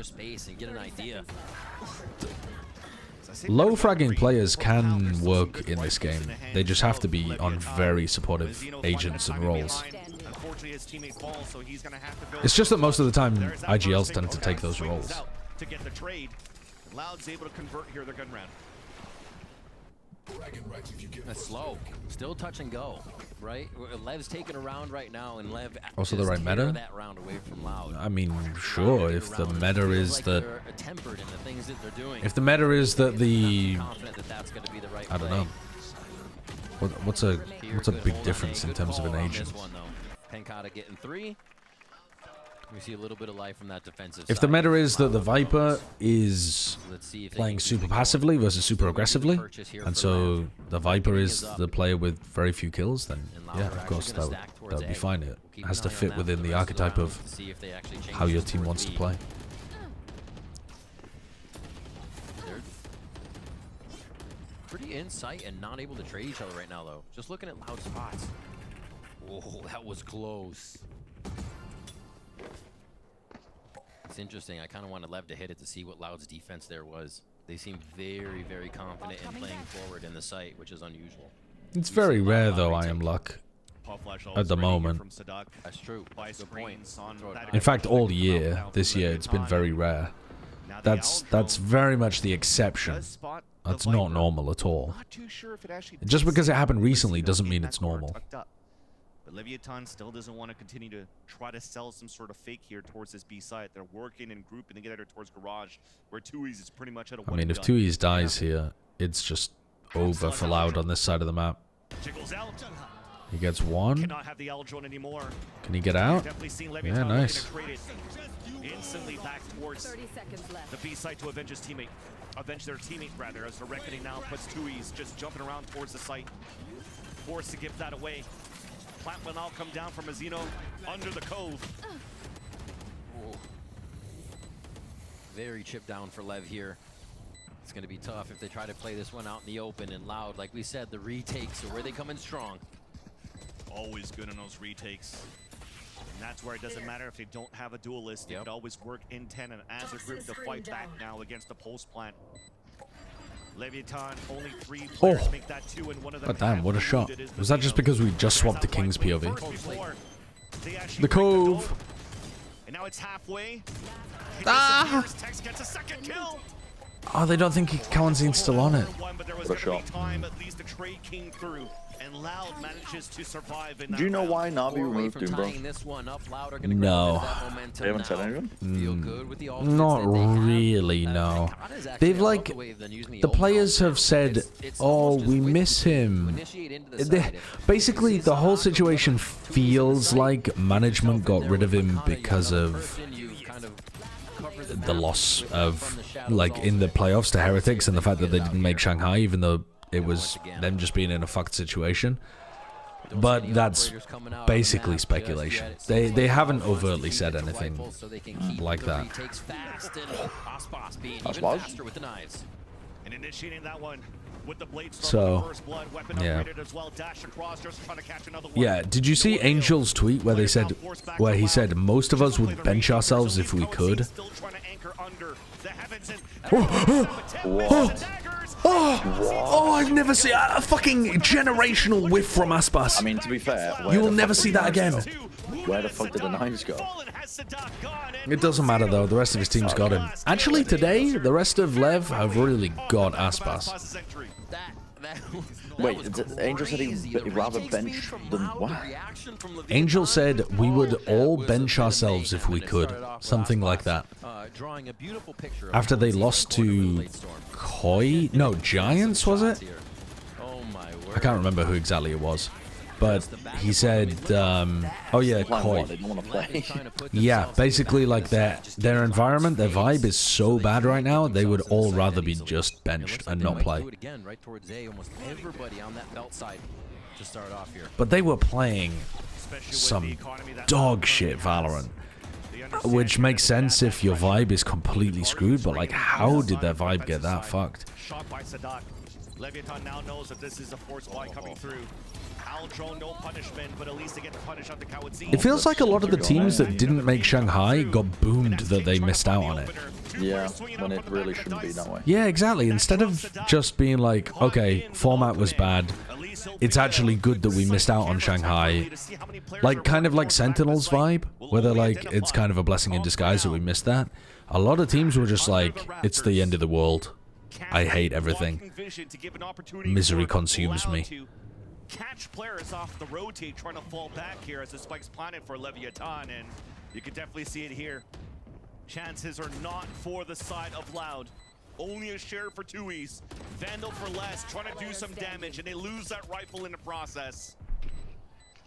And Leviathan are looking well positioned.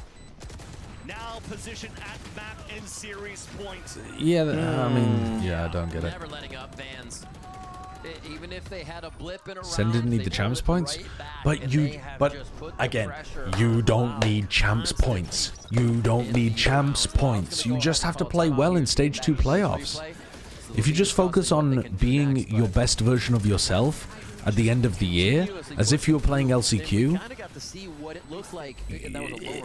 you just pop off in stage 2 playoffs and you make champs anyway. They can cover each other a little bit. There's the flashes, there's the paranoias, but it's still... I feel like a lot of teams got boomed because the format was a bit convoluted and they got demotivated by thinking that they were in a worse position than they were. But this time, Lev's shots are hitting. The one and dones that Loud's trying to play are not one dones, they're just done. I think some of the teams were bad at managing their mentals as well. Absolutely a train on the tracks. And they are moving quick. Can 100 Thieves make champs? Yeah. Overall, when the utility was so good for Aspas, they got an Aldrone Pain, they got a Recon. They need their form to return, though. Now from Leviathan to just overtake the A site.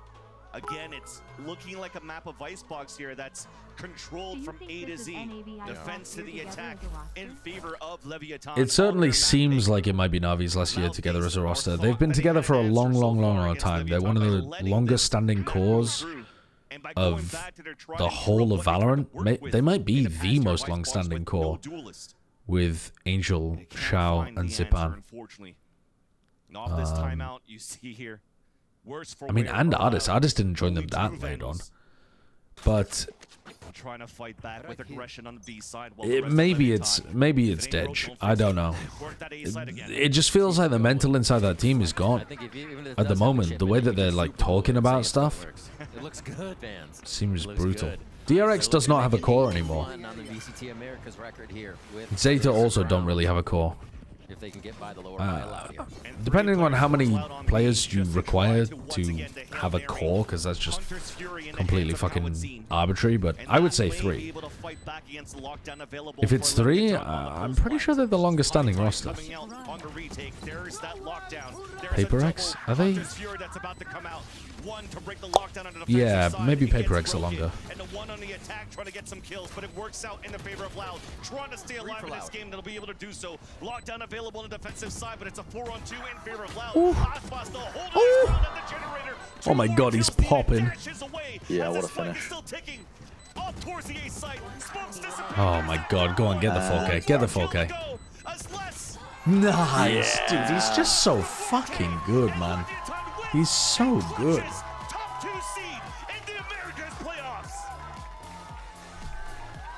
Leviathan. They're on kind of like the Loud pathway. No, they're not on the Loud pathway because they weren't that good at the beginning of the year. But I've never seen a team do so bad in the middle tournament and finish the season this well. Minimum second place. God damn. Everything they've done in Americas has been pretty fabulous. I suppose apart from how they played in the Stage 1 playoffs. But during regular season matches, if you only ever watched Lev's regular season matches, good thing this team was primed to win some kind of Masters tournament. Shutting down Aspas on every single one of these opportunities. Now on Icebox, they mentioned on the desk, this was Loud is out. Yeah. Icebox, and maybe Loud had it away to answer on how We already had the first time that Loud missed an international event at Shanghai. and just landing every single one of these shots. And now, Loud completely out. I feel like one of the weird things though for Loud is at the beginning of the year, everybody was talking about how ridiculous it was that Sadak took his team to Madrid. And if you think it's crazy that he took another like worse version of Loud to an international event, if you think that's bonkers, like he should be considered the GOAT IGL, which is how people were talking at the beginning of the year for doing that, then surely if the rest of the season goes like kind of badly, that's just what you were expecting,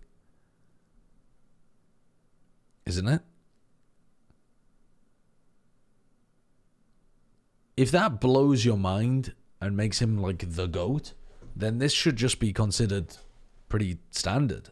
It shouldn't be like, kick the fucker, he's a fraud, he keeps blaming the coaches, which is what a lot of the Loud fans seem to be saying right now.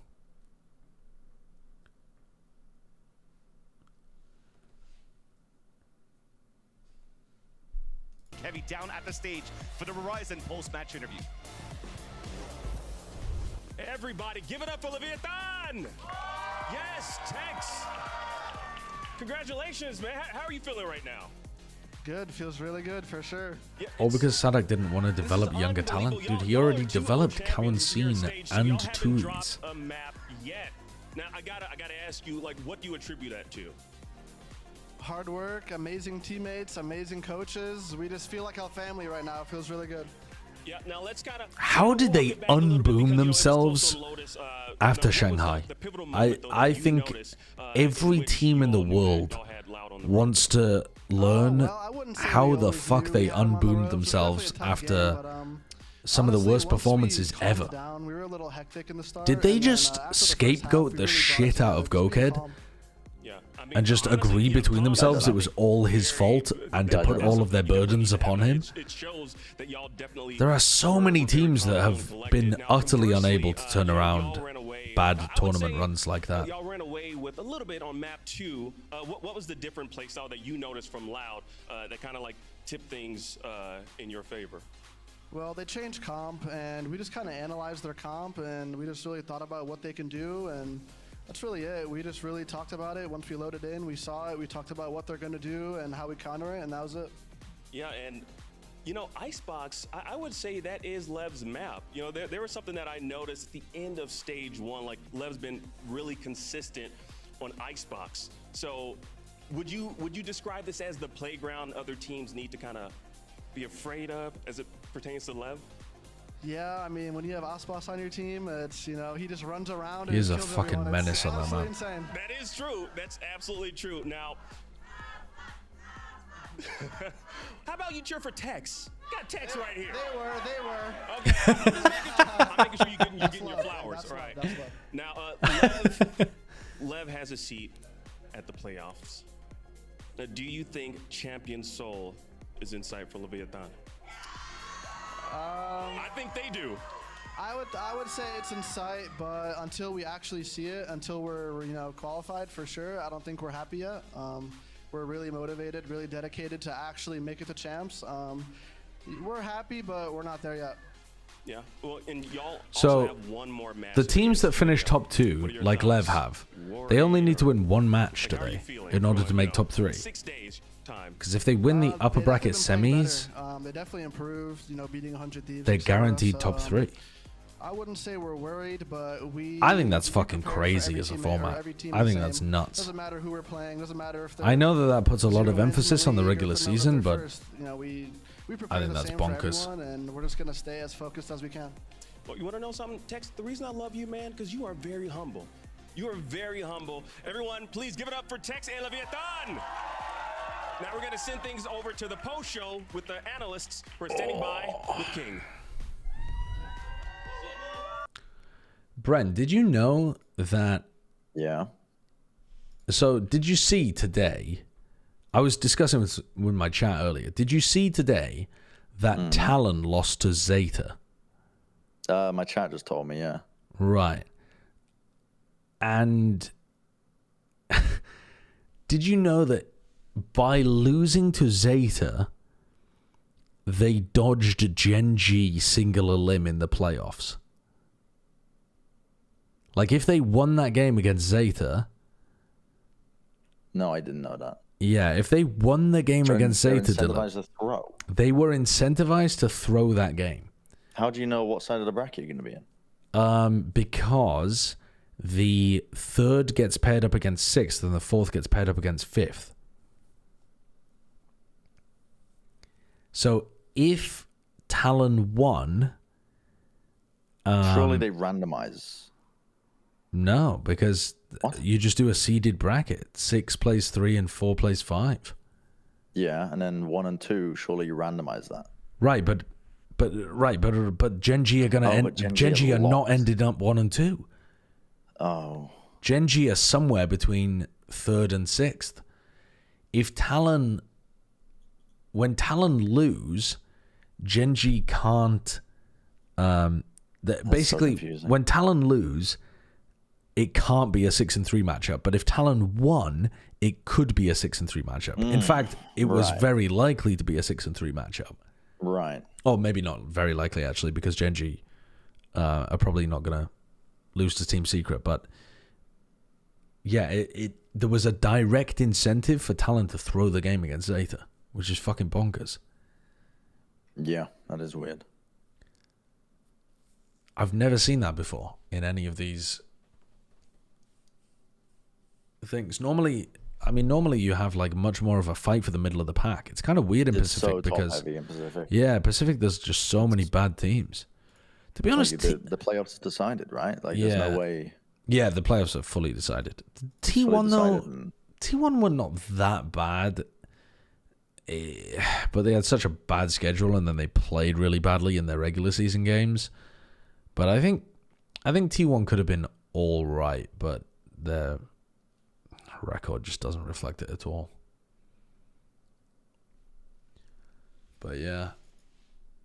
Into like coaching, we were just like going hard on the same thing, like, because every single person, even you guys are probably watching our games, are like, why are they overpicking? Why are they swinging? Yeah. They're throwing advantages. I remember in Shanghai, yeah, that was rough. Yeah. We know that we were throwing a lot of advantages, and our fundamentals were like. Was there a reason that was happening? Was it just you guys were like in your head? I think the pressure of the moment, being at a global event. Okay, I think we were getting some like bad habits on scrims. I feel like we were doing same thing, like overpicking a lot. But obviously, when you're not under pressure, probably it's gonna go your way. You know, like you have no risk at doing it, and it is what it is. You know, so and it was working. You know, because we were not focusing that much on it, and we were just swinging. And then high pressure situations, we saw that the bad habits come always under pressure. Like, there's no way you don't like start repeating those kind of things. So we're just like. Was it Leviathan that threw away an outrageous fuck ton of the 5v4s? Going for stuff like. That was that game against Gen G, wasn't it? Not the game against Foot, but in the game against Gen G, yeah, they threw away so many player advantage situations. Yeah. And then you start getting creative and you get a little crazy, and then you got to bring it back and hone it and back. then they. It's like the never-ending cycle of being a pro player on a pro team, and that's why it's so hard to stay up at the top, because you do all these cool things to get there, and you rely on your fundamentals, but then you start forgetting the little things. My last question I wanted to ask you, and it's because Aspas, he's too much of a humble guy, bro. But he was the one at the end that literally sent Breeze Loud was to the terrible. grave with that. Against Foot, though, they just played horrible Valorant. That wasn't even like throwing advantages. That was just terrible Valorant. Talk some smack for this man, because he just eliminated his whole team, bro. I know you guys. I know how much it meant to everybody on that. Especially because you guys had a really bad record against Loud previously as well. So this had to feel good for you, having been in the iterations of Leviathan that have had to deal with Loud in the past. It's uncanny. Baby May and Okay, so the thing is that King are like twins. when I saw what Aspas was doing, because I died, like They do look quite similar. I'm like thinking next round, you know. Yeah. I start seeing Aspas like just putting them down like one by one. I'm like, I mean 2v2. Then he goes for next 2 kills. I look at him, I stand up, and say, "You're fucking cheating, bro." I literally said, "Bro, you're cheating." I just go hawk him, and I say, "Bro, I cannot believe what I just saw." Like. And what did he say? So good. He just went, yeah, he's like, "Hey man, another day at the office." Yeah, you know what I mean? He was saying like, "Today is a good day." Today was a good day, bro. So there you go. Today was a good day. That's the most trash talk we'll get out of Aspas. And you know what? I'm okay with that. That was a good one. We do have a Twitch chat question here that came from Kitty Cat Yumi. Love pronouncing these England names. is not winning Euros this time, you know that. Yeah, probably. No, England is winning. What? England is winning. They're going to beat the Netherlands. They're going to beat Spain. They're going to get crowned. It's fucking coming home. I mean, I think that we started a little Okay, this guy's slow. delusional. I think pressure was hitting us a This little guy's bit. actually delusional. We were giving a lot of space. We were giving them like all the info they wanted, like in attack. Like we were always a step behind.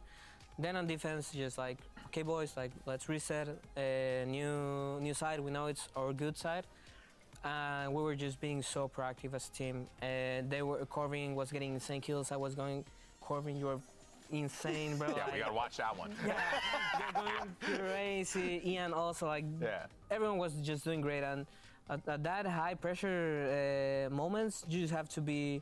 Like, doesn't matter the result, doesn't matter if you're about to lose, doesn't matter whatever is happening. Whenever the match is not on 13, you just gotta keep fighting. And we know that, and we just, everyone gave us a step forward, like, okay, I don't wanna keep playing like this, I wanna win, I wanna like, Good night, Finwood. we know we're better. Yo, King's English is fantastic. So is Takalia's. We're like chilling after that, when you know? the old left team like way would do easier as well interviews, as you those guys two have were become fantastic. Because I'm sure in the beginning it was a little difficult because, you know, I talked to King so much at Copenhagen. I was blasted off a couple bottles of wine at like 4 a.m. just talking to King in the hotel lobby. like a cohesive team, not just a bunch of superstars getting together to be a part of an organization. No, but you guys are actually more of a team now? Yeah, for sure. I feel like obviously people don't see it outside the game, but outside we're like a really like pack packed team. You know, like we're really like we're always doing stuff with each other. At least I think it was King. Same, like we're always, dude, it could have been someone else on Lev. We finish screens. I was pretty do drunk. Things together. Always like trusting in each other, and it's the same thing I always tell to my teammates. Like, it wasn't Baby Bay. Really, really it wasn't good. Baby Like, Bay. It was someone from Lev. It was someone from Lev. So it doesn't matter what's happening. I can tell you it wasn't Shy, because Shy's English wasn't very good. Teammates are gonna have my back. But as for who it was, brotherhood, you guys. Yeah.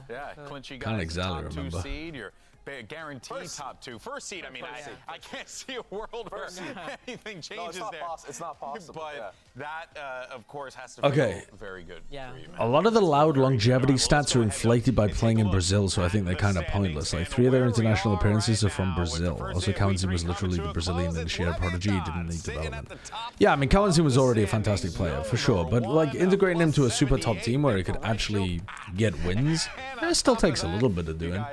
No, I don't think Sadai deserves a huge amount of credit for that. I think Kawanzin was an obvious pickup, but looking pretty. The loud longevity stats, though, I don't agree. I think it was crazy how consistent they were. They went immediately from a top team in Brazil to a top team in the world. That's ridiculous. They'd barely lost to any teams. They'd only lost to like Optic, Crew. The thing that it's motivating everyone. I feel like there was one other team, but I can't remember who it was. By the time they got to 2023, like, that's crazy. And they were 25-0 up until last week against other Brazilian teams. That's also ridiculous. At the same time, everyone just like we always say like. Bro, Yeah, I'm gonna go play Elden Ring. So bad. And Alright. we're always Are saying, you gonna like, bro, co-stream the I useless wanna go to game in the champ morning? So bad. In Like, the- I not don't in the care morning, about but- anything. What, tomorrow? That's why Is the game completely useless? What's the game? It might be our Fury. That's not useless. Theory in the morning, like it can It's be funny. either 1 or 2 hours of VOD review, you know? Okay, Then we you have crash. fun with that. No, I. We might or not might have a break, and it's more VOD review.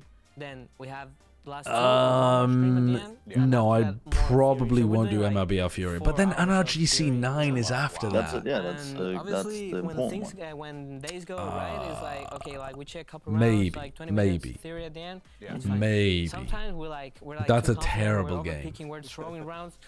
Guys, NRGS like, I ain't gonna lie, C9. at least No, come the on, previous like, one, MLBR Yeah, the Fury. previous one is, yeah, I'm gonna do something else. Yeah. Or take a lap or something like that. Alright, see you later. See ya. Hour of VOD review, okay? Yeah. Because you keep over peaking.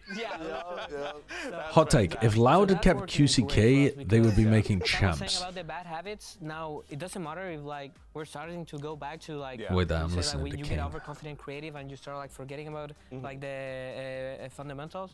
We're just never letting the fundamentals go away. Yeah, that's what makes a great team. That's what shows in your guys' record this entire time. Team with the best differential as well. You guys are plus It's funny that 78, so King's they putting can- so much emphasis on the fundamental stuff, because All right, well, let's see what we got coming I up on the docket tomorrow. don't really feel like that's been the difference. Furia as one of those teams, you know, both squads out of contention for the playoffs, but hey, at the end of the day, you want to be able to pick up those dubs regardless of the fact. Maybe it is in terms of like And fundamental then we're comms gonna stuff. see NRG taking on C9, two teams that are existing. Funny in that he's said bubble. that, And because I they really have don't to feel like they're win playing a those hyper-disciplined games. Give me a style. little prediction for that NRG C9 The game difference there, is King? mostly player quality. We've been But I practicing think a little bit Clone9. I think King and Mazzino having more impact is not just random form-based stuff. MIBR Furia. I think it's because they're getting more involved in the rounds and playing a bit looser. Besides pride, No, you know? Or maybe more, maybe not looser, maybe just more aggressively. More of a time to prepare, you know. MIBR just being coming from. Don't know. Maybe I need to rewatch the games and think about what King's talking about with the fundamentals. But And I think it's a I good do. roster, but I mean, their for, like, fundamentals next were year, kind of I think poor it's in too the early. Shanghai game against Gen G. And I feel like But Furia, against like, Foot, when it was just. when the pressure doesn't get to them. I mean, feel Foot like should they just be play erased really, from really the Yeah, so you're putting internet. Furia? You can't take anything away from that. MIBR gotta win a game, bro. Hey, One man. game? Hey man, bro. Hey, man. Come on, they can do Hey, it. man. I believe. Crew No, didn't I do it in the believe. regular season last year. You know what I mean? It happens. It happens. happen. It does You know, it's just the name of the game. I would take on any game. initiator in Appreciate you, brother. Thank you so much, NAVCT brother. I over really appreciate Kawanzin. it. That's Congratulations on an the first place. They're insane currently in take, the standings in right my now, the opinion, top you two Dollar. seed. qualifying. That's an insane take. Any initiator in NAVCT. And you're right. You're 100% right. But yeah, absolute pleasure. Okay. But that is going to do it for us here today. An excellent day across the board. We had 2 pivotal matches, and the result. I mean, the thing is that the NA initiators are not bad. But that being said, it's going to do it for us here today. Come back tomorrow. Who have we got in that pool? EU, players and more teams are going to fight those spots in the playoffs. We'll catch you guys soon. Take care, everyone. Crashies is not playing as well as Kawanzin, like over the last 2 years, in my opinion. Who else? Like, who is Zeppa? Who would Cloud, like Rooney? Is that Cloud9's initiator? Initiators are weird. It kind of depends who you mean when you talk about them from each team. Sassy? Well, does Sassy count as NAVCT? I feel like they were talking specifically about North American ones. He just went positive. Lay off my goat. Yeah, he just went positive. Yeah, and that's notable. Why is that notable, chat? Why is it notable that Com went positive for one map? Shouldn't that be normal?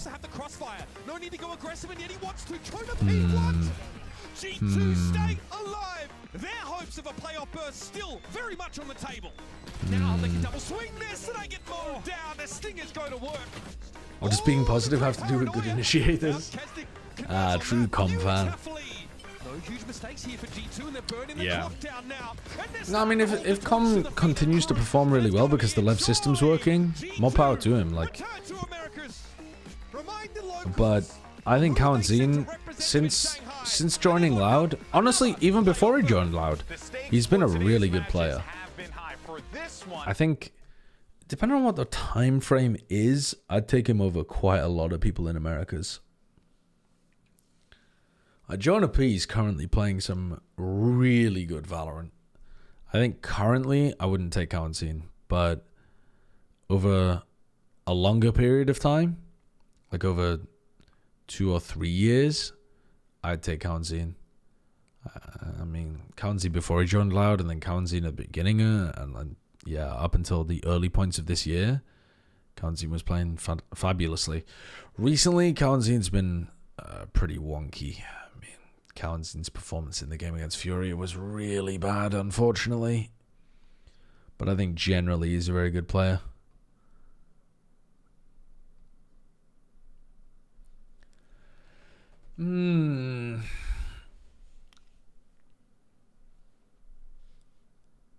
Disco Elysium Part 2 when? I would like to, but certainly not now. It's 4 AM. Man, I'm not doing shit now. I'm not doing shit. I can tell you, I've had too much whiskey to drink. I haven't had anything to drink since, well, for quite a while. And I've, oh my God, I don't know what Liz wanted to co-stream with me and Bren legitimately holy 6 hours ago. I don't know old Liz for 6 hours. I've just looked at my other monitor. 6 hours ago? Jesus Christ.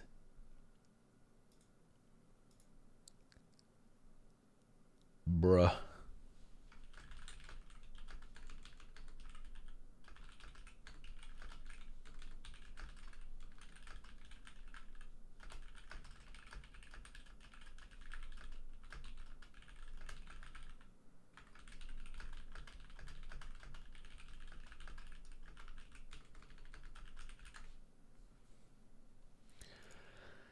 Oh boy. Okay.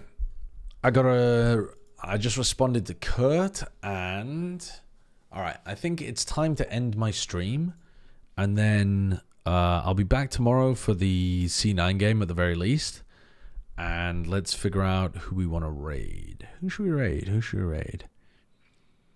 Dude, Hidden Nature sounds good. Tier 1 player with 21 viewers. That I'm not. Wait, Bren is still up? Why? What is? Oh, because Bren's streaming Dark Souls. Okay. Yeah, we'll raid Bren.